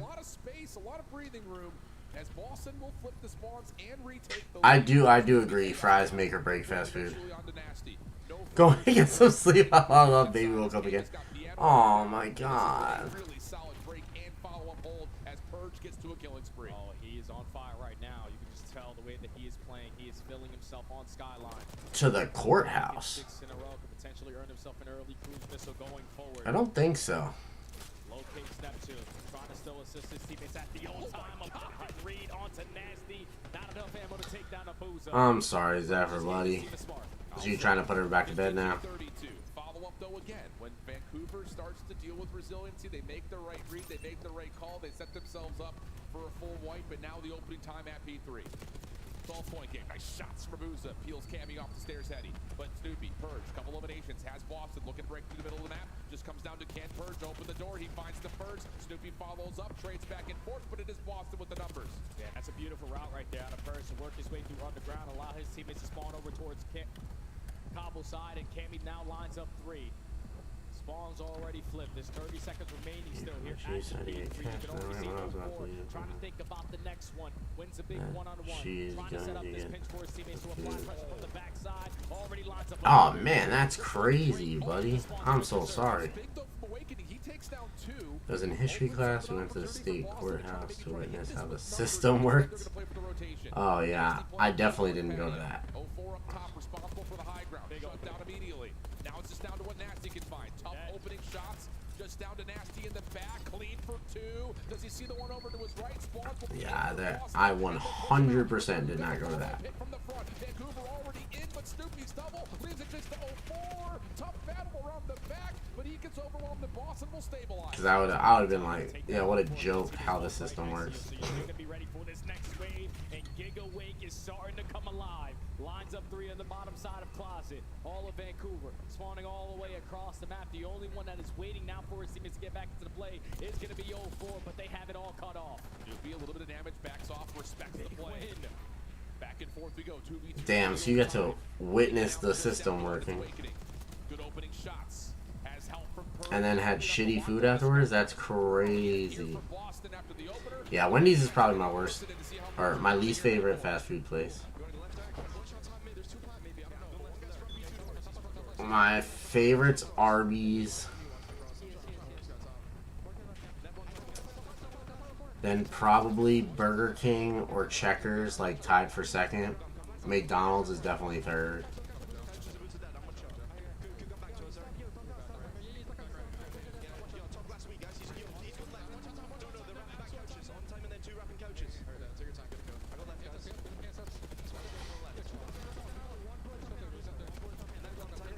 Damn, DoorDash is so expensive though. Arby's is pretty good. You would really like their salads actually. They have really good salads. Their Jamocha shake is incredible. Their turnovers are to die for. And they have the best fries of any fast food place. I will die on that hill.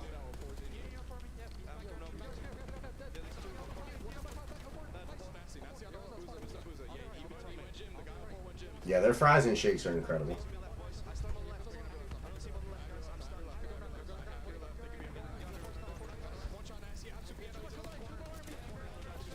Yeah, they have by far the #1 fries of any fast food place.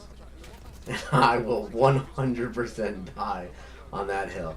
And their Jamocha shake is true, like, so you don't eat meat, but so for you I would get a salad with a Jamocha shake, a side of fries, and a either cherry, apple, or chocolate turnover. And like that would be the meal I would get for you. Oh, absolutely, you should get a shake on Monday. Get a Jamocha shake. I'll even remind you.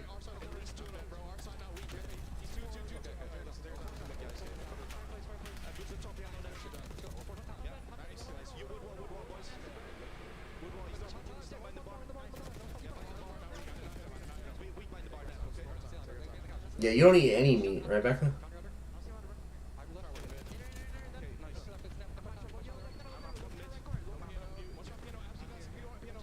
Yeah.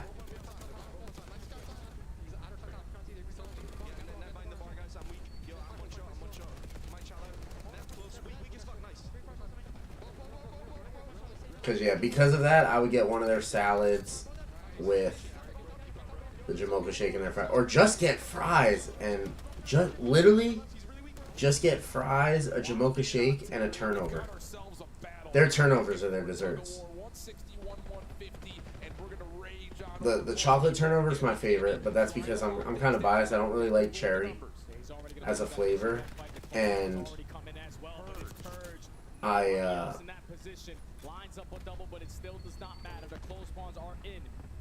I'm kind of weird with my apple for desserts, but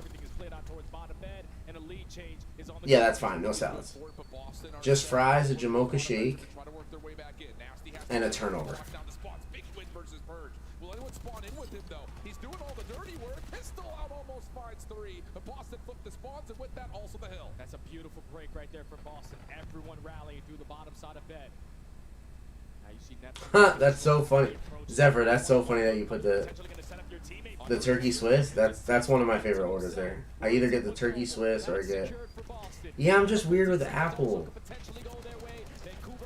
Like apple pies and stuff. Like they have to be made a specific way. Like if they're not made with Granny Smith apples, I really don't like them because it changes the taste.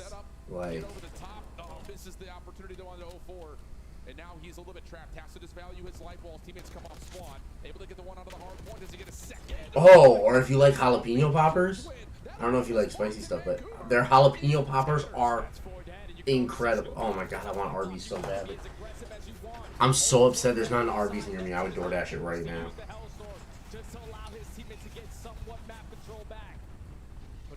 Yeah, their sides are really good. They have mozzarella sticks. They have jalapeno poppers. They have these like cheddar bites, which are pretty cool. They're like triangle cheddar mac and cheese bites. Oh my god, they're so good. Things starting to stabilize over the hot tub as 0-4 will just try to lock down Billiards best he can. And if you are Boston, P2 has treated you so well all of this map number 4. And you lock it down, you're already breached that 190 point. You know what's funny? Now that you wrote that, I don't think I knew what it was until I moved to Florida either. But once I had it, oh my god, I get them like everywhere now. They're such a, it's such a good side. An appetizer? Like, it's such a good appetizer. Oh my god, guys, I think we might be going to a game 5. Boston is frying on this map. They are winning every P2 rotation. Like, they can actually win it here on the P2 if they play this perfectly. Okay, all 3 of them need a flood in here to stop this. Oh my god, oh my god, oh my god. And they stopped it. That's game. Oh, maybe not. Yep. They win. Right here.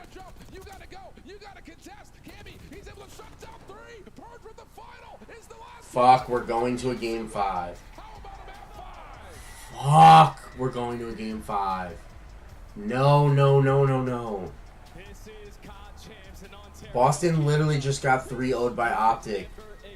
Surge has not played Optic yet. We need Surge to win. No. Oh my god, oh my god, oh my god. Oh, fucking Nasty's controller's broken. Ray, you better go get him. Coach Ray. Rambo Ray, you better go get him another controller. Wild scenes. What a time to win your first hard point. Go get him another controller. You haven't had one yet? I just read that. You haven't had one yet? You definitely need. Okay. So here's what you're going to do Monday for lunch. You're going to get fries, jalapeno poppers, a Jamocha shake, and a chocolate turnover. You're going to be in heaven. Trust. The big one though, Purge, nearly 4K damage, Cammy 32 and 24 with a minute 52 in the hard point. Yeesh. And this is where that month of practice plays a big part for all these teams who weren't on the top seeds. Boston put in a lot of work. I'm gonna be honest, I've only played Surge a few times, so I don't know most of the maps on there, but I believe you that it plays like one of those maps. Everyone was starting to fire. You're clutching up on kills when you need to secure the better spawns. Even though that map was back and forth, Boston Breach, they force another game 5, man. This is going to. We'll use it as your cheat day. Monday will be your cheat day. I know. I want Arby's now too. It's bad, man. It's so bad. Vancouver, maybe doing what they have not been able to do to this point is win a map at Grand Finals. And Boston are looking for revenge. I know it's a late one here, friends. We got to keep locked in. We're going to go to a break. We come back. You better be ready to go. Map 5, red card, losers finals. Backside of the break.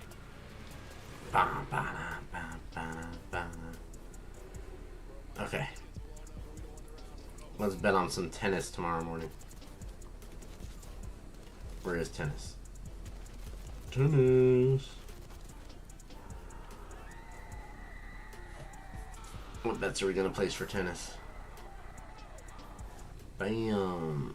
Oh, no. The Scuff Call of Duty collection is $30 off this weekend only. Visit scuff.co/CDL to upgrade your game with a Scuff, the official controller of the Call of Duty League. Call of Duty League is brought to you by Monster Energy, the official energy drink from CDL. Is this for the US Open? Is an official partner of the Call of Duty League. Yeah, do we want US Open? I don't know.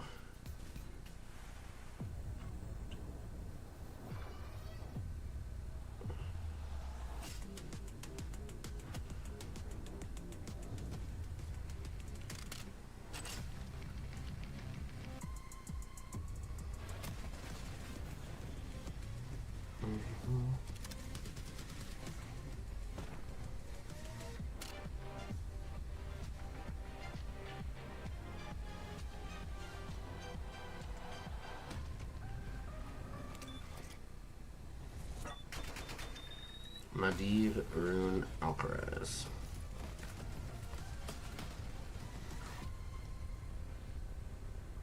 I'm down to get Arby's.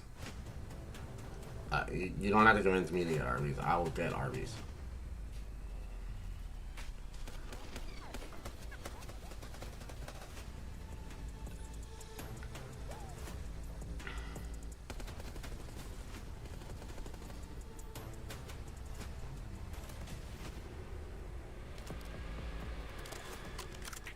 Dun, dun, dun, dun.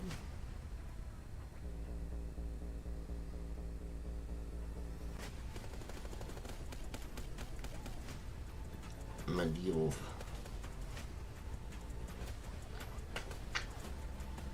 Oh my god, I gotta type in these names. I hate doing it this way.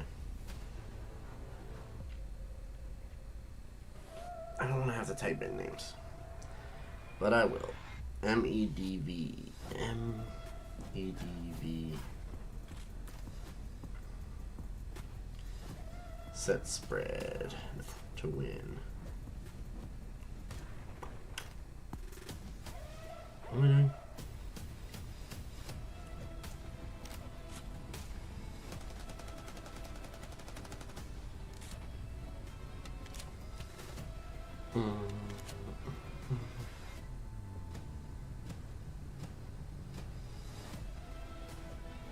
That's what I wanted. Oh, 3.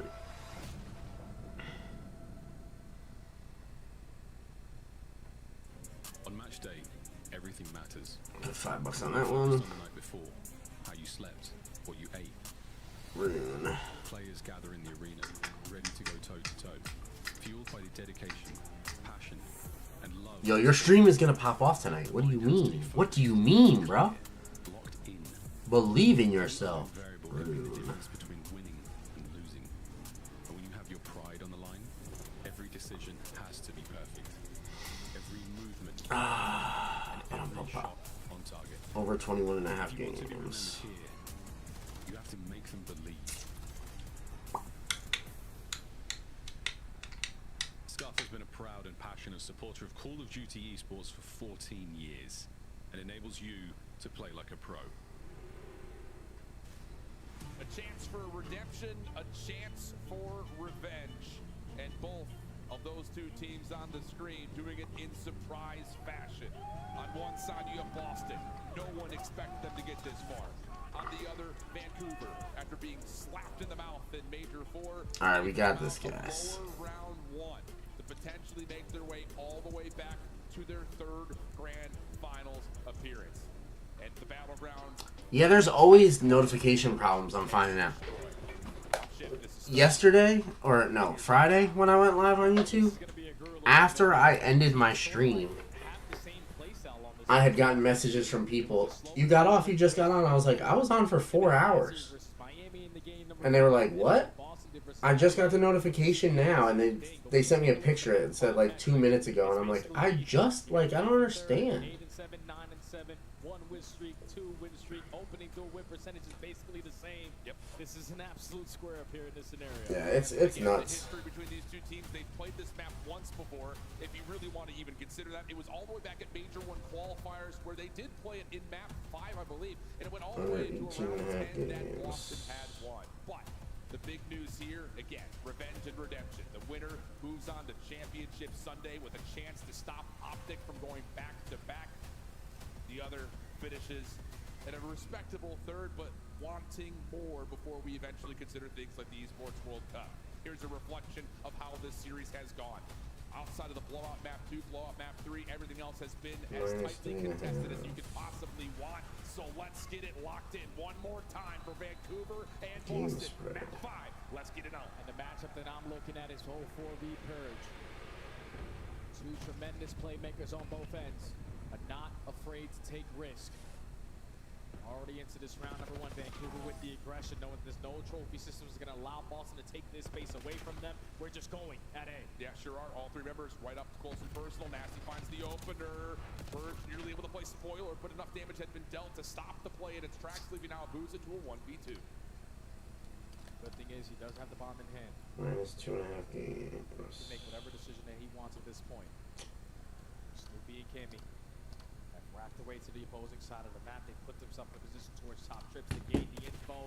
Just going to be patient on the shot, and Boston open up the opening round. It's huge that they were able to stop that 3-man hit right up towards sidewalk, because initially with Neptune throwing shoulders, that's crazy. Vancouver are saying Can't rely on me. But it's Persian awakening to lock things down. Make sure That hurt a little bit. Plus an extra. Take that one to heart. On the island, never really a part of the play. Cam needs to be fine for free. Yeah, perfect defensive strat right there from Boston to basically force stack over towards that A site. just watch Vancouver playing in a game number 5. They're most likely going to go to the same things that worked previously. They were able to match them on that side of the map for the first round, but now on the attack. Usually like to gain some info early on before they commit on the play. Cammy's going to have the AR, spots out 04. They're just waiting for potentially someone. Man, $24 for DoorDash is insane. The flex player over towards the B site.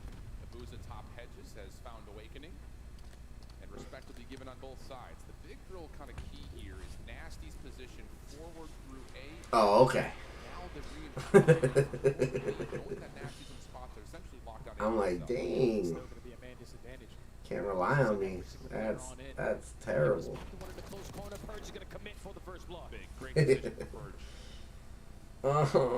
Boston's such a better Surge team. They're gonna go to the grand finals. I don't want this. Worried about the pinch though. They have not committed yet, as all the defensive nades are finding success connecting for now. Everyone will shake off the stun effects, and we're gonna keep this 4v3. Ash is in a very good spot on this pinch angle, but he is gonna put down shots. Positioning now known. Bomb potentially going to be planted. Awakening does not care. I'm just going to get the objective down, but it's a 3v3. Oh, Nasty got the last bullet on Awakening just before, but doesn't make a difference. The damage has been tallied. It's just down to 1. Snoopy trying to back himself up over towards Ticket, and the movement's unreal, but he's not getting it away from Vancouver, who respond. That's one of those rounds right there where Boston just need to be quicker on their decision making. They have been doing that all throughout this weekend. Okay, Surge, come on. You can pull it out. I believe in you, Surge. If we push that out, we can get the trades, but everyone's stacked in towards the site, committing for the objective. Nasty's pitch. Come on, I believe in you guys. I think the big thing about that pinch, you're right, the 4v2 could Just plan it. Just flood B as fast as possible. Put one person on stage, one person on Overwatch. A, I meant A, not B. Looking like they want to play with some aggression here. Double stack with Snoopy and Cammy over towards front, Ticket Glass, and 04 has gotten a decent read. Nades on both sides. We'll have both teams kind of just wanted to make sure they stay in each other's corner. Snoopy still has not been spotted yet. Oh my god, I was just about to say, see the difference? 04 held his shots because he knew he wasn't going to get that. Yeah, you're keeping Neptune though in a position to make sure no one pushes out a Ticket first, making sure the defense stays back, and 04 in that moment does find a first blood onto Cammy, who is the pivot man up top. Awesome. So now an opportunity for the bomb to really. So now watch your flanks. 04, you're a god. Keep watching your flank. Your flank, your flank, your flank, your flank! Why did you stop watching your flank?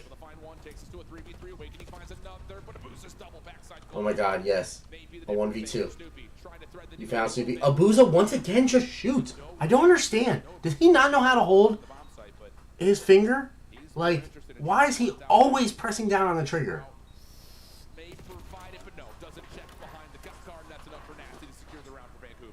Like, I can't even understand. He catches like a glimpse of somebody and he's like,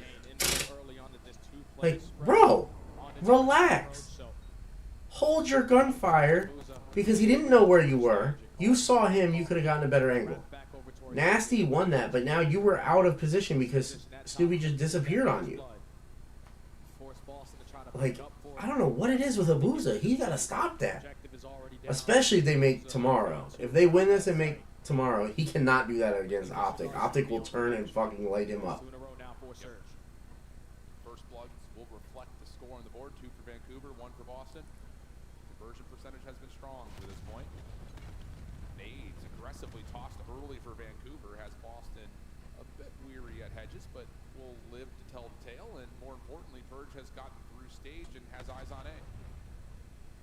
If you're Abuza, your job is to simply just watch the cross. Boston aren't getting any info yet. He's not going to get planted. Abuza spots him, trying to go for the wall. Again, Abuza's just shooting. I don't understand. Bro. Abuza is just shooting for no fucking reason. All he was supposed to do there was play for information. He saw the cross, and he should have just said to his teammate, hey, I saw this guy cross. That was the play.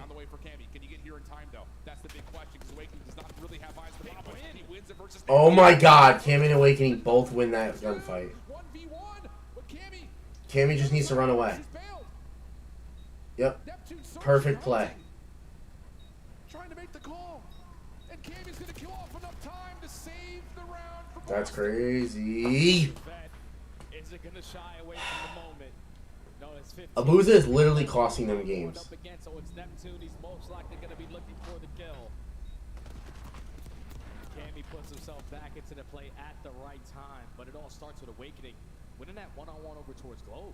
I thought you got the jump on them there before Boston, but it makes it a 2v2.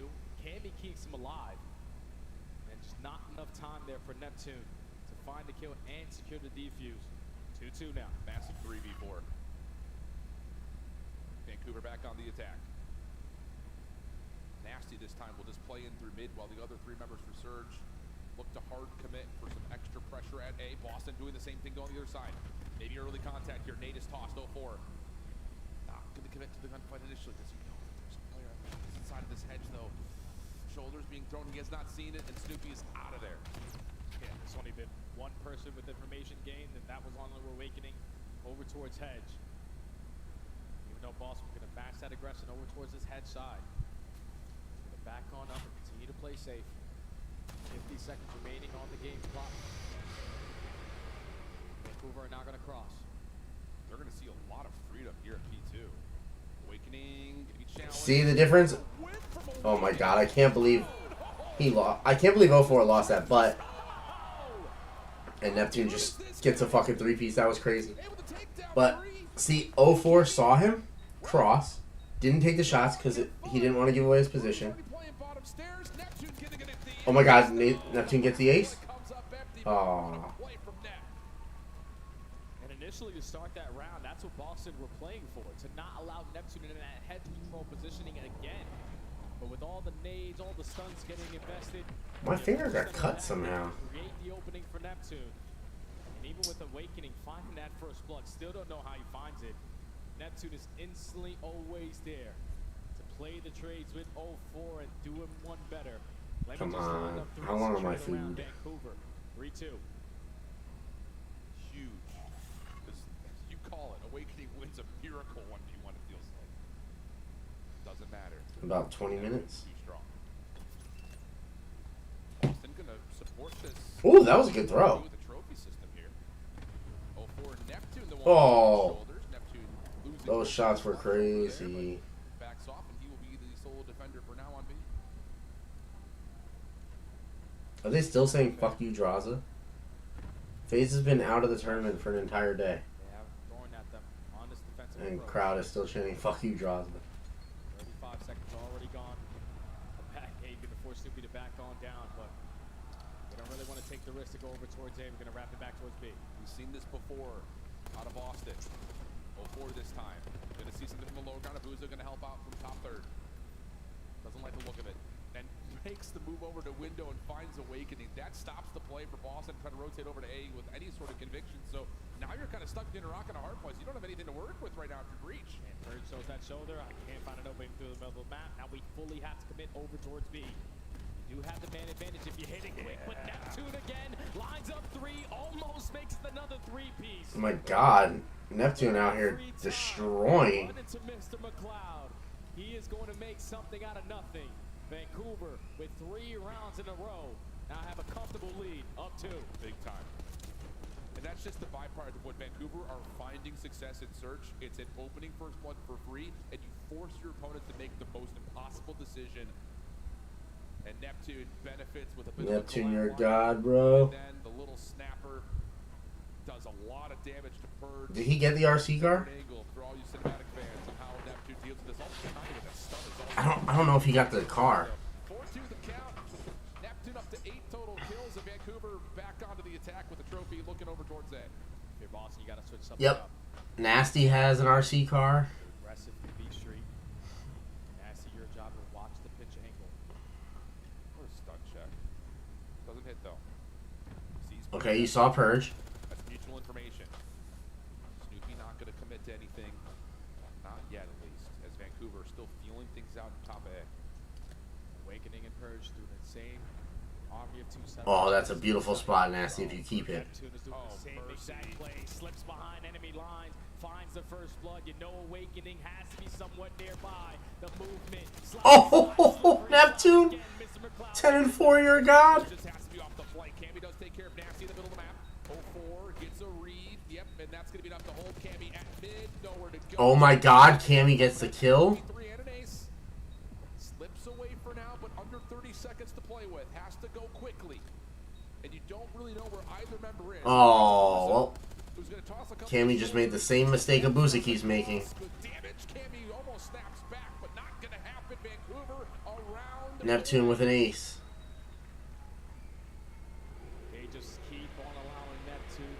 So is Neptune 12-4 now? Yeah, he is. Even when you know where the play is going to be going towards.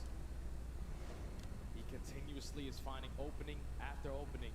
Some bad timing again from Awakening. Leads to the first blood onto his teammate. And you know, Awakening loves to play around this A site. He has to be somewhat nearby.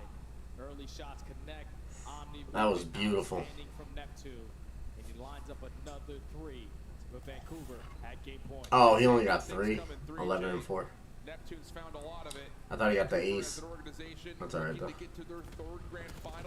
Oh! Okay, Snoopy gets first blood. Opening first blood now to Boston is free. 4v3 situation. They get a read. There's another player down low at hedges, but Abusa, he's able to keep Snoopy at arm's a length. 3-3. Got ourselves a 3v3. Abusa keeps his teammate alive. Nasty's able to Cammy's shots are insane. Oh, but Abusa takes out Cammy. Oh my god. Oh no. 2-2. 04 guarding the rotation back. Bomb is not in hand.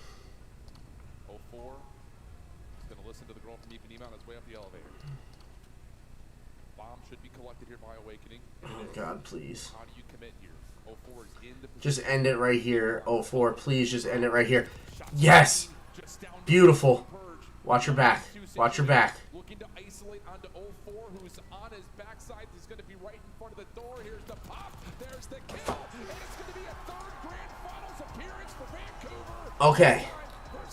Literally, tomorrow will be history setting for Call of Duty. Surge has made it from losers round 1 all the way to the grand finals. Optic, if they win, they will be the first ever repeat winners back-to-back years, which is insane. They're also undefeated right now. Like, they have not dropped a map. Optic has not dropped a map. They are 9-0.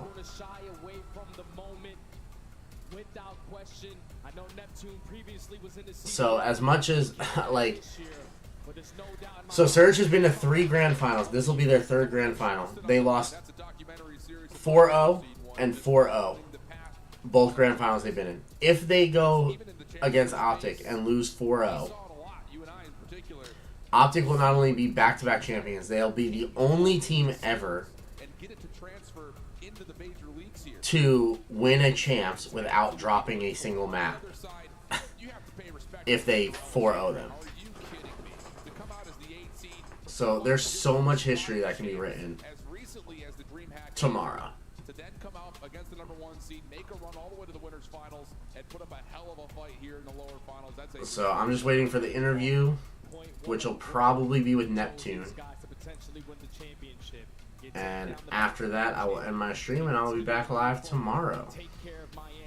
Obviously, you fall short versus Optic. You square up versus Surge and give them a run for their money. But for all those young men who everyone counted out, teamwork always makes the dream work, and I'm happy as hell that they were able to put something together here at Champs.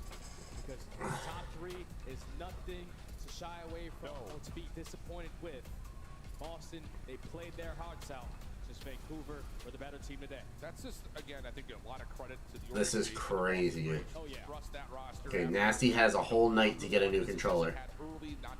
Rambo Ray's like, I'm getting one flown in tomorrow. Tough start here and there, but didn't make a change. Trusted that they could make things work, and when it matters most, they were able to. So expectations for Boston are going to be pretty high, I would say, in terms of them going to Saudi Arabia. Of course, they're going to have my most hated player do the interview. I just talk shit about Abusa all fucking night. And he's going to be the one they're interviewing at the end. Versus LA.